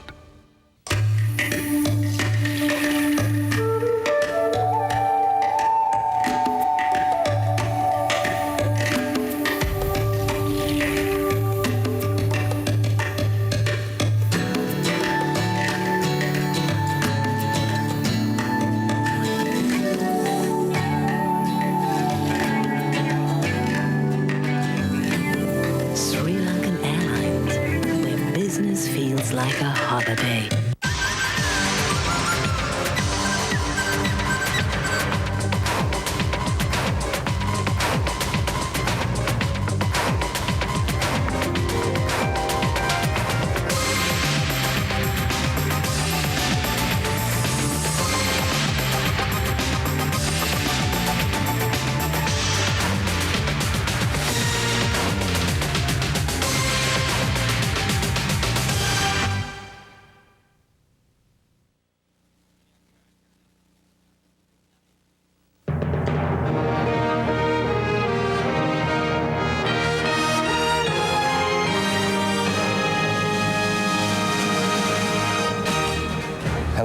Welcome again to the Florida Recount case. We, of course, are continuing on. The U.S. Supreme Court has handed down a decision, but we understand at the moment David Boyce, who is the head litigator for the Gore attorney, is about to address reporters at the Leon County Courthouse.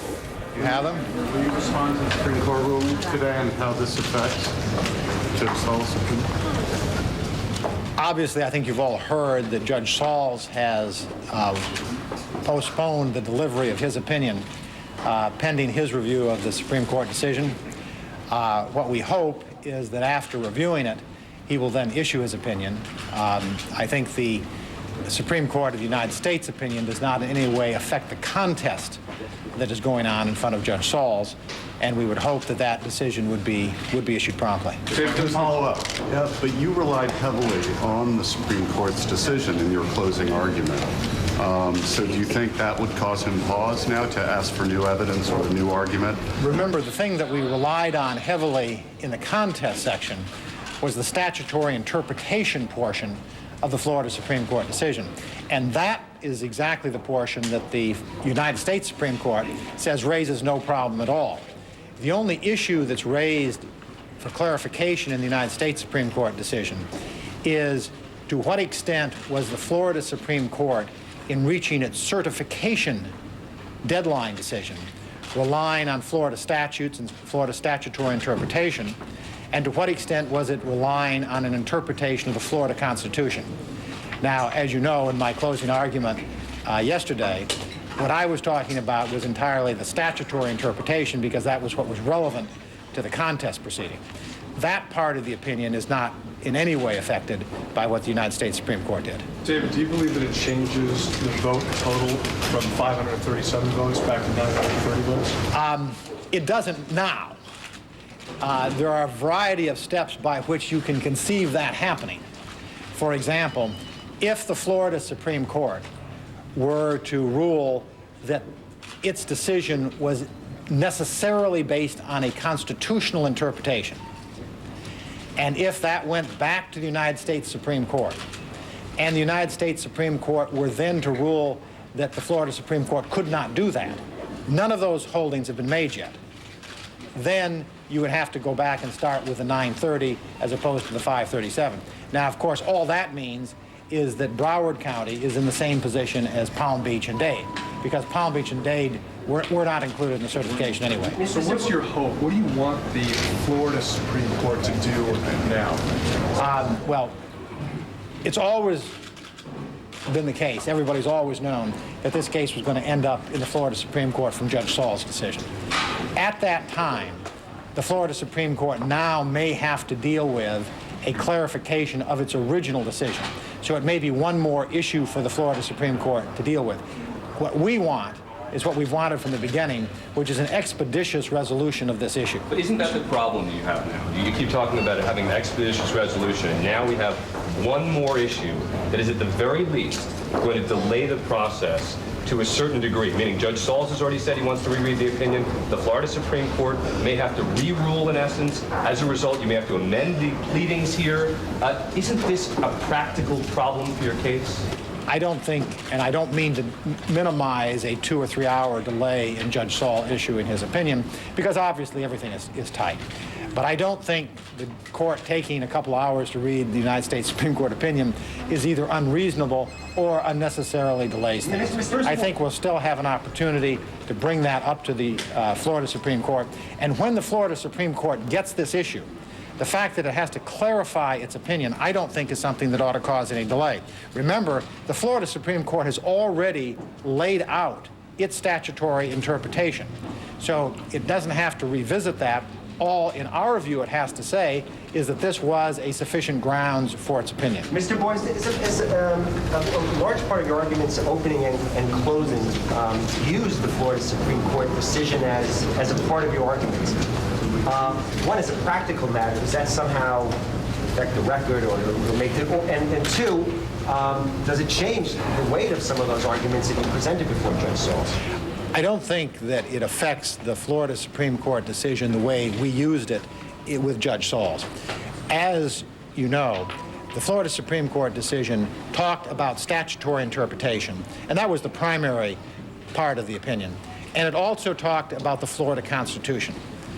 What we were urging to Judge Saul's is that the statutory interpretation provisions of that opinion were important for him to consider in this contest action.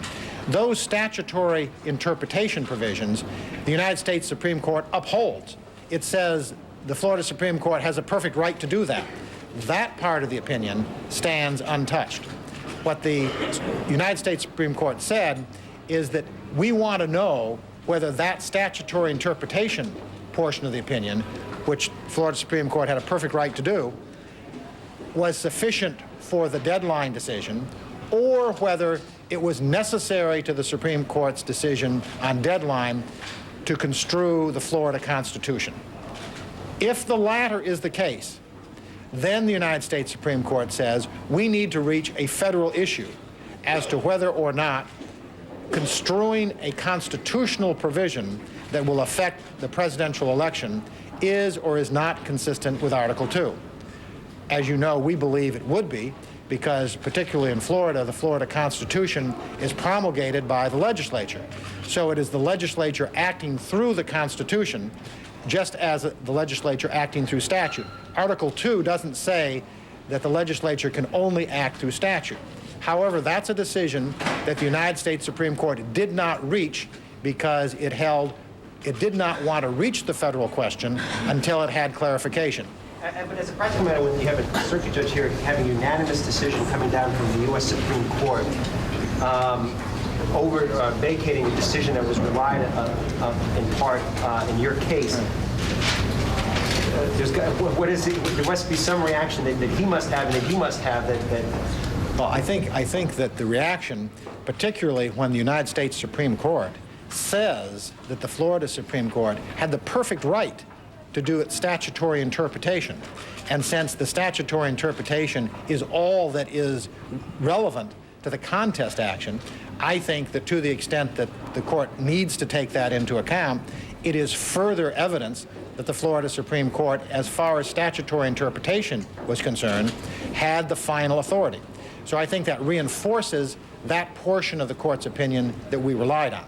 You're going to get a chance to know, Judge, whether it's a full day that the state Supreme Court considers this. Aren't you really running out of time, though, to have these votes counted and to win this thing? Obviously, we'd like to have the votes counted as soon as possible. On the other hand, I think a 2-hour delay in the decision, and we don't even really know that there's going to be a 2-hour delay. The court said it was going to announce the decision between noon and 2 o'clock. That's now been put on hold. The court has said it's going to announce what it's going to do at 2 o'clock. We'll find out then whether there will be any significant delay at all. So I don't think that you can read a great deal of delay into this issue. If matters are delayed, there is no doubt that is to our disadvantage, because we want to get this done quickly. But there's no reason that this needs to delay things. We've always said, both sides, that this was ultimately going to go to the Florida Supreme Court. Now, when we go back to the Florida Supreme Court, there's going to be this additional issue. We think that issue is going to be relatively easily dealt with by the Florida Supreme Court. but as you know, I'm not going to predict. Ron, two questions. Number one, you're not merely one of the vice president's lawyers, you're one of his political advisors. So politically, if you don't get a favorable court ruling, either from this court or the Seminole case, can you survive and keep fighting more than 2 or 3 days if you don't have some court rule in your favor? Then I've got to follow up. Well, I think that we've made it clear, as David just said, that this case is going to wind up in the Florida Supreme Court. Obviously, we prefer to win in Judge Saul's courtroom and be defending that on appeal. But one way or another, this case is going to be resolved by the Florida Supreme Court. I think the American people understand that, and that's certainly where we're headed. As for what the U.S. Supreme Court did today, I think that it made it very clear that it was neither agreeing or disagreeing with the Florida Supreme Court, but merely sending it back for more clarification. And as a result, I don't think it's a win for either camp. I think it's a no decision and leaves this question for another day. And that day is not some day off far in the future, but a day that's coming very soon when this entire matter is brought to the Florida Supreme Court for its resolution. On retrospect, do you wish that you had not challenged the original filing date, would have just let the certification take place, and then you would have had a lot more time to take this contest procedure? No, I think in retrospect, I continue to wish that Secretary of State Harris had not acted in a way to cut off the tabulation of ballots in these 3 counties. Let's remember why we're here. We're not here because we wanted to be in court. We're here because our efforts to get lawful votes tabulated were cut off by partisan efforts by the Secretary of State to end those counts. And if, in fact, those counts had been done without her interference, they'd be over, they'd be in the tally, we'd all know who had won, and we could all go home. We're here now only because there have been a series of efforts, many of which have been struck down by the Florida courts, to block the tabulation of these votes, and we need to continue to fight to get all the votes counted. And am I understanding you to say that you don't think that the Florida Supreme Court will act on the remand until someone appeals, until Judge Saul's rules and someone appeals that ruling? Well, I think the Florida Supreme Court will do what it's going to do. Given the tightness of the timetable, I think it's very likely that all these things would wind up conflated before the Florida Supreme Court. But they could be separate proceedings, but we're talking about a very tight timetable that my guess would be done in one proceeding before that court. In the end, this this U.S. Supreme Court decision has to be a disappointment. I mean, your reaction has to be something of disappointment that we're not moving forward. Well, I don't consider it a disappointment or a positive development. I consider it a neutral development. This court could have done one of 3 things. It could have ruled for us, it could have ruled against us, or it could have done what it did today, which is to say there isn't enough here for us to decide. Go back to the Florida Supreme Court, get a clear ruling from the Florida Supreme Court, and then we'll look at it then. And from our perspective, that's neither good news nor bad news. It's just no news. And so we'll proceed with what is the heart of this matter, which is the counting of those 14,000 ballots that are yet to be counted. Before Judge Saul's on that, we'll see what he does. We'll take the next step in that process. But the U.S. Supreme Court's decision today, I think, is just a no decision. But David, you keep saying, you know, if this is just a 2-hour delay, then it's no big deal. But this might be not a 2-hour delay. You know, Judge Saul's coming back 2 days from now, 3 days from now. We don't know how long he's going to wait. I think there is no doubt that if there was to be a delay of several days here, that would be a disadvantage. We are going to ask Judge Sauls to act promptly, as he said he would, and as he has acted promptly. I really don't think that Judge Sauls is going to delay this decision a long period of time. I think he recognizes the importance of making a decision one way or another and getting this finally resolved. Did you get a chance to make your points to the judge, though, about your interpretation of the Supreme Court's decision? I mean, will you get a chance to tell a judge that in any kind of filing, or would that come later if he doesn't rule right away? If he doesn't rule right away, and if he wants to hear from us on that issue, we will obviously express our views. But I think that what he's indicated is he's going to read that decision, and I think once he reads the decision, I think he will not need to hear from us. Are you concerned right now, if the original certification deadline stands, that you would have filed your contest too late, I guess after the 10-day period after certification, that you might lose your chance at that? No, I don't think there's any chance of that. I don't think there's any chance that we will be ruled to be out of time, since there was an actual certification, and since at the time that we filed our contest, we were following a Florida Supreme Court decision that we think will ultimately be upheld. Though, Mr. Boyce, as a technical matter, now, as it stands, the votes are 930. Would you agree? No, not at all. No. Not at all. The Florida Supreme Court's decision has not been reversed. The Florida Supreme Court's decision has been sent back to the Florida Supreme Court for the Florida Supreme Court to give its interpretation of what it was doing. The United States Supreme Court is expressly saying that it is not reversing the Florida Supreme Court. In fact, the United States Supreme Court is saying they don't even know whether there's a federal issue there or not. If there's not a federal issue, the United States Supreme Court has no authority at all. And what the United States Supreme Court is saying is that in order to determine whether or not there's a federal issue, and remember, that's the predicate of any action from the United States Supreme Court at all. In order to determine whether or not there is a federal question, we need clarification from the Florida Supreme Court. So if the Florida Supreme Court gives clarification that says there's not a federal issue, this is just statutory interpretation, that's the end of it. And the United States Supreme Court has said that's the end of it. But do you think they can come to the same conclusion without relying on the Florida Constitution, which they are not allowed to do under the Supreme Court ruling? Well, first of all, the United States Supreme Court did not say that they were not allowed to rely on the Florida Constitution. What the Supreme Court said is that if they relied on the Florida Constitution, that would raise a question for decision, okay? So the United States Supreme Court has not at all Constitution, and indeed we believe they could rely on the Florida Constitution in at least two senses. One, that is a way that the Florida legislature does act under Florida procedures. And second, the Florida Constitution is part of the general fabric of interpretation of election laws that the Florida legislature can be presumed to take into account when it is passing election laws. However, independent of the Florida Constitution, we think the prior decision of the Florida Supreme Court makes absolutely clear that this is normal, garden variety statutory interpretation and that they don't need the Florida Constitution. Remember, the Florida Supreme Court based its decision on cases like Chappelle against State in 1988 and the Beckstrom case in 1998, both non-constitutional decisions, both decisions interpreting Florida election statutes.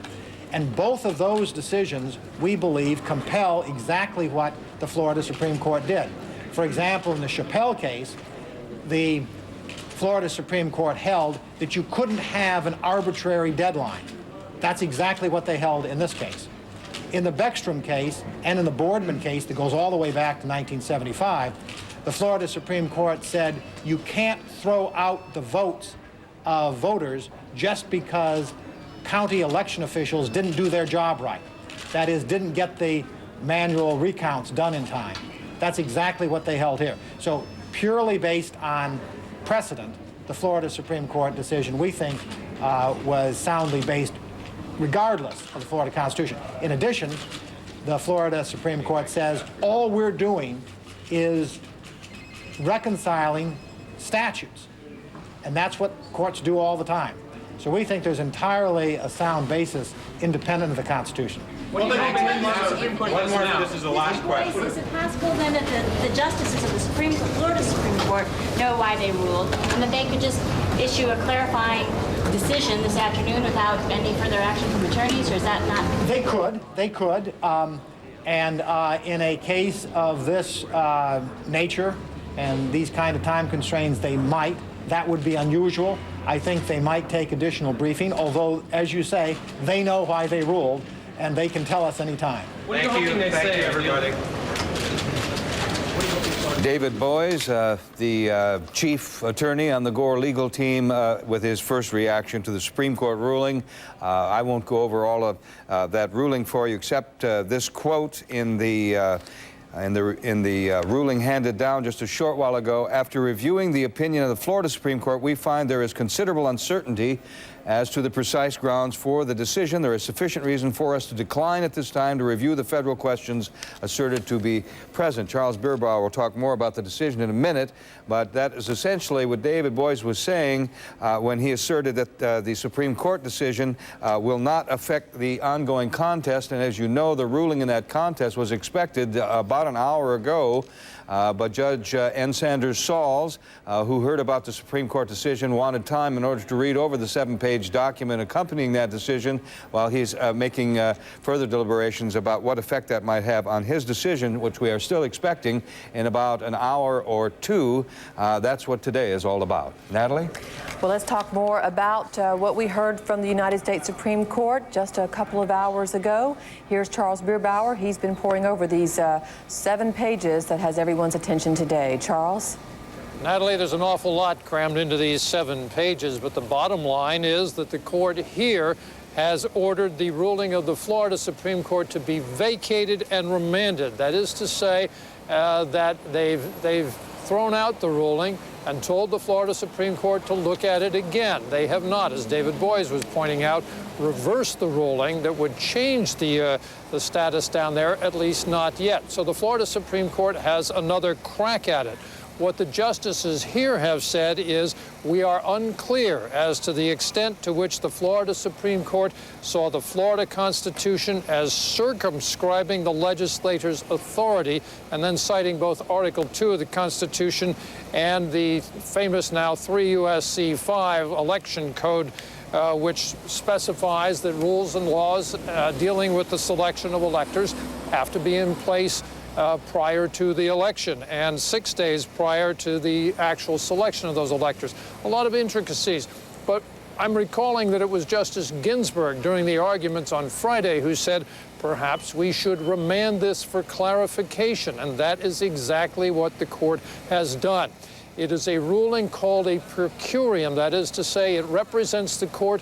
It is not signed by any individual justice of the court, and there are no dissents, though clearly as you read through it, you can see where the lines within the court might differ. For example, just to cite 2 things here, it makes a notation saying, as a general rule, this court defers to a state court's interpretation of a state statute. And that's the sort of thing, again, we heard Justice Ginsburg say repeatedly during the arguments. But goes on to say, but in the case of a law enacted by a state legislature applicable not only to elections to state offices, but also to the selection of presidential electors, the legislature is not acting solely under the authority given it by the state.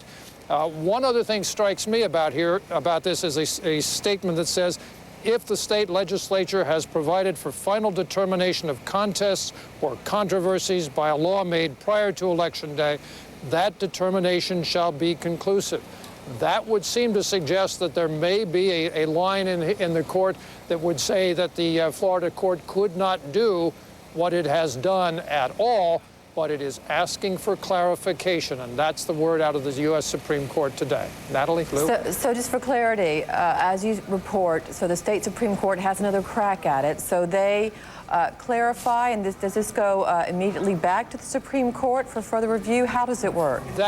That could be the process. We're dealing with something that is out of the ordinary. We've not been in quite these circumstances before. There are certainly instances when this court has had to react quickly. So the Florida Supreme Court could take another crack at it, could further explain its ruling, would not necessarily have to go to any additional hearings or arguments before that court, could send that back to this court, and this court could then rule quickly. But because it is uncertain ground, we just really have to wait and see what the Florida Supreme Court does now.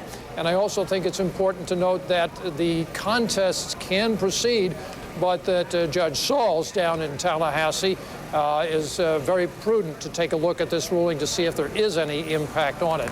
My sense would be that he can proceed and may later on today. We'll see on that, too. Right. In the next hour or two, we should know. Thanks, Charles Bierbower at the Supreme Court. For more now, here's Lou. You just heard David Boies, the chief litigator for the Gore campaign, with reporters in the Leon County Courthouse. He now joins us one-on-one in Tallahassee. Good afternoon, Mr. Boies. As you know, As you know, Judge Sanders Saul has delayed any decision on what you were addressing over the weekend until he's had a chance to read over this Supreme Court ruling. What effect, if any, do you think this will have on the Saul's decision? I think ultimately it will not have a effect. I think the certification process, as we've said from the beginning, is separate from the contest phase. I think it is prudent for the judge to take time to review the United States Supreme Court decision to make sure of that. But I think that once he's had an opportunity to review it, he will move forward and render a decision as he said he would last night. And how critical is this N. Sanders Saul decision to your mission here? Well, I think it's very important to get that decision decided.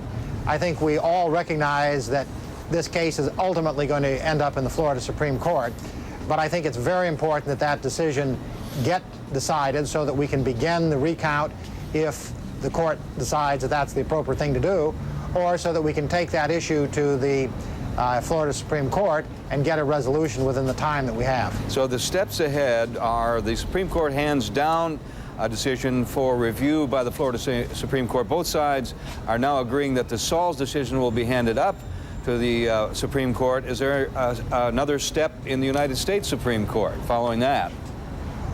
Well, the United States Supreme Court decision, as you know, asks for clarification. Now, once that clarification is given, whether there is a role for the United States Supreme Court depends first on what that clarification is, and second, on whether the United States Supreme Court wants to take the case given that clarification. The United States Supreme Court indicated that if the Florida Supreme Court was basing its decision on the interpretation of Florida statutes, then that was something for the Florida Supreme Court to do, and there would be no further review.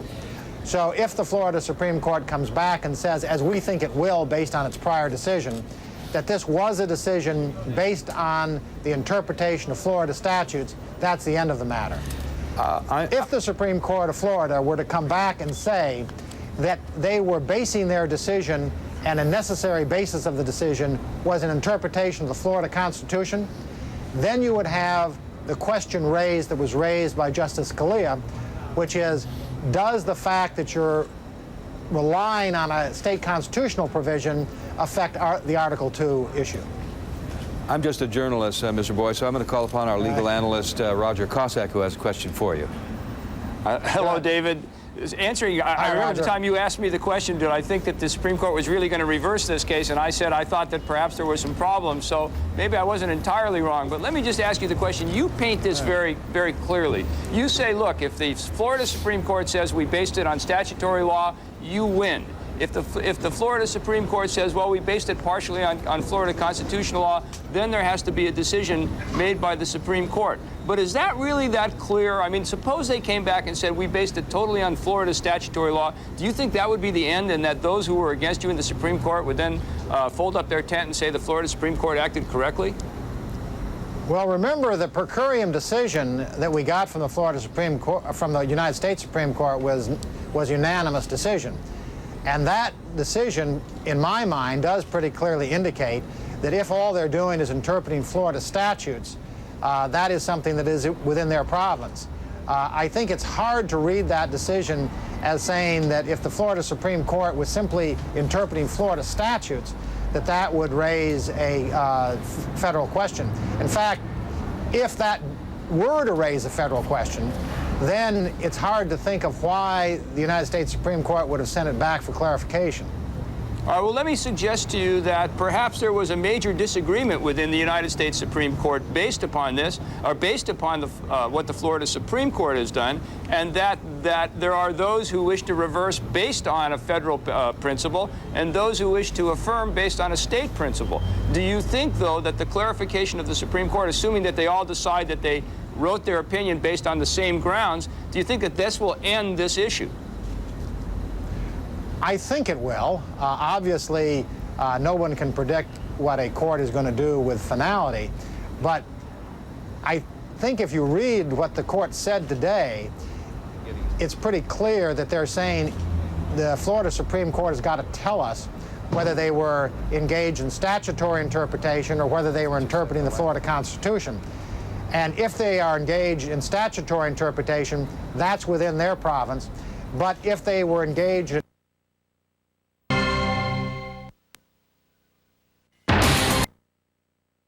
case that this per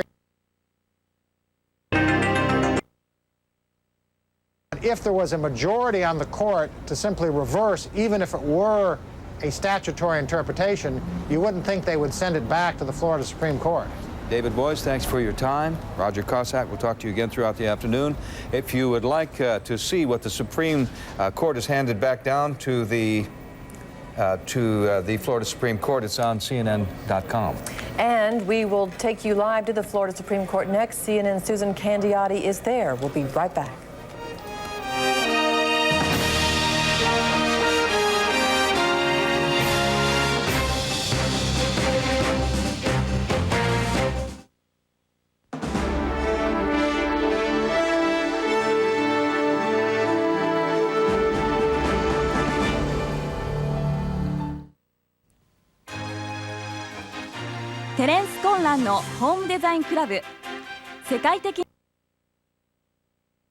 Bear witness to his intense vitality and to his varied contributions to our national culture.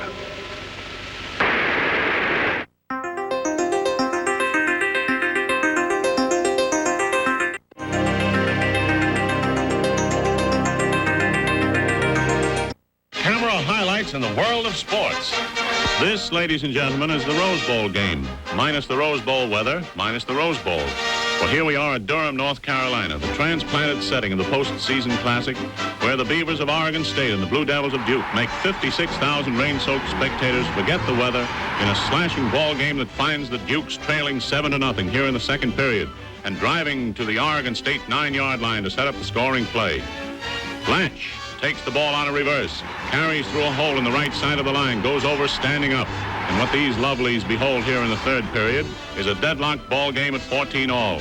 But the Beavers change all that when Deathman drops back, heaves a pass to Gray, who takes the ball on the Duke 35 and carves himself a chunk of Rose Bowl glory as the underrated Beavers triumph 20-16.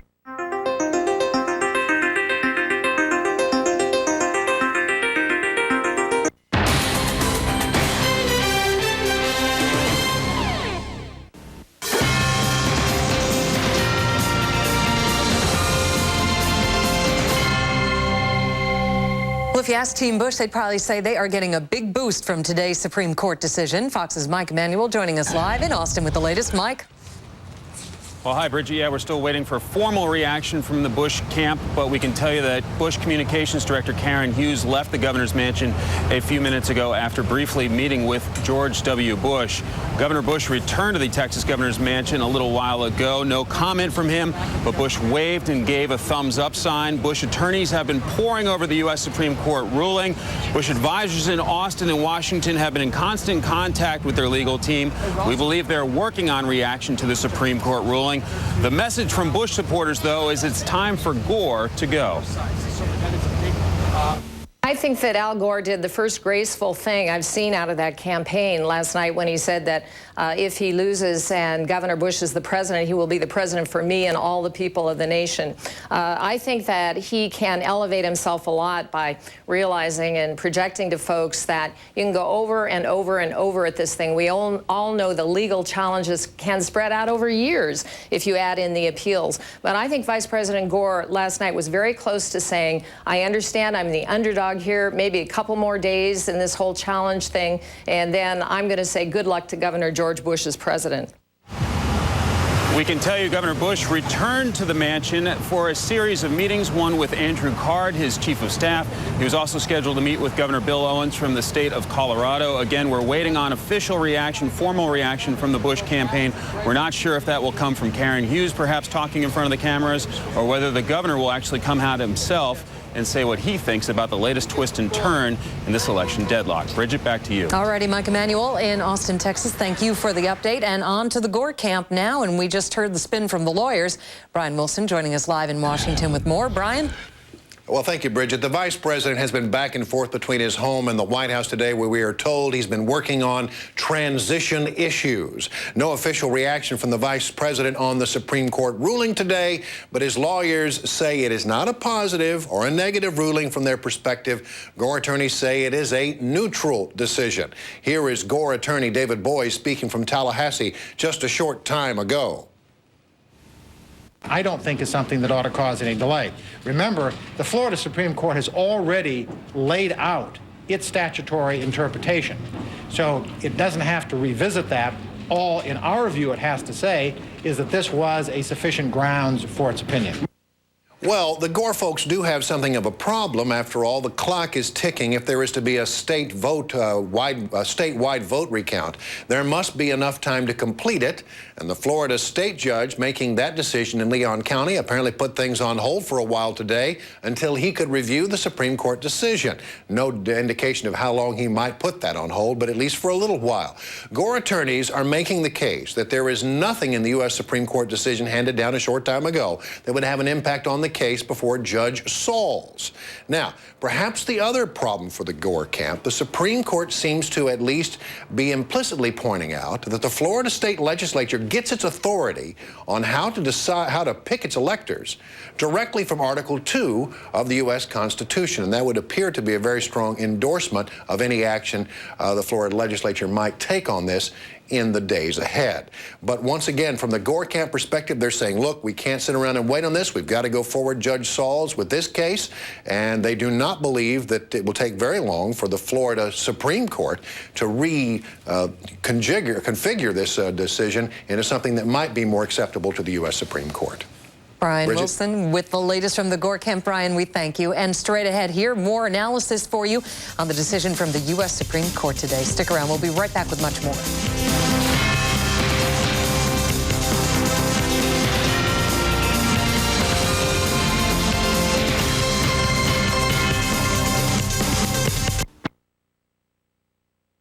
60 million people. Nobody else has more than 60 million people, so we want more votes. And the French have said, hang on, the whole deal we've always had for the last 55,000 ball fans gathered for the All-Star game at Briggs Stadium, Detroit. Rival pilots Del Baker and Bill McKechnie. Dizzy Dean, ex-ball player and budding radio announcer. Cleveland's Bob Feller and Whitlow Wyatt of the Dodgers. They pace the pitching in the major leagues. The Yankee Clipper Joe DiMaggio and brother Dominic of the Boston Red Sox. So run the headliners, but here's that eighth-inning heartthrob. Edgar Smith whips over a fast pitch to Archie Vaughan, and with it goes a hatful of all-star records. For when Vaughan hangs the apple in the second tier of the right field stands, it marks his second and successive circuit cloud of the ball game. With Johnny Mize scoring ahead of him, the National Leaguers have forged to a 3-2 lead.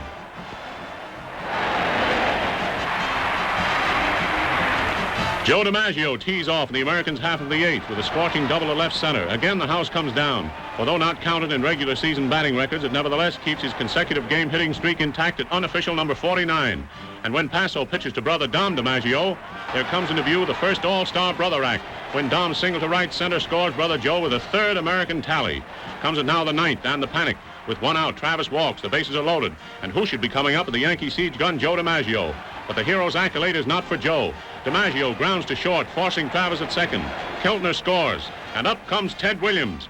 The first pitch, a called strike. Paso worked to a count of 2-1 when Williams lays into one with everything he has, and the ball game is over. A tremendous home run crashing against the stadium roof sends Gordon and DiMaggio romping home ahead of him, and the American Leaguers hang up their sixth all-star triumph in numbers reading 7-5, while Ted Williams, the 400 batting pride of the Boston Red Sox, becomes baseball's man of the hour. With the entire net proceeds of the game going to the United Service Organizations, Chairman Thomas E. Dewey speaks for the USO. The baseball world certainly did a great job today for the men in uniform. On behalf of the United Service Organizations, I want to thank the 55,000 fans and the leaders and players for their help.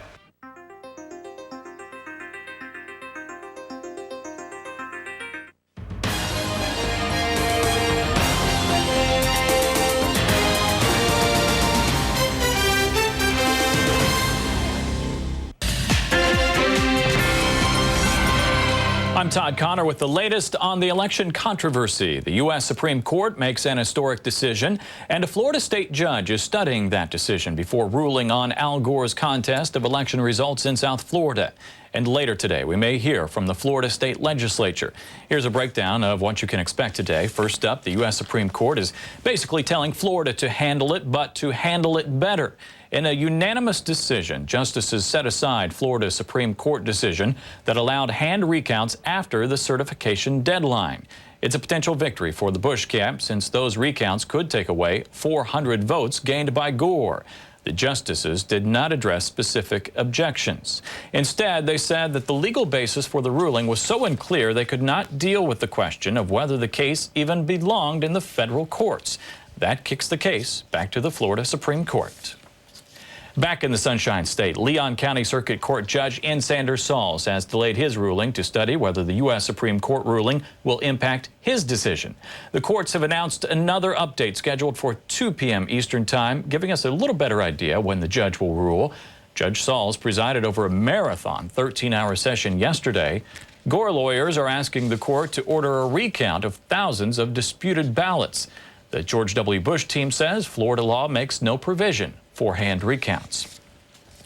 As for the candidates, Gore lawyer David Boies says the U.S. Supreme Court ruling does not change the vote totals for Gore and Bush at this time. In an interview on the CBS News magazine 60 Minutes, Gore says he's not in deep denial about the prospect of losing his quest for the presidency. He said he wants the world to know he's not angry about the election and he's getting plenty of rest. He also says whoever is sworn in as the next president should have the support of all the people. On the other side, George W. Bush continues working on his transition plans. The Texas governor met with Republican congressional leaders over the weekend at his ranch in Crawford, Texas. And today he held a conference call with top aides. Over the weekend, Bush said he's confident he'll be the guy moving into the Oval Office. Bush is back in the Texas state capital, Austin, right now, working on more transition plans. And that is a quick look at where everything stands right now. We'll have another update for you a little bit later, but now more coverage of Florida's decision.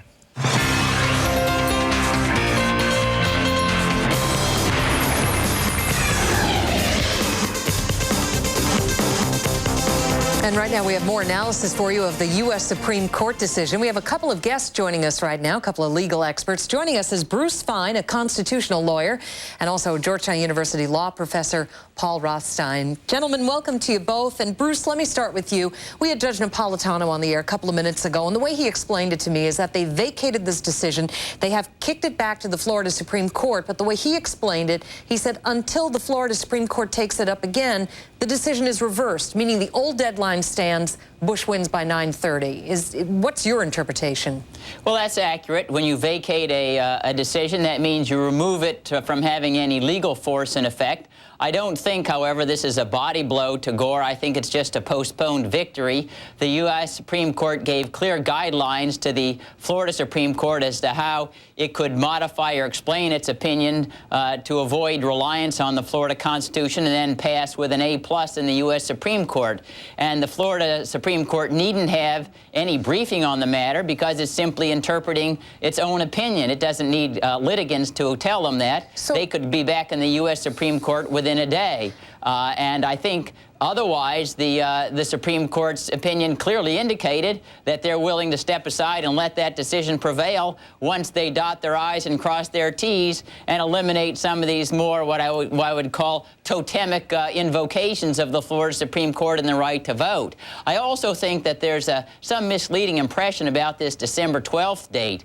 December 12th isn't the date that you have to meet in order to be represented in Congress and casting electoral votes. It simply says in the statute that if you meet December 12th and have all your electoral disputes decided then, Congress guarantees it won't second-guess your electoral votes. It doesn't say that if you fail a deadline, Congress still wouldn't uphold your votes. It just simply says it's not a guarantee. So this is an artificial compression here. Thirdly, I do think that this decision may well impact on Judge Saul for this reason.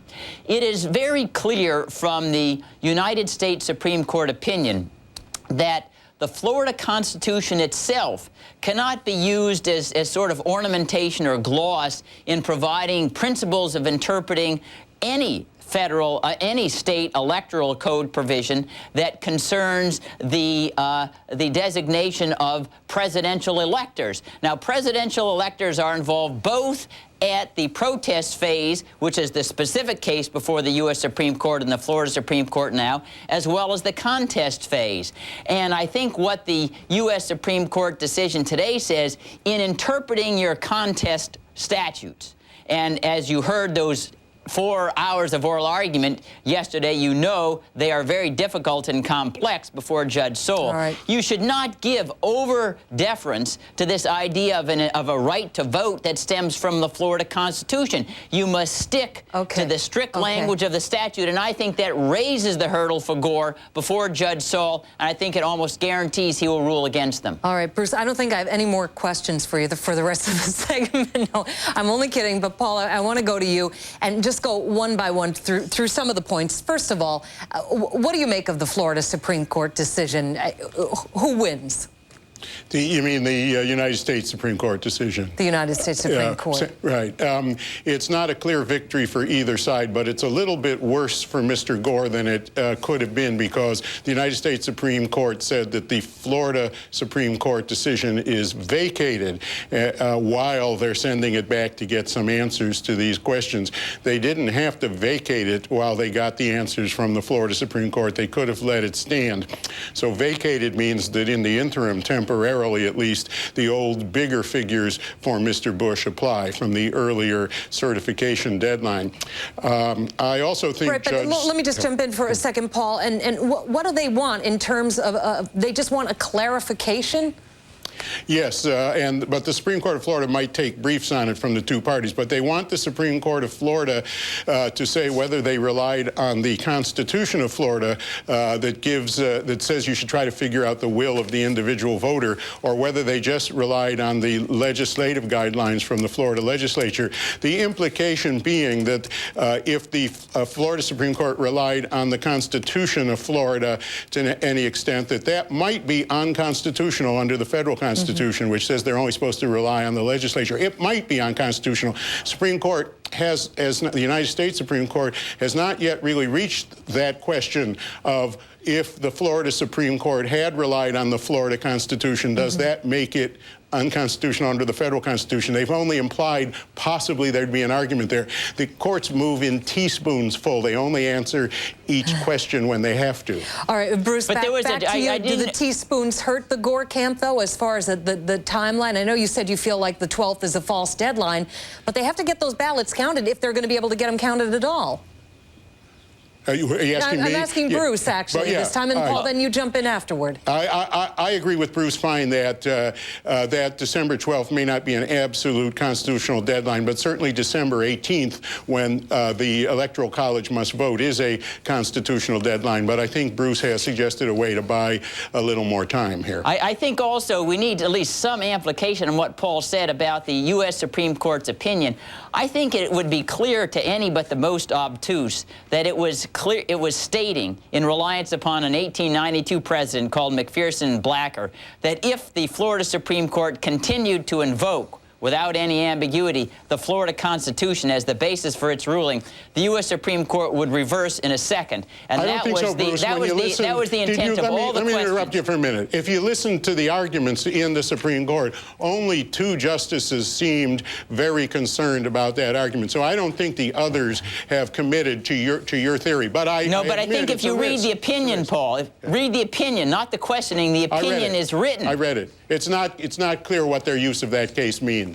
Don't forget, they compromised a lot to get all the justices to sign on this per curiam. So they threw in a lot of stuff from all the different justices that maybe all the justices did not agree with. Paul, I want to get your take on this. Will this have any effect on Judge Saul's decision?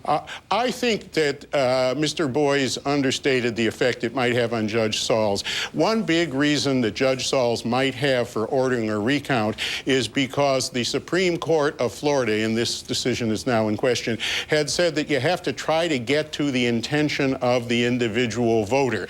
That would be a reason why he would order recounts. Now, if this is under reconsideration by the Florida Supreme Court, and they ultimately soft pedal that philosophy of getting to the individual intention of each individual voter because they have to, because of something the United States Supreme Court has said, if that is the case, that would influence Judge Sauls. I think he's inclined not to want to go through the trouble of having recounts and counting recounts, and the only reason he would be because the Florida Supreme Court has said it's important to do that. But if they now withdraw that in the Florida Supreme Court, that would change Judge Saul's decision. All right, you gentlemen no doubt hear the band striking up. I want to thank you both so much for your analysis. Do appreciate it. Paul Rothstein and Bruce Fein, thank you, gentlemen.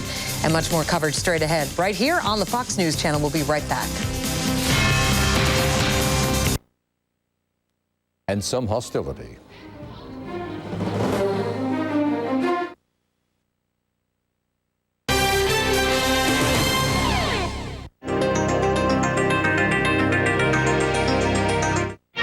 Fireside Chat. The president explaining some angles of his $4.5 billion spending and lending program. Democracy has disappeared in several other great nations, not because the people of those nations disliked democracy, but because they had grown tired of unemployment and insecurity, of government confusion, government weakness. Finally, in desperation, they chose to sacrifice liberty in the hope of getting something to eat. We in America know that our own democratic institutions can be preserved and made to work. History proves that dictatorships do not grow out of strong and successful governments, but out of weak and helpless ones. I propose to sail ahead. I feel sure that your hopes and your help are with me. For to reach a port, we must sail. Sail, not lie at anchor. Sail, not drift.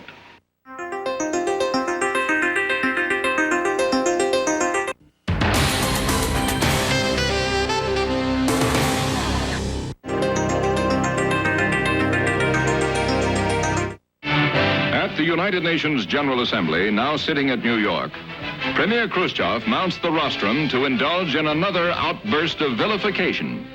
And delegations from all over the world, many of them headed by their chief executives, hear an irresponsible tirade of abuse that for gutter language has never been surpassed in the history of parliaments. A ranting, raving attack on about everyone who disagrees with communist imperialism, including a threat of atomic war. An exhibition so intemperate, it brings an interruption from Frederick Boland of Ireland, President of the Assembly, who warns the Kremlinite he is out of order. Take the microphone from me. On a former occasion, I indicated the view of the chair that offensive remarks of a personal character directed to the heads of states or heads of governments were not in order. I'm afraid that a description which was applied to the head of the state by the speaker at the rostrum was unparliamentary and out of order, and being out of order, it should not appear in the official record. Is Hitler reincarnate in this pudgy propagandist?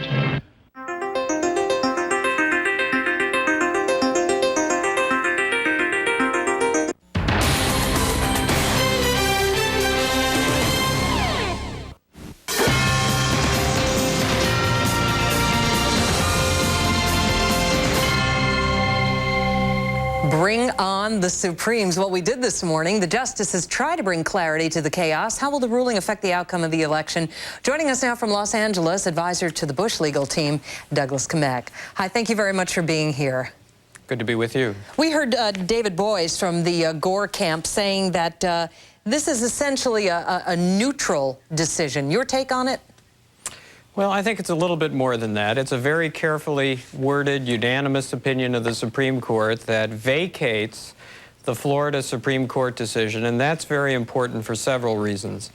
First of all, it sets aside the revised certification date, and I would think that Secretary of State Catherine Harris should be thinking pretty seriously this morning about undertaking a new certification, one that would reflect the vote totals on November 14th plus the military or overseas ballots, and put that in place and have that recertified by the governor of Florida. So you're saying she should certify the 930 from the original deadline, November 14th. But isn't this just going to wind up back in the Florida Supreme Court? Might that not be premature? Well, I think that's what her duty is now under the Florida law, because what we had was a Florida Supreme Court decision that erroneously, or perhaps erroneously, interpreted the law, and what the Supreme Court of the United States has done is set that aside, to wipe that off the table. Now her responsibility as a state executive officer is to perform the function that the court prevented her from doing last November 14th. So I think it's her duty to do it, whether the state Supreme Court has a different view of it ultimately or not. And secondly, I think it does have an effect on Judge Saul's determinations. Now, he's, as we all have been subjected to a great deal of evidence and testimony, and he's in his chambers right now trying to study the effect of this Supreme Court decision on his determination. Now, what might that effect be? Well, I think the primary effect is that it returns the law of Florida to how it was on the night of the election, which means what? It means that the standard for manual recounting that the Florida Supreme Court articulated is not the law of Florida at the moment. And so if a trial judge is being faithful to his place within the judicial system, his understanding of Florida law has to be governed by what was the law on November 7th, not the law of the Florida Supreme Court decision. And that would favor, I think, Governor Bush, because it would mean in essence that Secretary of State Harris's determination that manual recounts should only be done in extraordinary circumstances, when there's a failure of the tabulation system, when there's an act of God, when there's substantial noncompliance with the election codes, only then do you undertake manual recounts. And what the Gore campaign has been asking for in the contest proceeding is a general right of manual recount. And I don't think that's the law of Florida now that the Supreme Court of the United States has vacated that state Supreme Court decision. Afraid we're out of time. Douglas Kamek, thank you very much for giving us your take on things. Appreciate Good to be with you. All righty. And coming up in our next hour of wall-to-wall election coverage, more on today's ruling from the U.S. Supreme Court. And inside Judge N. Sanders Saul's head, what is the Leon County Circuit Court judge thinking when it comes to Al Gore's request? Does he think disputed presidential ballots should be recounted by hand? We could find out anytime, so keep it here. You're watching Fox News Live.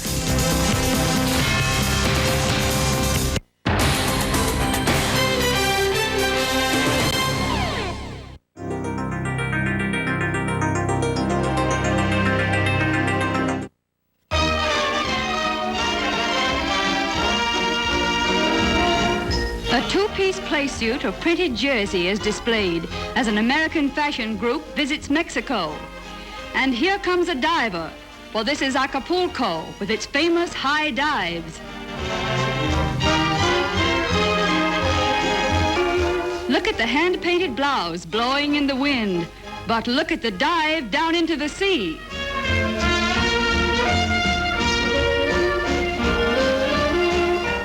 Diving and a good neighbor style show. And how he takes the leap through space and plunges safely into the water is almost like a miracle, says she in her black moire bathing suit with a white fringe trim.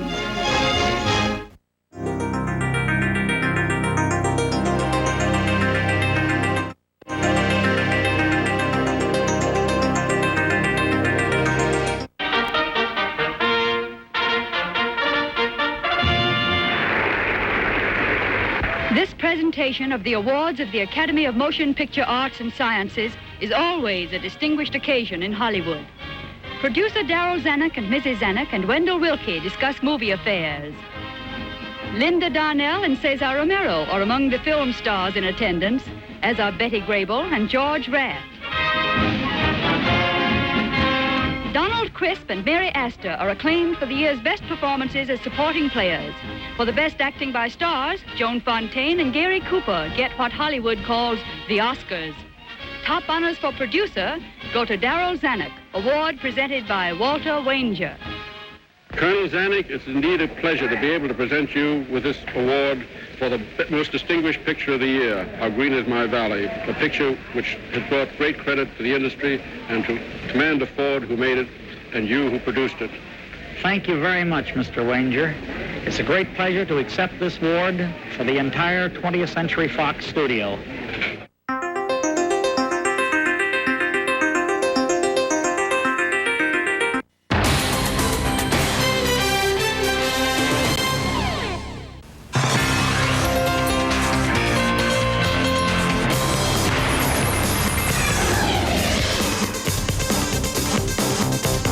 A decision from the highest court in the land might bring up more questions than answers in the presidential election. But one thing is clear, the ruling is better news to Bush than to Gore.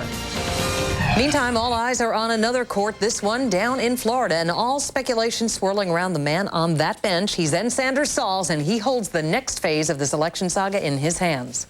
From the Fox News World headquarters in New York, hi, everybody. I'm Bridget Quinn. Thanks for picking us for your presidential election coverage today. Today being December 4th, 27 days since we went to the polls. And Team Fox coverage starting now with Bret Baier live in Tallahassee. Hi, Bret.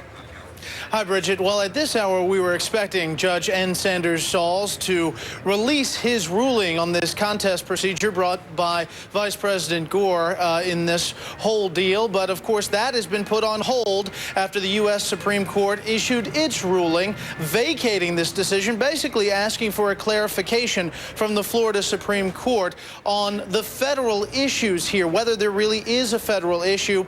And the Florida Supreme Court, we are told, we may hear from the public information officer over there, Craig Waters, in the next few minutes, perhaps in the next hour, as to what the 7 justices' reaction is to the U.S. Supreme Court ruling and how they will handle that.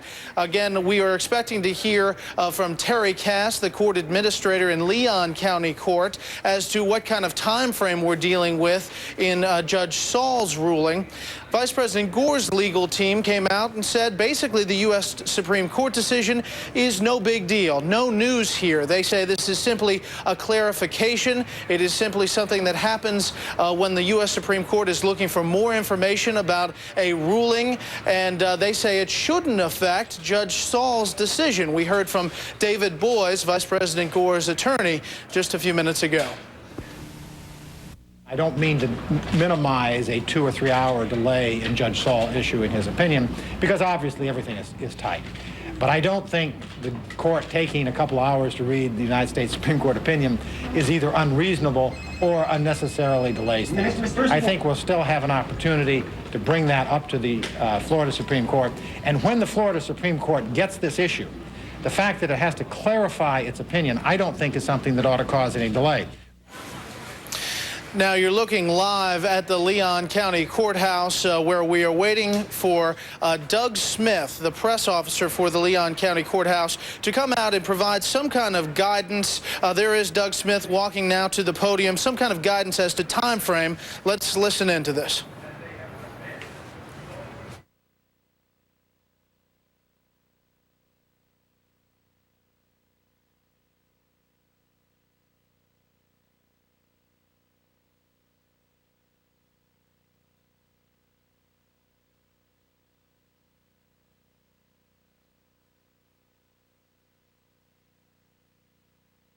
Is he in his courtroom right now? He is not in the building, I'm certain of that, but where he is outside of this building, I do not know. Is he still reviewing the Supreme Court decision? I'm sorry, yes, ma'am? Did he stay here and work on the decision after things concluded? I'm not aware of where he actually stayed. I left at 11:30, and I don't know where he went after that. So. Doug, you're saying 4 o'clock's next update. Are you confident that it will be for 2 hours until you hear from him again? I'm not confident that he won't tell us something before that, but for now we're going to go ahead and set it at 4 o'clock. If we have some information that would lead us to believe we can get you information earlier, we will certainly do so. But as it stands right now, 4 o'clock, I just don't want to bring you all back in here with unnecessarily. He hasn't said to you that it won't be any earlier. He hasn't given us any indication of anything at the moment. We're just awaiting word from him. Whether it be from the bench or from... We have received no word whatsoever how he intends to proceed at this point. But just to be clear, it's not a time he's setting, it's a time that you're setting. I am setting a 4 o'clock time for your benefit. Should we receive information sooner than that, I will give you all plenty of notice and release that information to you as soon as we can. He's outside the building? Yes, he is outside the building. That is correct. Any further questions? Judge, I just want to be clear. So he could call you up and say, I'm going to be ready as soon as you do it with the bench. Is that right? It's possible. We've asked that he give us at least 1 hour's notice so that we can give you all plenty of notice. So just hang out here. Just please hang out as best you can. Thank you very much. There you have Doug Smith. He is the press officer for the Leon County Courthouse, basically saying that they're going to give an update at 4 o'clock. It's not exactly going to be a decision from Judge Sauls.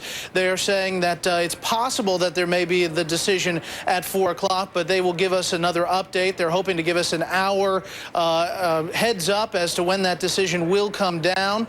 And again, that was Doug Smith, the press officer there, saying that Judge Sauls is outside of the courthouse. They haven't heard from him. They don't know when this decision will come down or if the U.S. Supreme Court ruling has changed his decision. Really just giving us a time update there. The next update from them will be at 4 o'clock. So we wait, as we have been doing for the past couple of days, for a decision from Judge Sauls. Bridget? We'll be waiting along with you, Brit. Thank you. Check back with you soon. Well, the U.S. Supreme Court rejected the Florida State Supreme Court's decision, vacated it, permitting hand recounts that ended long after Election Day. The highest court in the land unanimously calling the legal basis for the decision unclear. So will this ruling help end the election mess? Joining us from Boston with her take on these changing legal developments, a former law clerk for Supreme Court Justice David Souter and now a Harvard law professor, Heather Gerken. Hi, nice to see you again, Professor Gerken. Thanks for being here. Thank you for having me, Bridget. Well, first of all, it seems that the interpretation of today's U.S. Supreme Court ruling, as everything else in this election deadlock, depends on what your particular political affiliation is. How do you read it? What does it mean? It's actually not surprising that both sides are spinning it because it's actually neither a win nor a loss for either side.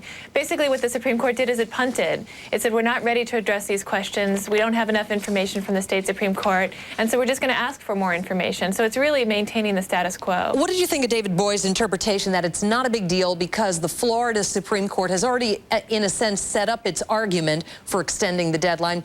And the way he was spinning it was, well, all they have to do is go back, take another quick look at it, it'll be done with.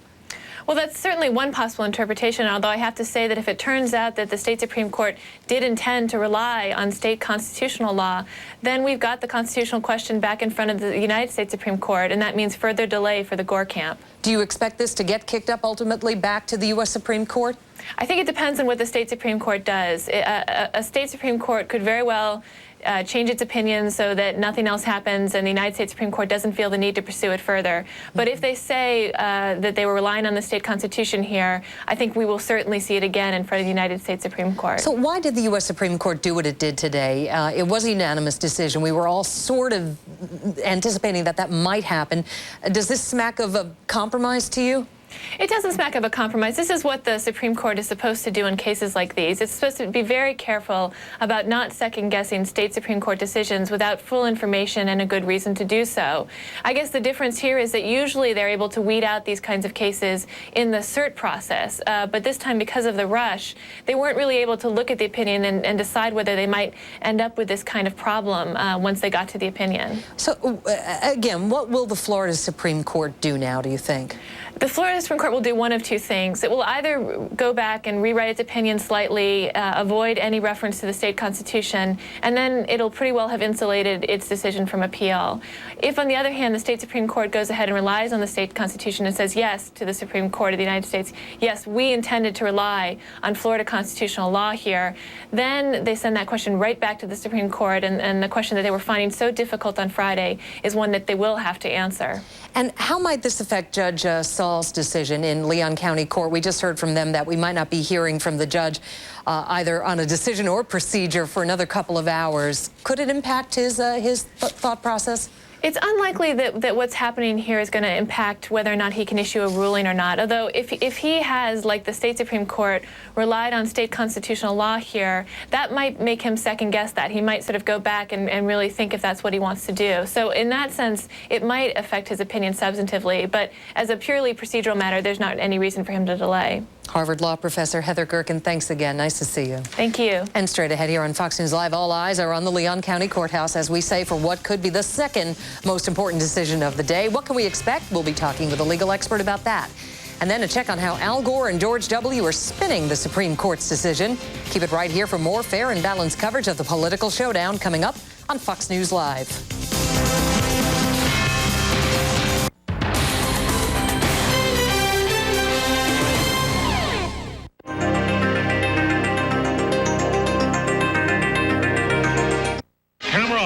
In the world of sports.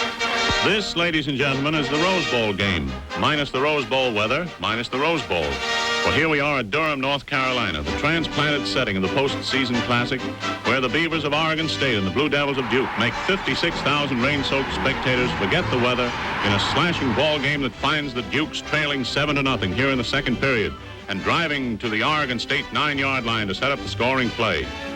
Blanche takes the ball on a reverse, carries through a hole in the right side of the line, goes over standing up. And what these lovelies behold here in the third period is a deadlocked ball game at 14-all. But the Beavers change all that when Deathman drops back, heaves a pass to Gray, who takes the ball on the Duke 35 and carves himself a chunk of Rose Bowl glory as the underrated Beavers triumph 20-16.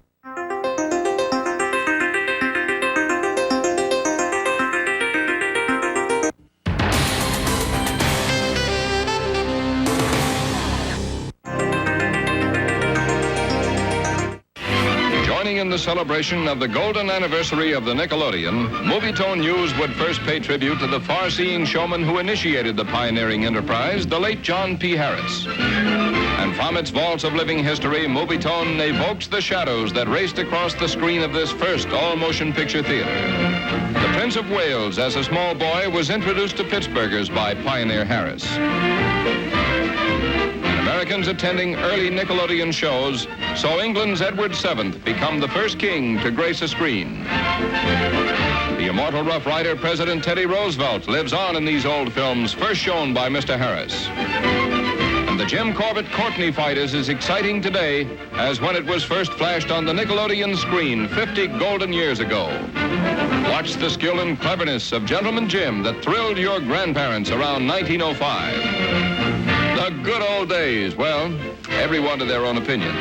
But here's those good old days on a beach in 1905. Yes, this tiny Nickelodeon certainly started something.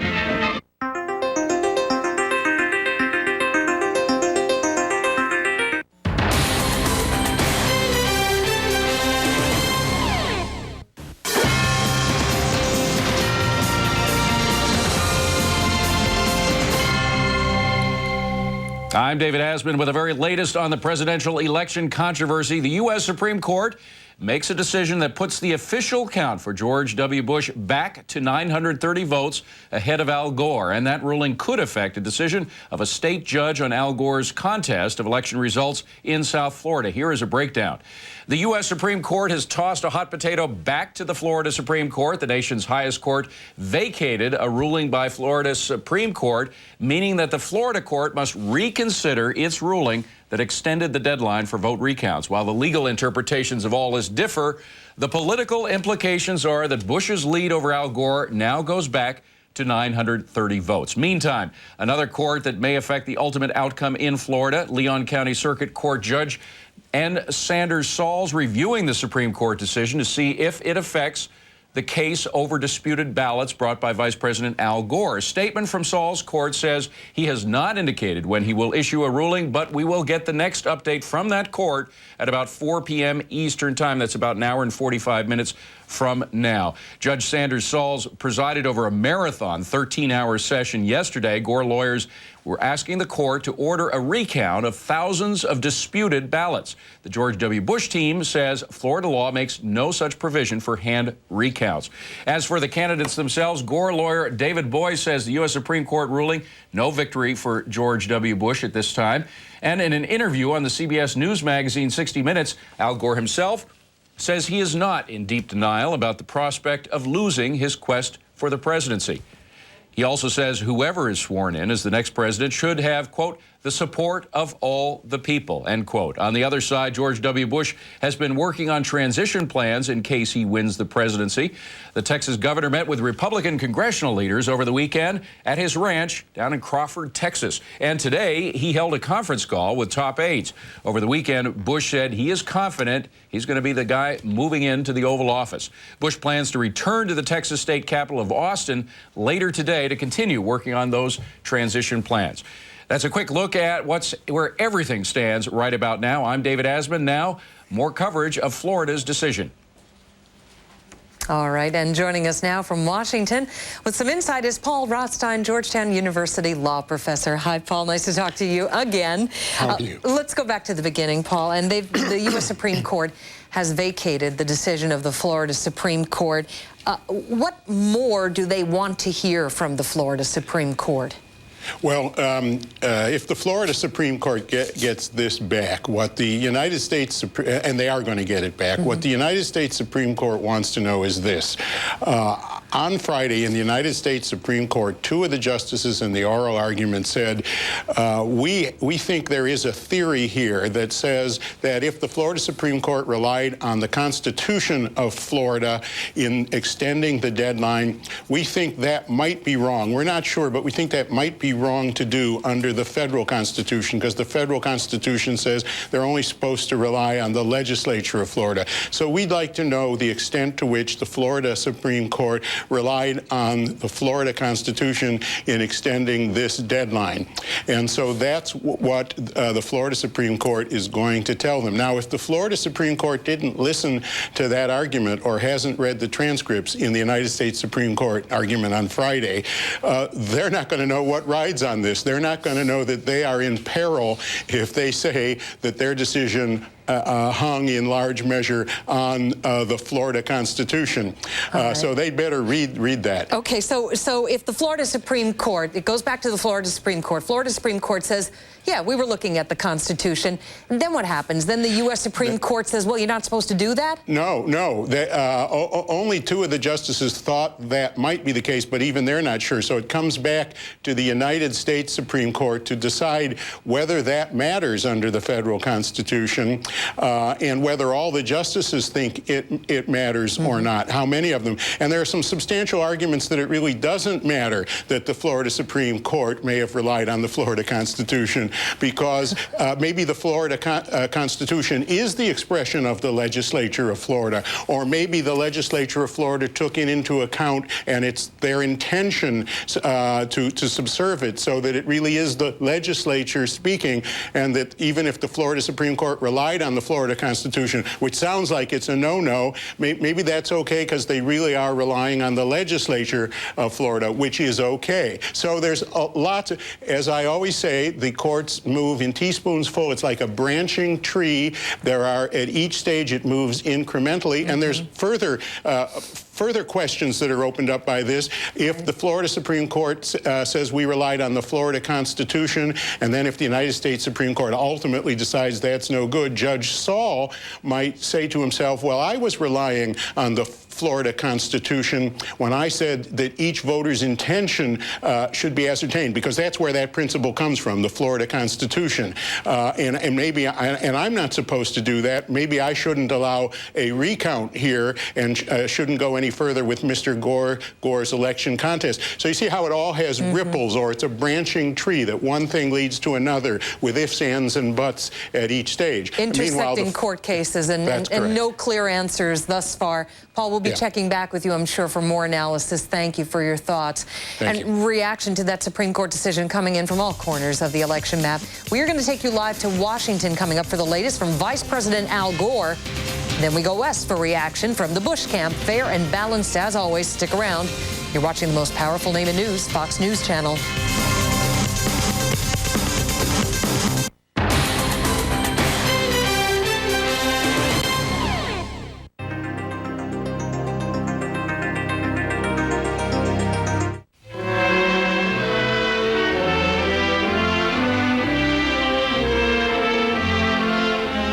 Three sisters and their husbands are celebrating their joint golden wedding at Los Angeles. Back in 1895, 50 years ago today, the Bork sisters were married in a triple wedding at Dunnington, Indiana. They had their pictures taken then, and the old photograph carries them back to that day when they were young newlyweds half a century ago. Now their ages range from 68 to 80 on their golden wedding day. Mother, we've been married 50 years. What do you think of married life? I think you're the best husband in all the world, and I wouldn't trade my family for all the rest of the families in the world. Thanks a lot. My husband is a great fisherman, and I never mind when he gets back home how much his clothes smell from fish. We always agree, and I am a fisherman also.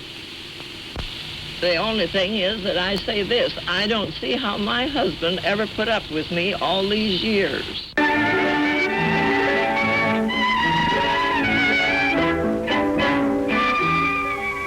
Louis Palm, inventor of this new racket to part sugar daddies from their dough, is about to fit one of his new feathered wigs over the ivory. This may make Cutie even more lightheaded than she was before, but it's the latest thing in evening headdresses and very, very ritzy. This one is made of pearl swan feathers. Ducky, isn't it? The cameraman illustrates how you feel after putting on one of these ticklish toupees. Just a dizzy damsel.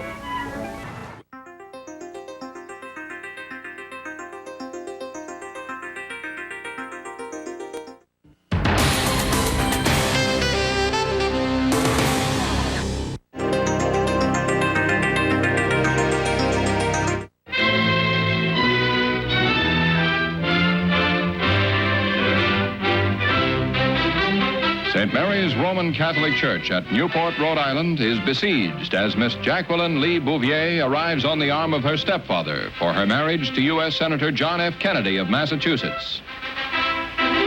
It's the famous society resort's most brilliant wedding in many years, uniting as it does two socially prominent families, the bridegroom being the son of Joseph P. Kennedy, former U.S. ambassador to Great Britain.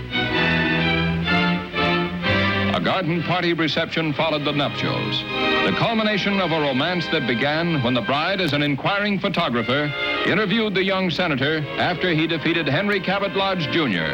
in a Bay State election.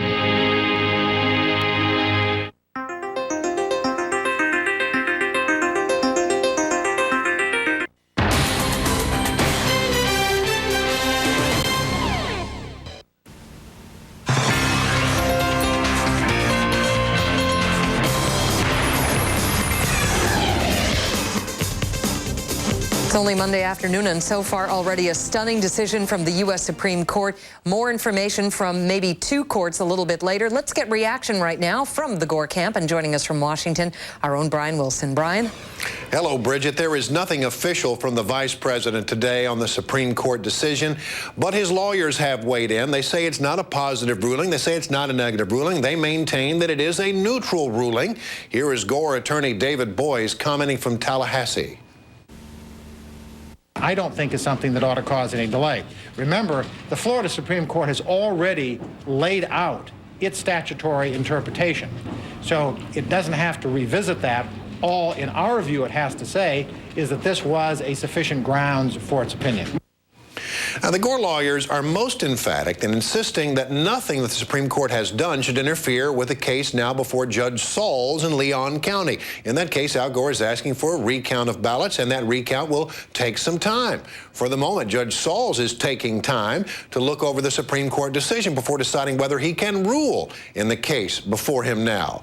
Time is of the essence for the Gore folks, and it must be noted that the U.S. Supreme Court made it very clear in its ruling today that the Florida state legislature gets its authority to decide how electors are picked directly from Article 2 of the U.S. Constitution, perhaps foreshadowing how it would view any action that the Florida state legislature might take in the days ahead. Bridget? Alrighty, that's the update from Camp Gore. Thank you very much, Brian Wilson. And let's move on now and see what's up with the Bush camp. Mike Emanuel keeping tabs on the camp. Joining us live from Austin, Texas. Mike. Well, hi, Bridget. It appears the Bush camp has decided to allow official reaction to the Supreme Court ruling to come from Secretary of State James Baker, who, of course, has been their observer from the very beginning of the legal proceedings in Florida. So far here in Austin, they've been pretty quiet. George W. Bush arrived back at the governor's mansion a little earlier today. Bush scheduled to hold a series of meetings with his chief of staff, Andrew Card, and others. No comment from Bush, just a wave and a thumbs up. Bush advisors in Austin and Washington have been in constant contact with their legal team in Florida. At this point, Bush's allies are calling for Al Gore to bow out. Why can't Vice President Gore step down now and say, we've had a good run, we did our best, let me give the banner to Governor George Bush? And of course, with the governor back at the mansion today and holding meetings, everybody keeping a close tabs on exactly what's going on at the governor's mansion. We've observed Karen Hughes, Bush's communications director, leaving the mansion, and Andrew Card, the chief of staff. So it appears that the governor is busy with the business of transition and talking to his aides about what is going on in Florida. And again, we expect official reaction shortly from Secretary of State James Baker in Florida. Bridget, back to you. All right, Mike Emanuel, we thank you for the update. And straight ahead here on Fox News Live, our coverage continues with the nation's highest court pounding the gavel, sending the Florida Supreme Court back to the old drawing board. So exactly what was decided? What will it mean for the presidential contest? We're live at the U.S. Supreme Court for you with an update. And as you just heard Mike Emanuel reporting, we are awaiting some information from James Baker, a spokesman, of course, for the Bush camp. And just as soon as that happens, we'll take you back to that scene you're looking at live on Fox News Channel.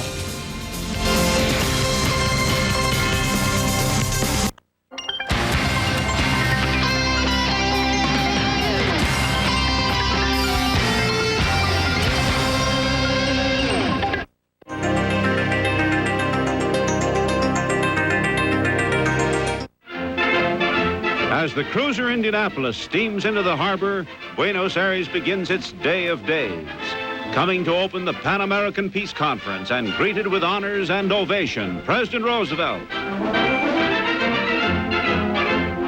A new era for the Western Hemisphere is promised as the Peace Conference is opened by President Roosevelt.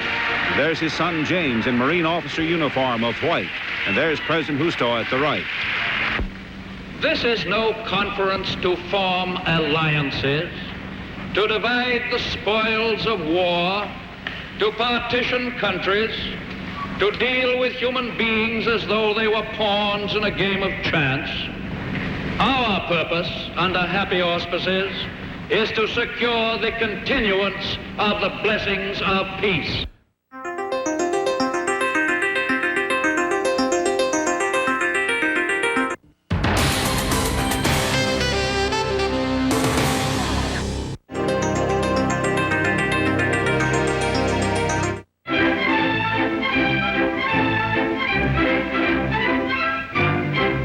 They've all seen their golden weddings, but they're newlyweds today, dressed in the fineries of the days when they were bridegrooms and brides, the days of long ago and the dances of long ago. Remember how we danced at our wedding, John? I sure do, Mary. Left hand, left hand. It's the annual meeting of the True Vow Keepers Club of San Diego, all married more than 50 years. How have you stood it, boys? I feel very much subdued after being married 54 years. It's Mr. and Mrs. Edwin Clark's 70th anniversary, and that's how they drove to their wedding. At the Golden Wedding Club, maybe 30,000 years of marriage aren't so bad.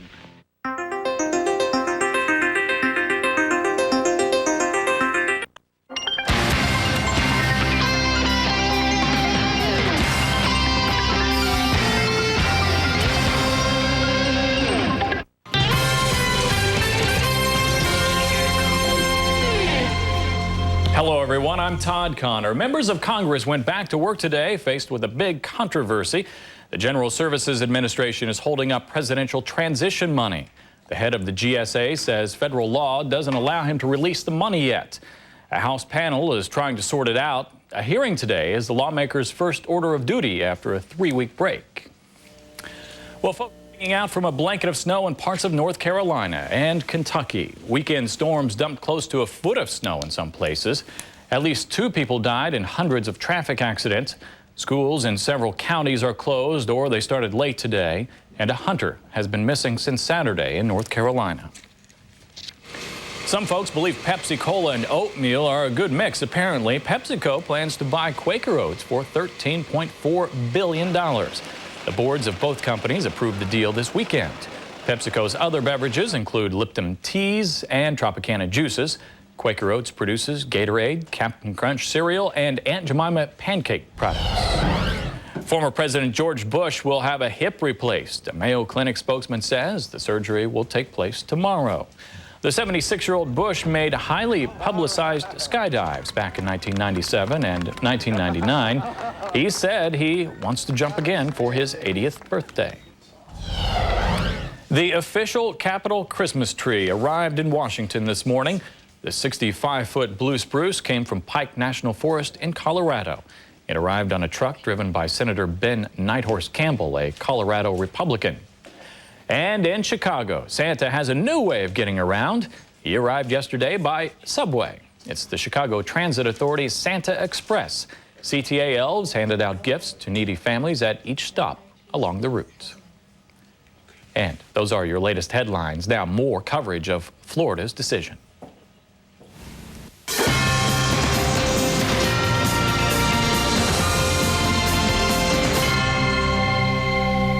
Well, high drama at the U.S. Supreme Court today. The nation's top legal minds dealing, perhaps, what some people are saying is a blow to Al Gore. Let's get more details on the high court now, sending the question of hand recounts to the Florida Supreme Court from our Rita Cosby, standing by live at the U.S. Supreme Court. Hi, Bridget. Well, the U.S. Supreme Court acted with unusual haste and sent the case essentially back to the Florida State Supreme Court. Now, the High Court in a 7-page order said, quote, the judgment of the Supreme Court of Florida is therefore vacated, and the case is remanded for further proceedings not inconsistent with this opinion. The U.S. Supreme Court, in a unanimous but unsigned order, is now asking Florida's top court to clarify the reasons for its decision that extended the deadline for hand-counted ballots in some Democratic-leaning counties in Florida. There's only one key point that the High Court really wants more clarification on, the basis for the Florida court's decision. Now, in the order that the High Court says, it says, quote, specifically, we are unclear as to the extent to which the Florida Supreme Court saw the Florida Constitution as circumscribing the legislature's authority under Article 2, Section 1, CL2, which we believe is Clause 2. Article 2 is the Florida Constitution. Now, legal experts are now explaining where the High Court is going. But they want the Supreme Court of Florida to say whether they relied on the Constitution of Florida that says you should try to figure out the will of the individual voter, or whether they just relied on the legislative guidelines from the Florida legislature. The implication being that if the Florida Supreme Court relied on the Constitution of Florida to any extent, that might be unconstitutional under the federal Constitution. So now the High Court waiting to hear back from the Florida Supreme Court to get a further clarification on what it based its decision on. No decision yet here and no word yet on what the High Court will do. It could possibly come out with another ruling, another decision, or just take that information and then just pass it on and decide again to do nothing. Back to you, Bridget. All righty, Rita Cosby, thank you very much. Joined now by Shepard Smith. Hello, Shep. Hello, hello. Well, we thought it was going to be kind of a humdrum Monday here today at Fox. Is it ever humdrum? Should have known better. Should have known better. So much coming up in the hours ahead. I guess very shortly we're expecting to hear from James Baker speaking on behalf of the Bush campaign, a live news conference coming out of Tallahassee momentarily. That's right. And Tallahassee, really the place to be today. Our Brett Baer is there, by the way. Also, we're expecting in about 10 minutes or so to hear something from the Florida Supreme Court. Right. And, of course, 4 o'clock. o'clock, top of the hour at 4 o'clock. We may get something from Judge N. Sanders Saul's courtroom. Of course, he delayed his decision this afternoon because of what happened in the Supreme Court today. And straight ahead, another day, another decision, another busy day. The U.S. Supreme Court raising the Sunshine Stakes. The action now shifting back to Florida, where another court is expected to weigh in on the ballot issue. More on that as Fox News Live continues in just a moment.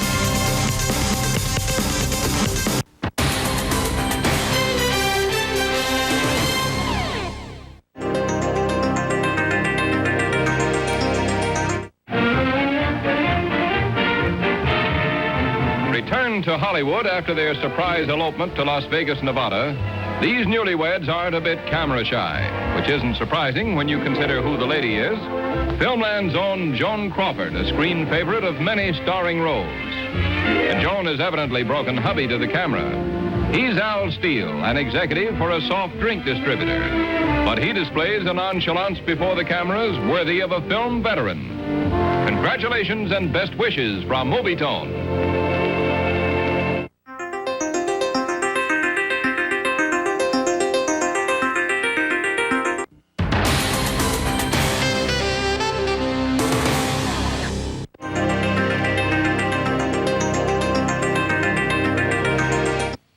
It's the National Open Golf Tournament at Marion in Ardmore, Pennsylvania. The huge gallery watches Lloyd Mangrum tee off.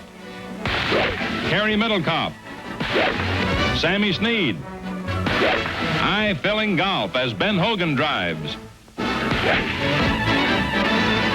Kerry Middlecoff tries everything on this short putt to no avail. Hogan applies his skill to a long try. And, brother, that's tantalizing. But the terrific Texan plays steady golf and sinks him when he has to tie for the lead and qualify for the playoff round. Mangrum tees off in the playoff. George Fazio. Ben Hogan. Bantam Ben on the comeback trail from a brush with death plays a cool and calculating game. On the verge of his second Open title. Par 69 to win the fourth three-way tie in the tournament's 50-year history. $4,000 goes with this trophy, enough for Ben and his wife to celebrate in championship style. Nice going, Ben.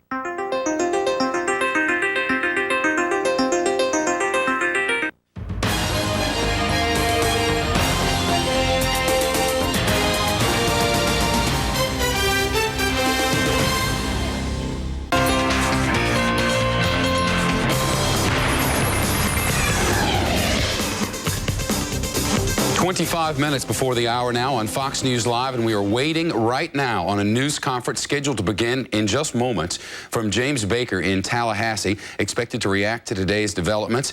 There's the live picture from the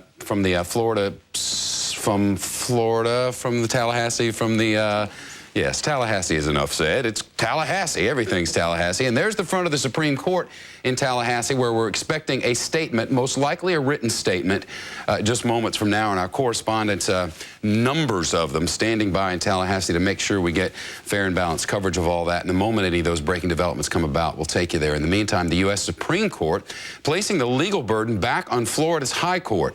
So how will all these legal twists and turns affect the men who would be president? Joining from Los Angeles now with some insight, our legal analyst and legal editor, Stan Goldman. Stan, good to see you. Good to see you, Shep. Give me your take on this. I guess, in my mind at least, the only thing maybe that we learned from the U.S. Supreme Court today is maybe they weren't unanimous, and maybe the one thing they could agree on is they needed some clarity from the state Supreme Court.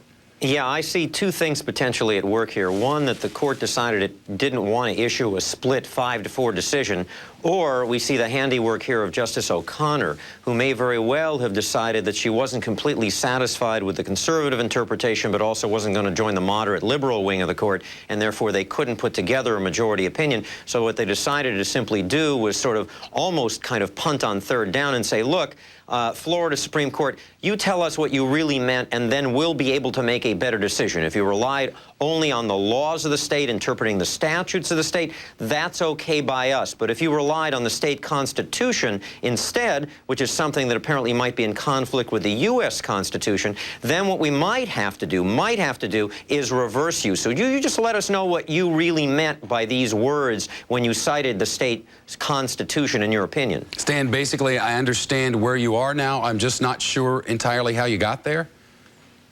Right, exactly. We know that we know that you've reached this decision, but and this is Justice Scalia's baby, this is his argument, one that the Bush people thought so little of, they threw it away in a paragraph on page 47 of a 50-page brief, but it's one that Justice Scalia latched onto and apparently persuaded at least 3, maybe 4 other members of the court that he was correct, and that is the U.S. Constitution says that it is the legislature and its laws which governs how the electors are picked, not the state's constitution, which is technically separate from what the legislature says and does in its laws. So, Florida Supreme Court, you tell us, did you rely upon the laws as published by the legislature, trying to take the conflict in those laws and put them together to get an answer, or did you rely on this other thing called the state constitution? Because if you did, there's a chance you may very well have violated the spirit and the letter of what is in the U.S. Constitution, and then we might have to overrule you.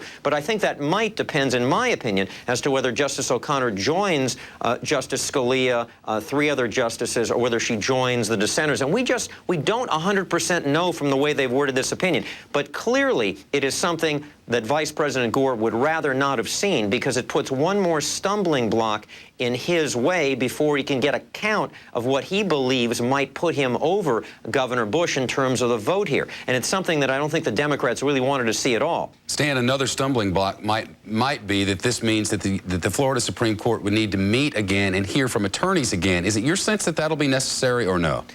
I don't think it's necessary, but they may choose to do it given the monumental nature of this. They may simply say, you know, here's our clarification. We only relied on the Florida Constitution by reference the same way we might have relied upon, as Professor Tribe mentioned, on Magna Carta. It's like saying everyone has the right to vote. It goes back to Magna Carta. That's all we meant when we said the Florida Constitution. On the other hand, there may be justices on the Florida Supreme Court who say, you know, look, actually, our power does come from the state constitution, and without it, maybe we couldn't rule this way. So we're not entirely certain at this point how the Florida Supreme Court may rule, or whether they're going to feel it's necessary or politically wise to request new briefings. And if they do request new briefings, you know, everything's off the table, because I can see Judge Sauls in Leon County saying, you know, I got to wait to figure out what exactly the rule in Florida is before I can make a decision here on the recounting of the Dade County votes, for example. For example, one of the reasons why the judge would or wouldn't allow the Dade County recounting of votes to take place, that he's now got to decide, is how close the election is. If the election is only separated by 200, 300, 400, 500 votes, as it was before the U.S. Supreme Court decision, then there may be more reason for him to say the recount in Dade County could affect the election outcome. If, however, there is 900-plus votes that separate Vice President Gore and Governor Bush, then he might very well say, well, under those circumstances, no recount in Dade County could possibly affect the outcome, because I just don't see evidence that there are enough votes there. So this is a very interesting decision in terms of how it impacts Judge Sauls in Leon County. The Vice President, for our viewers, has just left his residence, is headed to the old executive office building, and when he gets there, we expect to bring you live pictures. And in the meantime, Stan, his attorney saying today, Boy's saying today, look, to Judge Sauls, it would appear at least through all of our cameras, this doesn't slow you down. This shouldn't affect you in any way. In your mind, reading the situation as it exists now, is Boyes right or wrong about that? Well, he's completely right if he's lost. Boyes is right if the judge was going to rule in favor of Governor Bush, because it doesn't slow him down at all. But if in part he was going to rule in favor of Vice President Gore, then Judge Sauls has got to decide whether this affects his decision. For example, how much of his decision was based on wording out of that state Supreme Court decision, which was cited cited to him by Mr. Boies himself during his closing argument yesterday in that Leon County case. Also, as I mentioned before, to what extent does this widen the gap in votes, since technically we've had that state Supreme Court decision vacated, so we go back to the original vote count. Now, this raises one more very interesting question. The only reason why we go back to that original vote count is because we can't count those 500+ extra votes that Broward County added after its recount to the Gore total.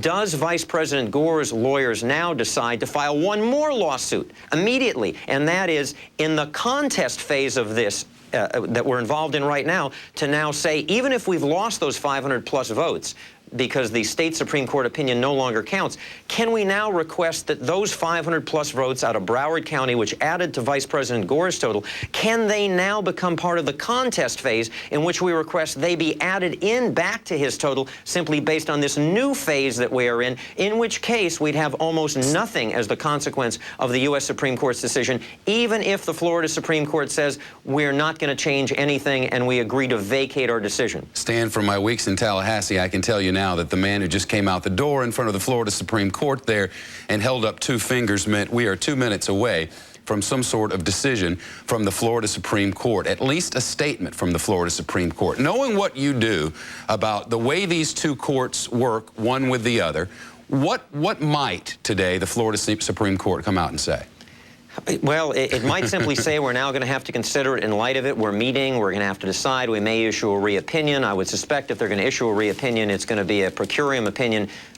They might. I would suspect they're not simply going to take a blue pencil and scratch out every reference to the state constitution. Well, that would change everything. That would change everything. On the other hand, they might they're going to do one of 2 things. They're going to simply say, look, we did rely on the state constitution and therefore this opinion is vacated and we're not going to reconsider it. Or they could say, no, we only referred to it as sort of philosophical basis for what we were doing, but there was no doubt that our decision, they could say, was based on just trying to put together what we saw as conflicting state statutes issued by the legislature, and that's something that apparently almost everybody on the U.S. Supreme Court agrees we have the right to do. Whether they're going to do it today, it would be very important for Vice President Gore for them to do this before the 6 o'clock news. Because if they do this before the 6 o'clock news, then the headline on the news when everybody arrives home from work today is going to be that the U.S. Supreme Court issued an opinion, but the Florida Supreme Court reiterated its decision in favor of Vice President Gore, and that is not inconsistent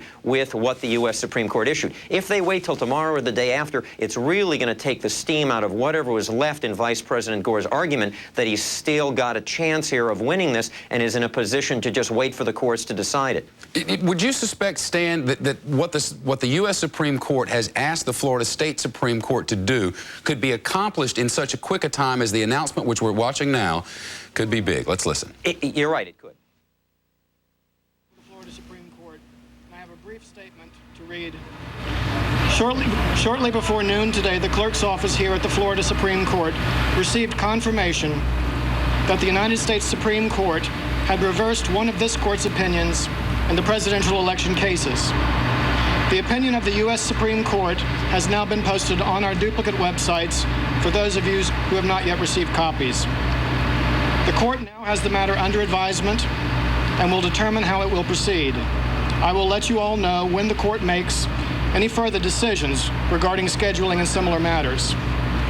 I'll take a few questions from you, but I'd like to explain in advance I cannot comment or explain the issues that were before the United States Supreme Court or the issues that are pending in any current case involving the presidential election. Those are questions that you should pose to the attorneys in the case or to legal experts such as law professors.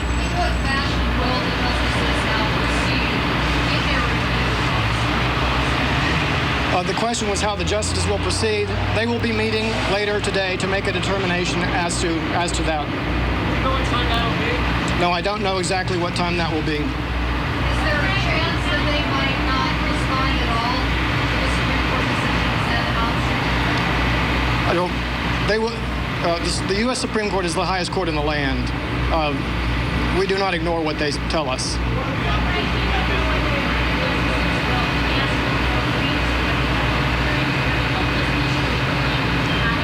No, at this point, we don't know whether there will be a request for more briefs, whether there will be an oral argument. We just don't know. This is a very preliminary stage. As I said, we found out about this just before noon.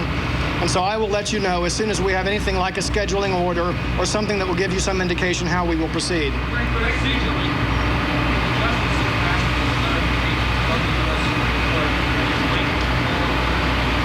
I have never heard of a state Supreme Court asking the U.S. Supreme Court for clarification of its opinions.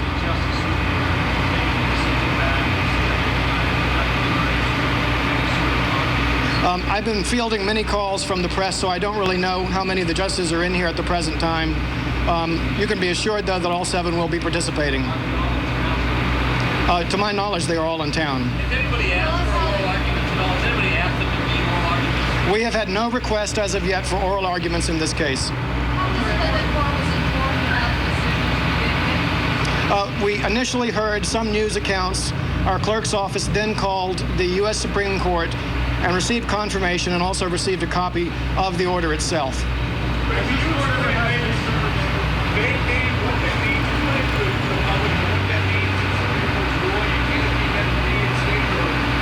Well, again, I think those are questions that you need to ask to the attorneys or the law professors. Has something like this ever happened before when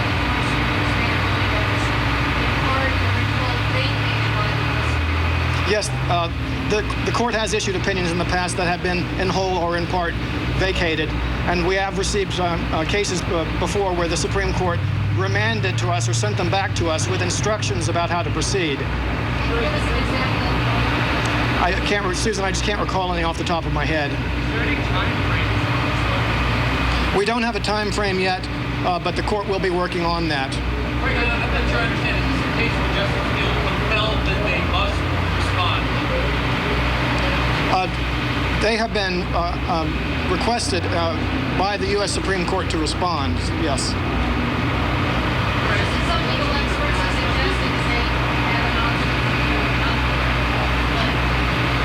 option. Well, again, as to that, you need to ask the legal experts that. I'm not a legal expert. I can tell you whenever I try to guess even what my own court's going to do, I'm only right about 50% of the time. What is the legal effect where they can change operations in Florida? Well, again, I would not know the answer to that question. You need to ask the attorneys or legal experts. No decision there from the Florida Supreme Court as to when there might be a decision. In the meantime, we are taking a look at Al Gore live here. Arriving at the old executive office building in Washington, and strategies certainly being plotted even as we speak. At the same time, waiting on a live news conference from James Baker on the Bush side of all this. Complete, fair, and balanced analysis after a quick commercial break on Fox News Channel.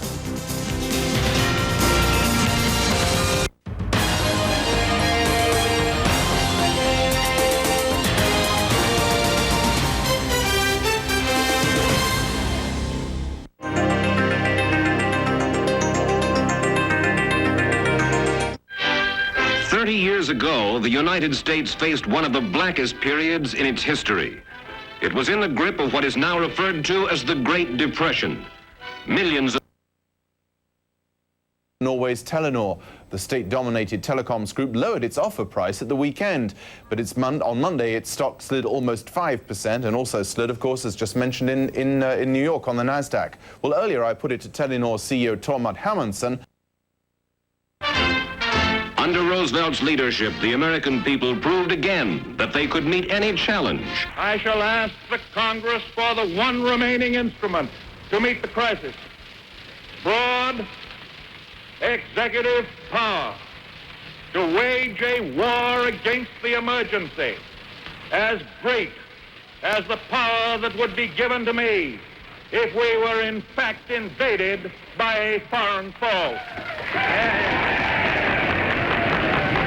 Let me assert my firm belief that the only thing we have to fear is fear itself.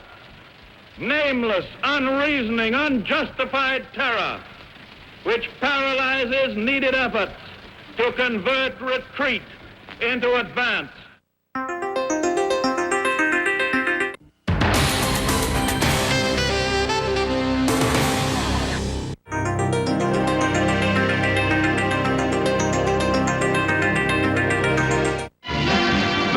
place at Hyde Park, and here comes a voter, taking his part in the election in which the people pass judgment on him.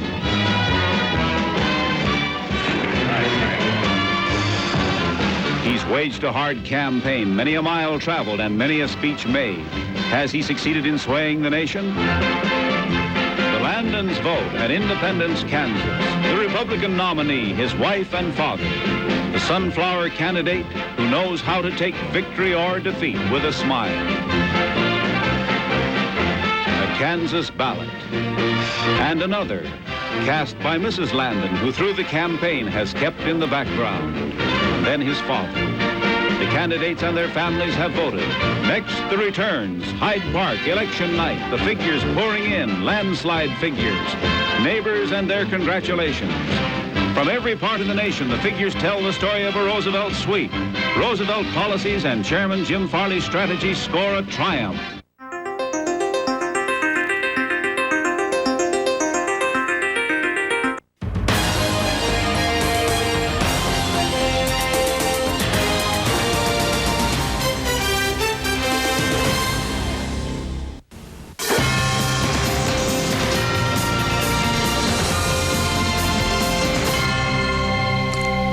So a very brief statement from the Florida Supreme Court saying that they are coming together to try and figure out what to do next. That's right. Of course, this all after the U.S. Supreme Court decision this morning. Let's get some analysis right now from Washington. And joining us is our Washington managing editor, Brit Hume. Hello, Brit. We've heard from Camp Gore. We got their spin. We're waiting to hear from James Baker. But is it a win for anybody? Well, it certainly isn't a win for the Florida Supreme Court, which now faces a humiliating prospect of having been told by the U.S. Supreme Court that its ruling was in effect such a muddle that they couldn't figure out what the court had actually done in terms of the authority, the legal authority upon which it relied. That is not the kind of thing that 7 people who consider themselves distinguished jurists want to hear from the highest court in the land.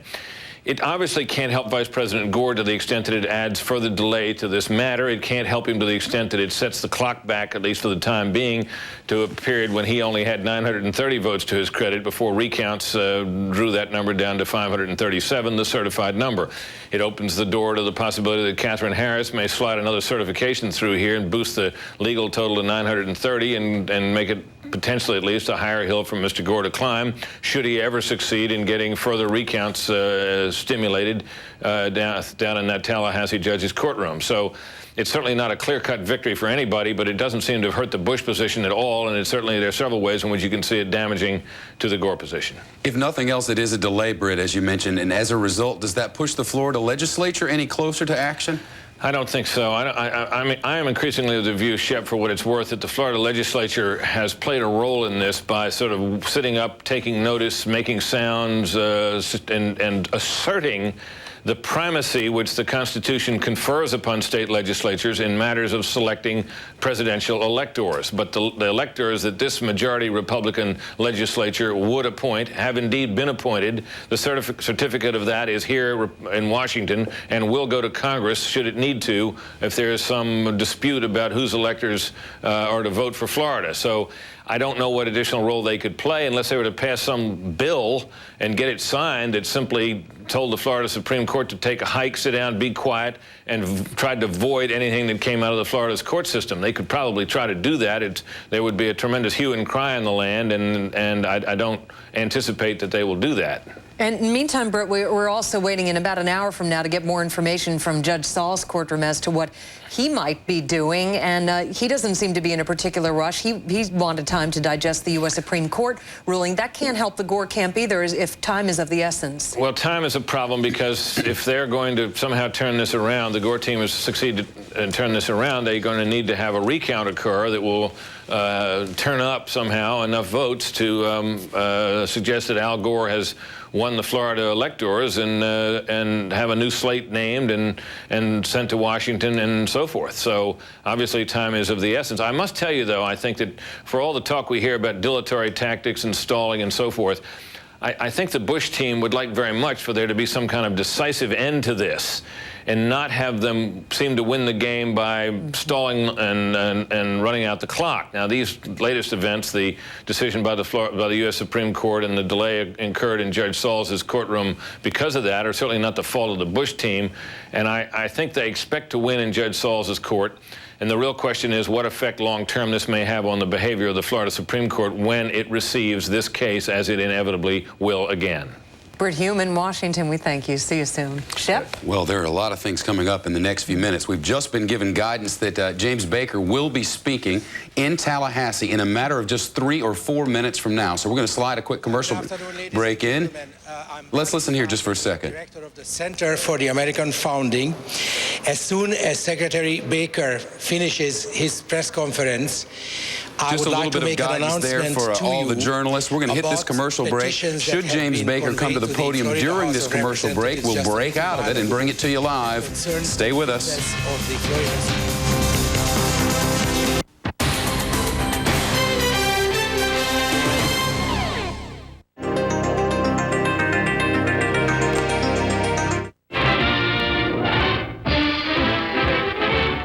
Followed by a crowd of admirers, the nation's most famous newlyweds, Marilyn Monroe and Joe DiMaggio, arrive at San Francisco's airport to continue their honeymoon.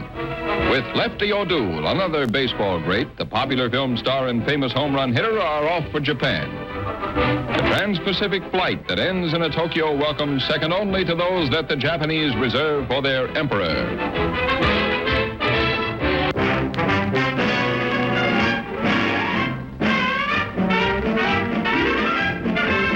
Pure pandemonium reigns in Tokyo as Joe DiMaggio, the once great Yankee Clipper, extends the field of the Monroe Doctrine by bringing his beautiful star bride to the land of the cherry blossoms. Having demonstrated how to marry a millionaire in a comedy masterpiece of film, Marilyn shows she knows how to manage millions by taking her multitudinous reception in stride. There hasn't been anything like Marilyn and Joe in all of Japan's history, and the photogs make the most of it.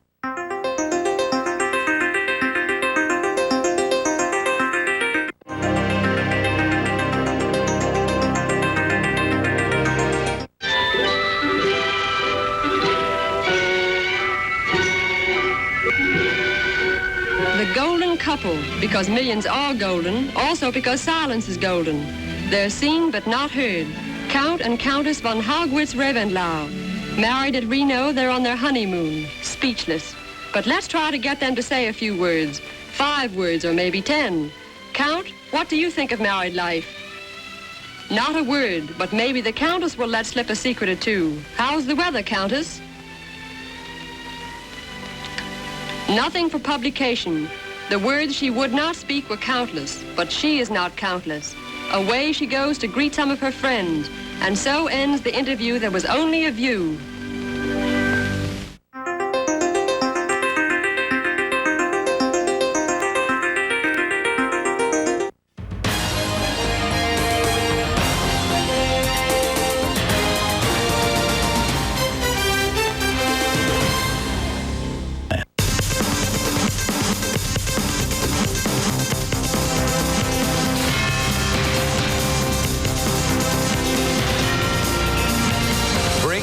Now on Fox News Channel, the Supreme Court not wasting any time in deciding on the fate of the presidency.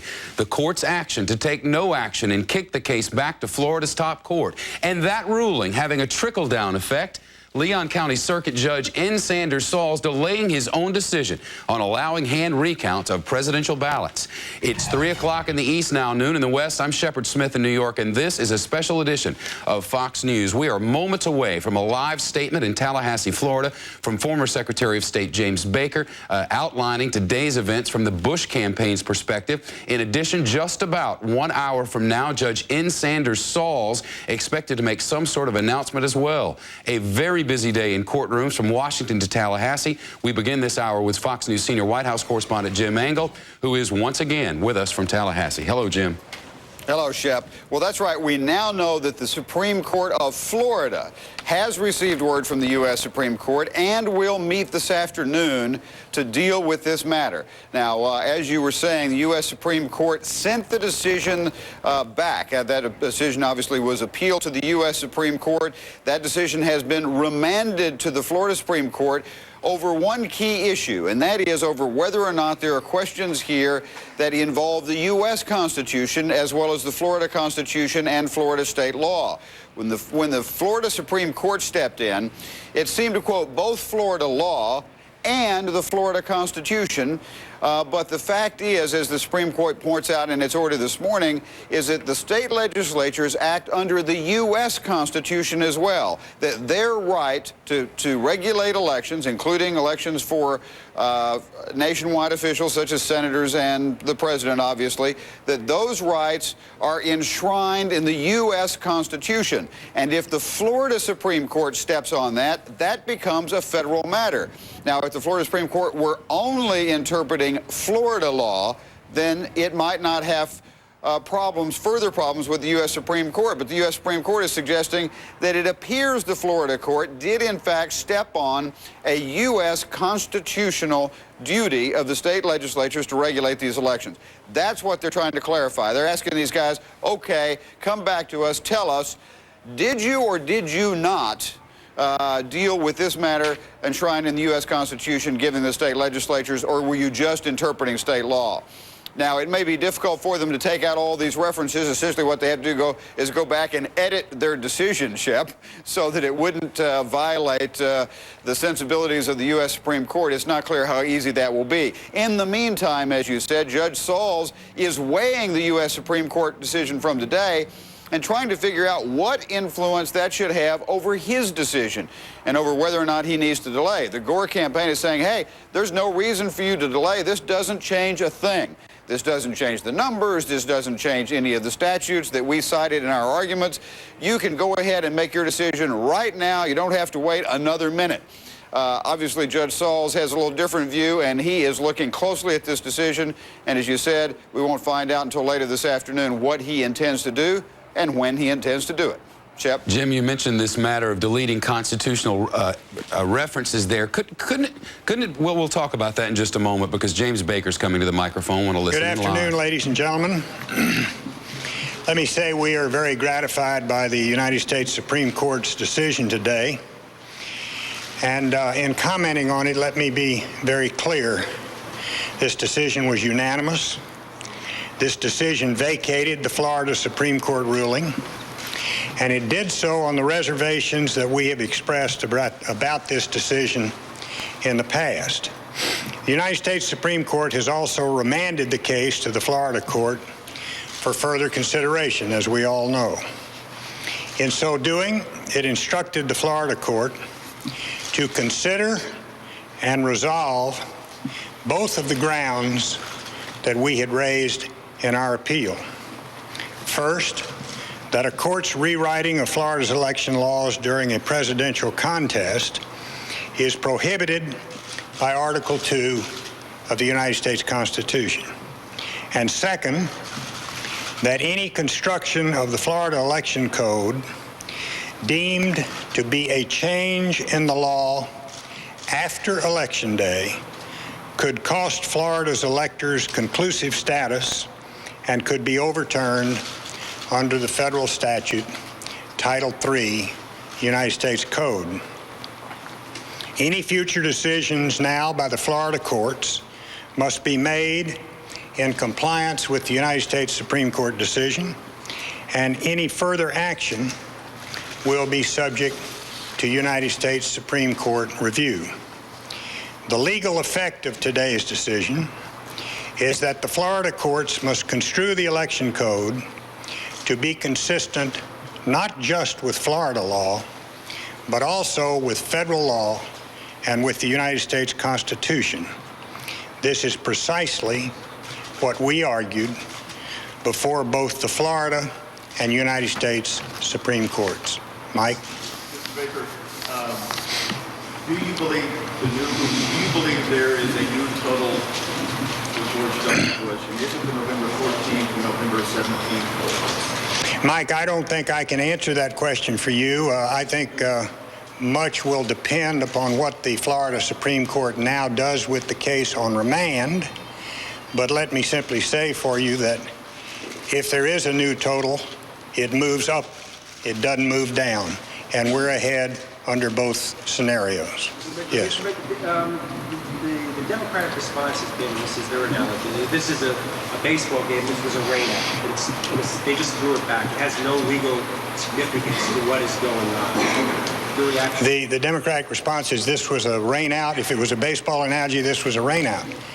Well, I suppose then under that analogy, there never was supposed to be a game in the first place because they told you that the United States Supreme Court would never take this case, much less send it back and vacate the judgment of the Florida Supreme Court. Yes? Secretary, if I can follow up on that, what David Boies had to say was basically that this is neither a win nor a loss for either side. Basically, what the U.S. Supreme Court is asking for is a clarification from the state Supreme Court. I think what I would say on that issue is that the United States Supreme Court, as I mentioned in my remarks, addressed the two grounds that we had argued it before the Florida Supreme Court and in the United States Supreme Court as being grounds for review.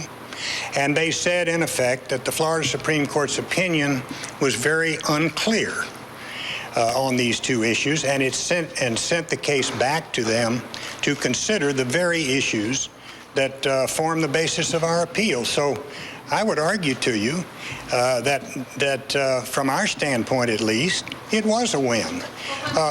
It was not they vacated the judgment of the Florida Supreme Court, and yes, the Florida Supreme Court will have the opportunity to reconsider its opinion. But when you look back, and you were in this room as I was on November the 8th or November the 9th, when people were saying, what in the world are you doing appealing or filing, number one, filing a defensive suit in federal court, and secondly, appealing this case to the United States Supreme Court? They will never take the case. Not only have they not taken the case, they have vacated the judgment of the lower court and remanded the case for consideration in accordance with their opinion. Yes, David. Will you be arguing before Judge Sauls that this should in any way change the basis for him reaching a decision in the contest case? Well, I think that in the contest case, the point has already been made by our attorneys with respect to the question of whether or not the timelines, the deadlines for the filing of a contest have been properly met. I think that issue has already been raised in the contest case. So yes. Are you saying, though, that, I just want to make sure that I understand the Bush position clearly, are you saying that this Supreme Court decision should mean that Judge Sauls should not, reinforces your argument that there should be no recount? We have not made that argument in the case before Judge Sauls, but we have, as I understand it, made the argument that the contest was not properly filed, that the timing was such that it was not properly filed. Now, if this case impacts on that, and I'm not in a position to tell you today that it definitely does, but if it impacts on that, it would impact on it in a way that's favorable to our position. I'll take one more question. Yeah. It's nothing but when you tell the Florida legislature, hey, stay out of this thing. I think what the Supreme Court said in its opinion is that the Constitution is very clear about the paramount duty of the legislatures of the various states in the selecting of electors. That's another thing that is expressly referred to here in the Supreme Court opinion. So I wouldn't think that would be a course that we would be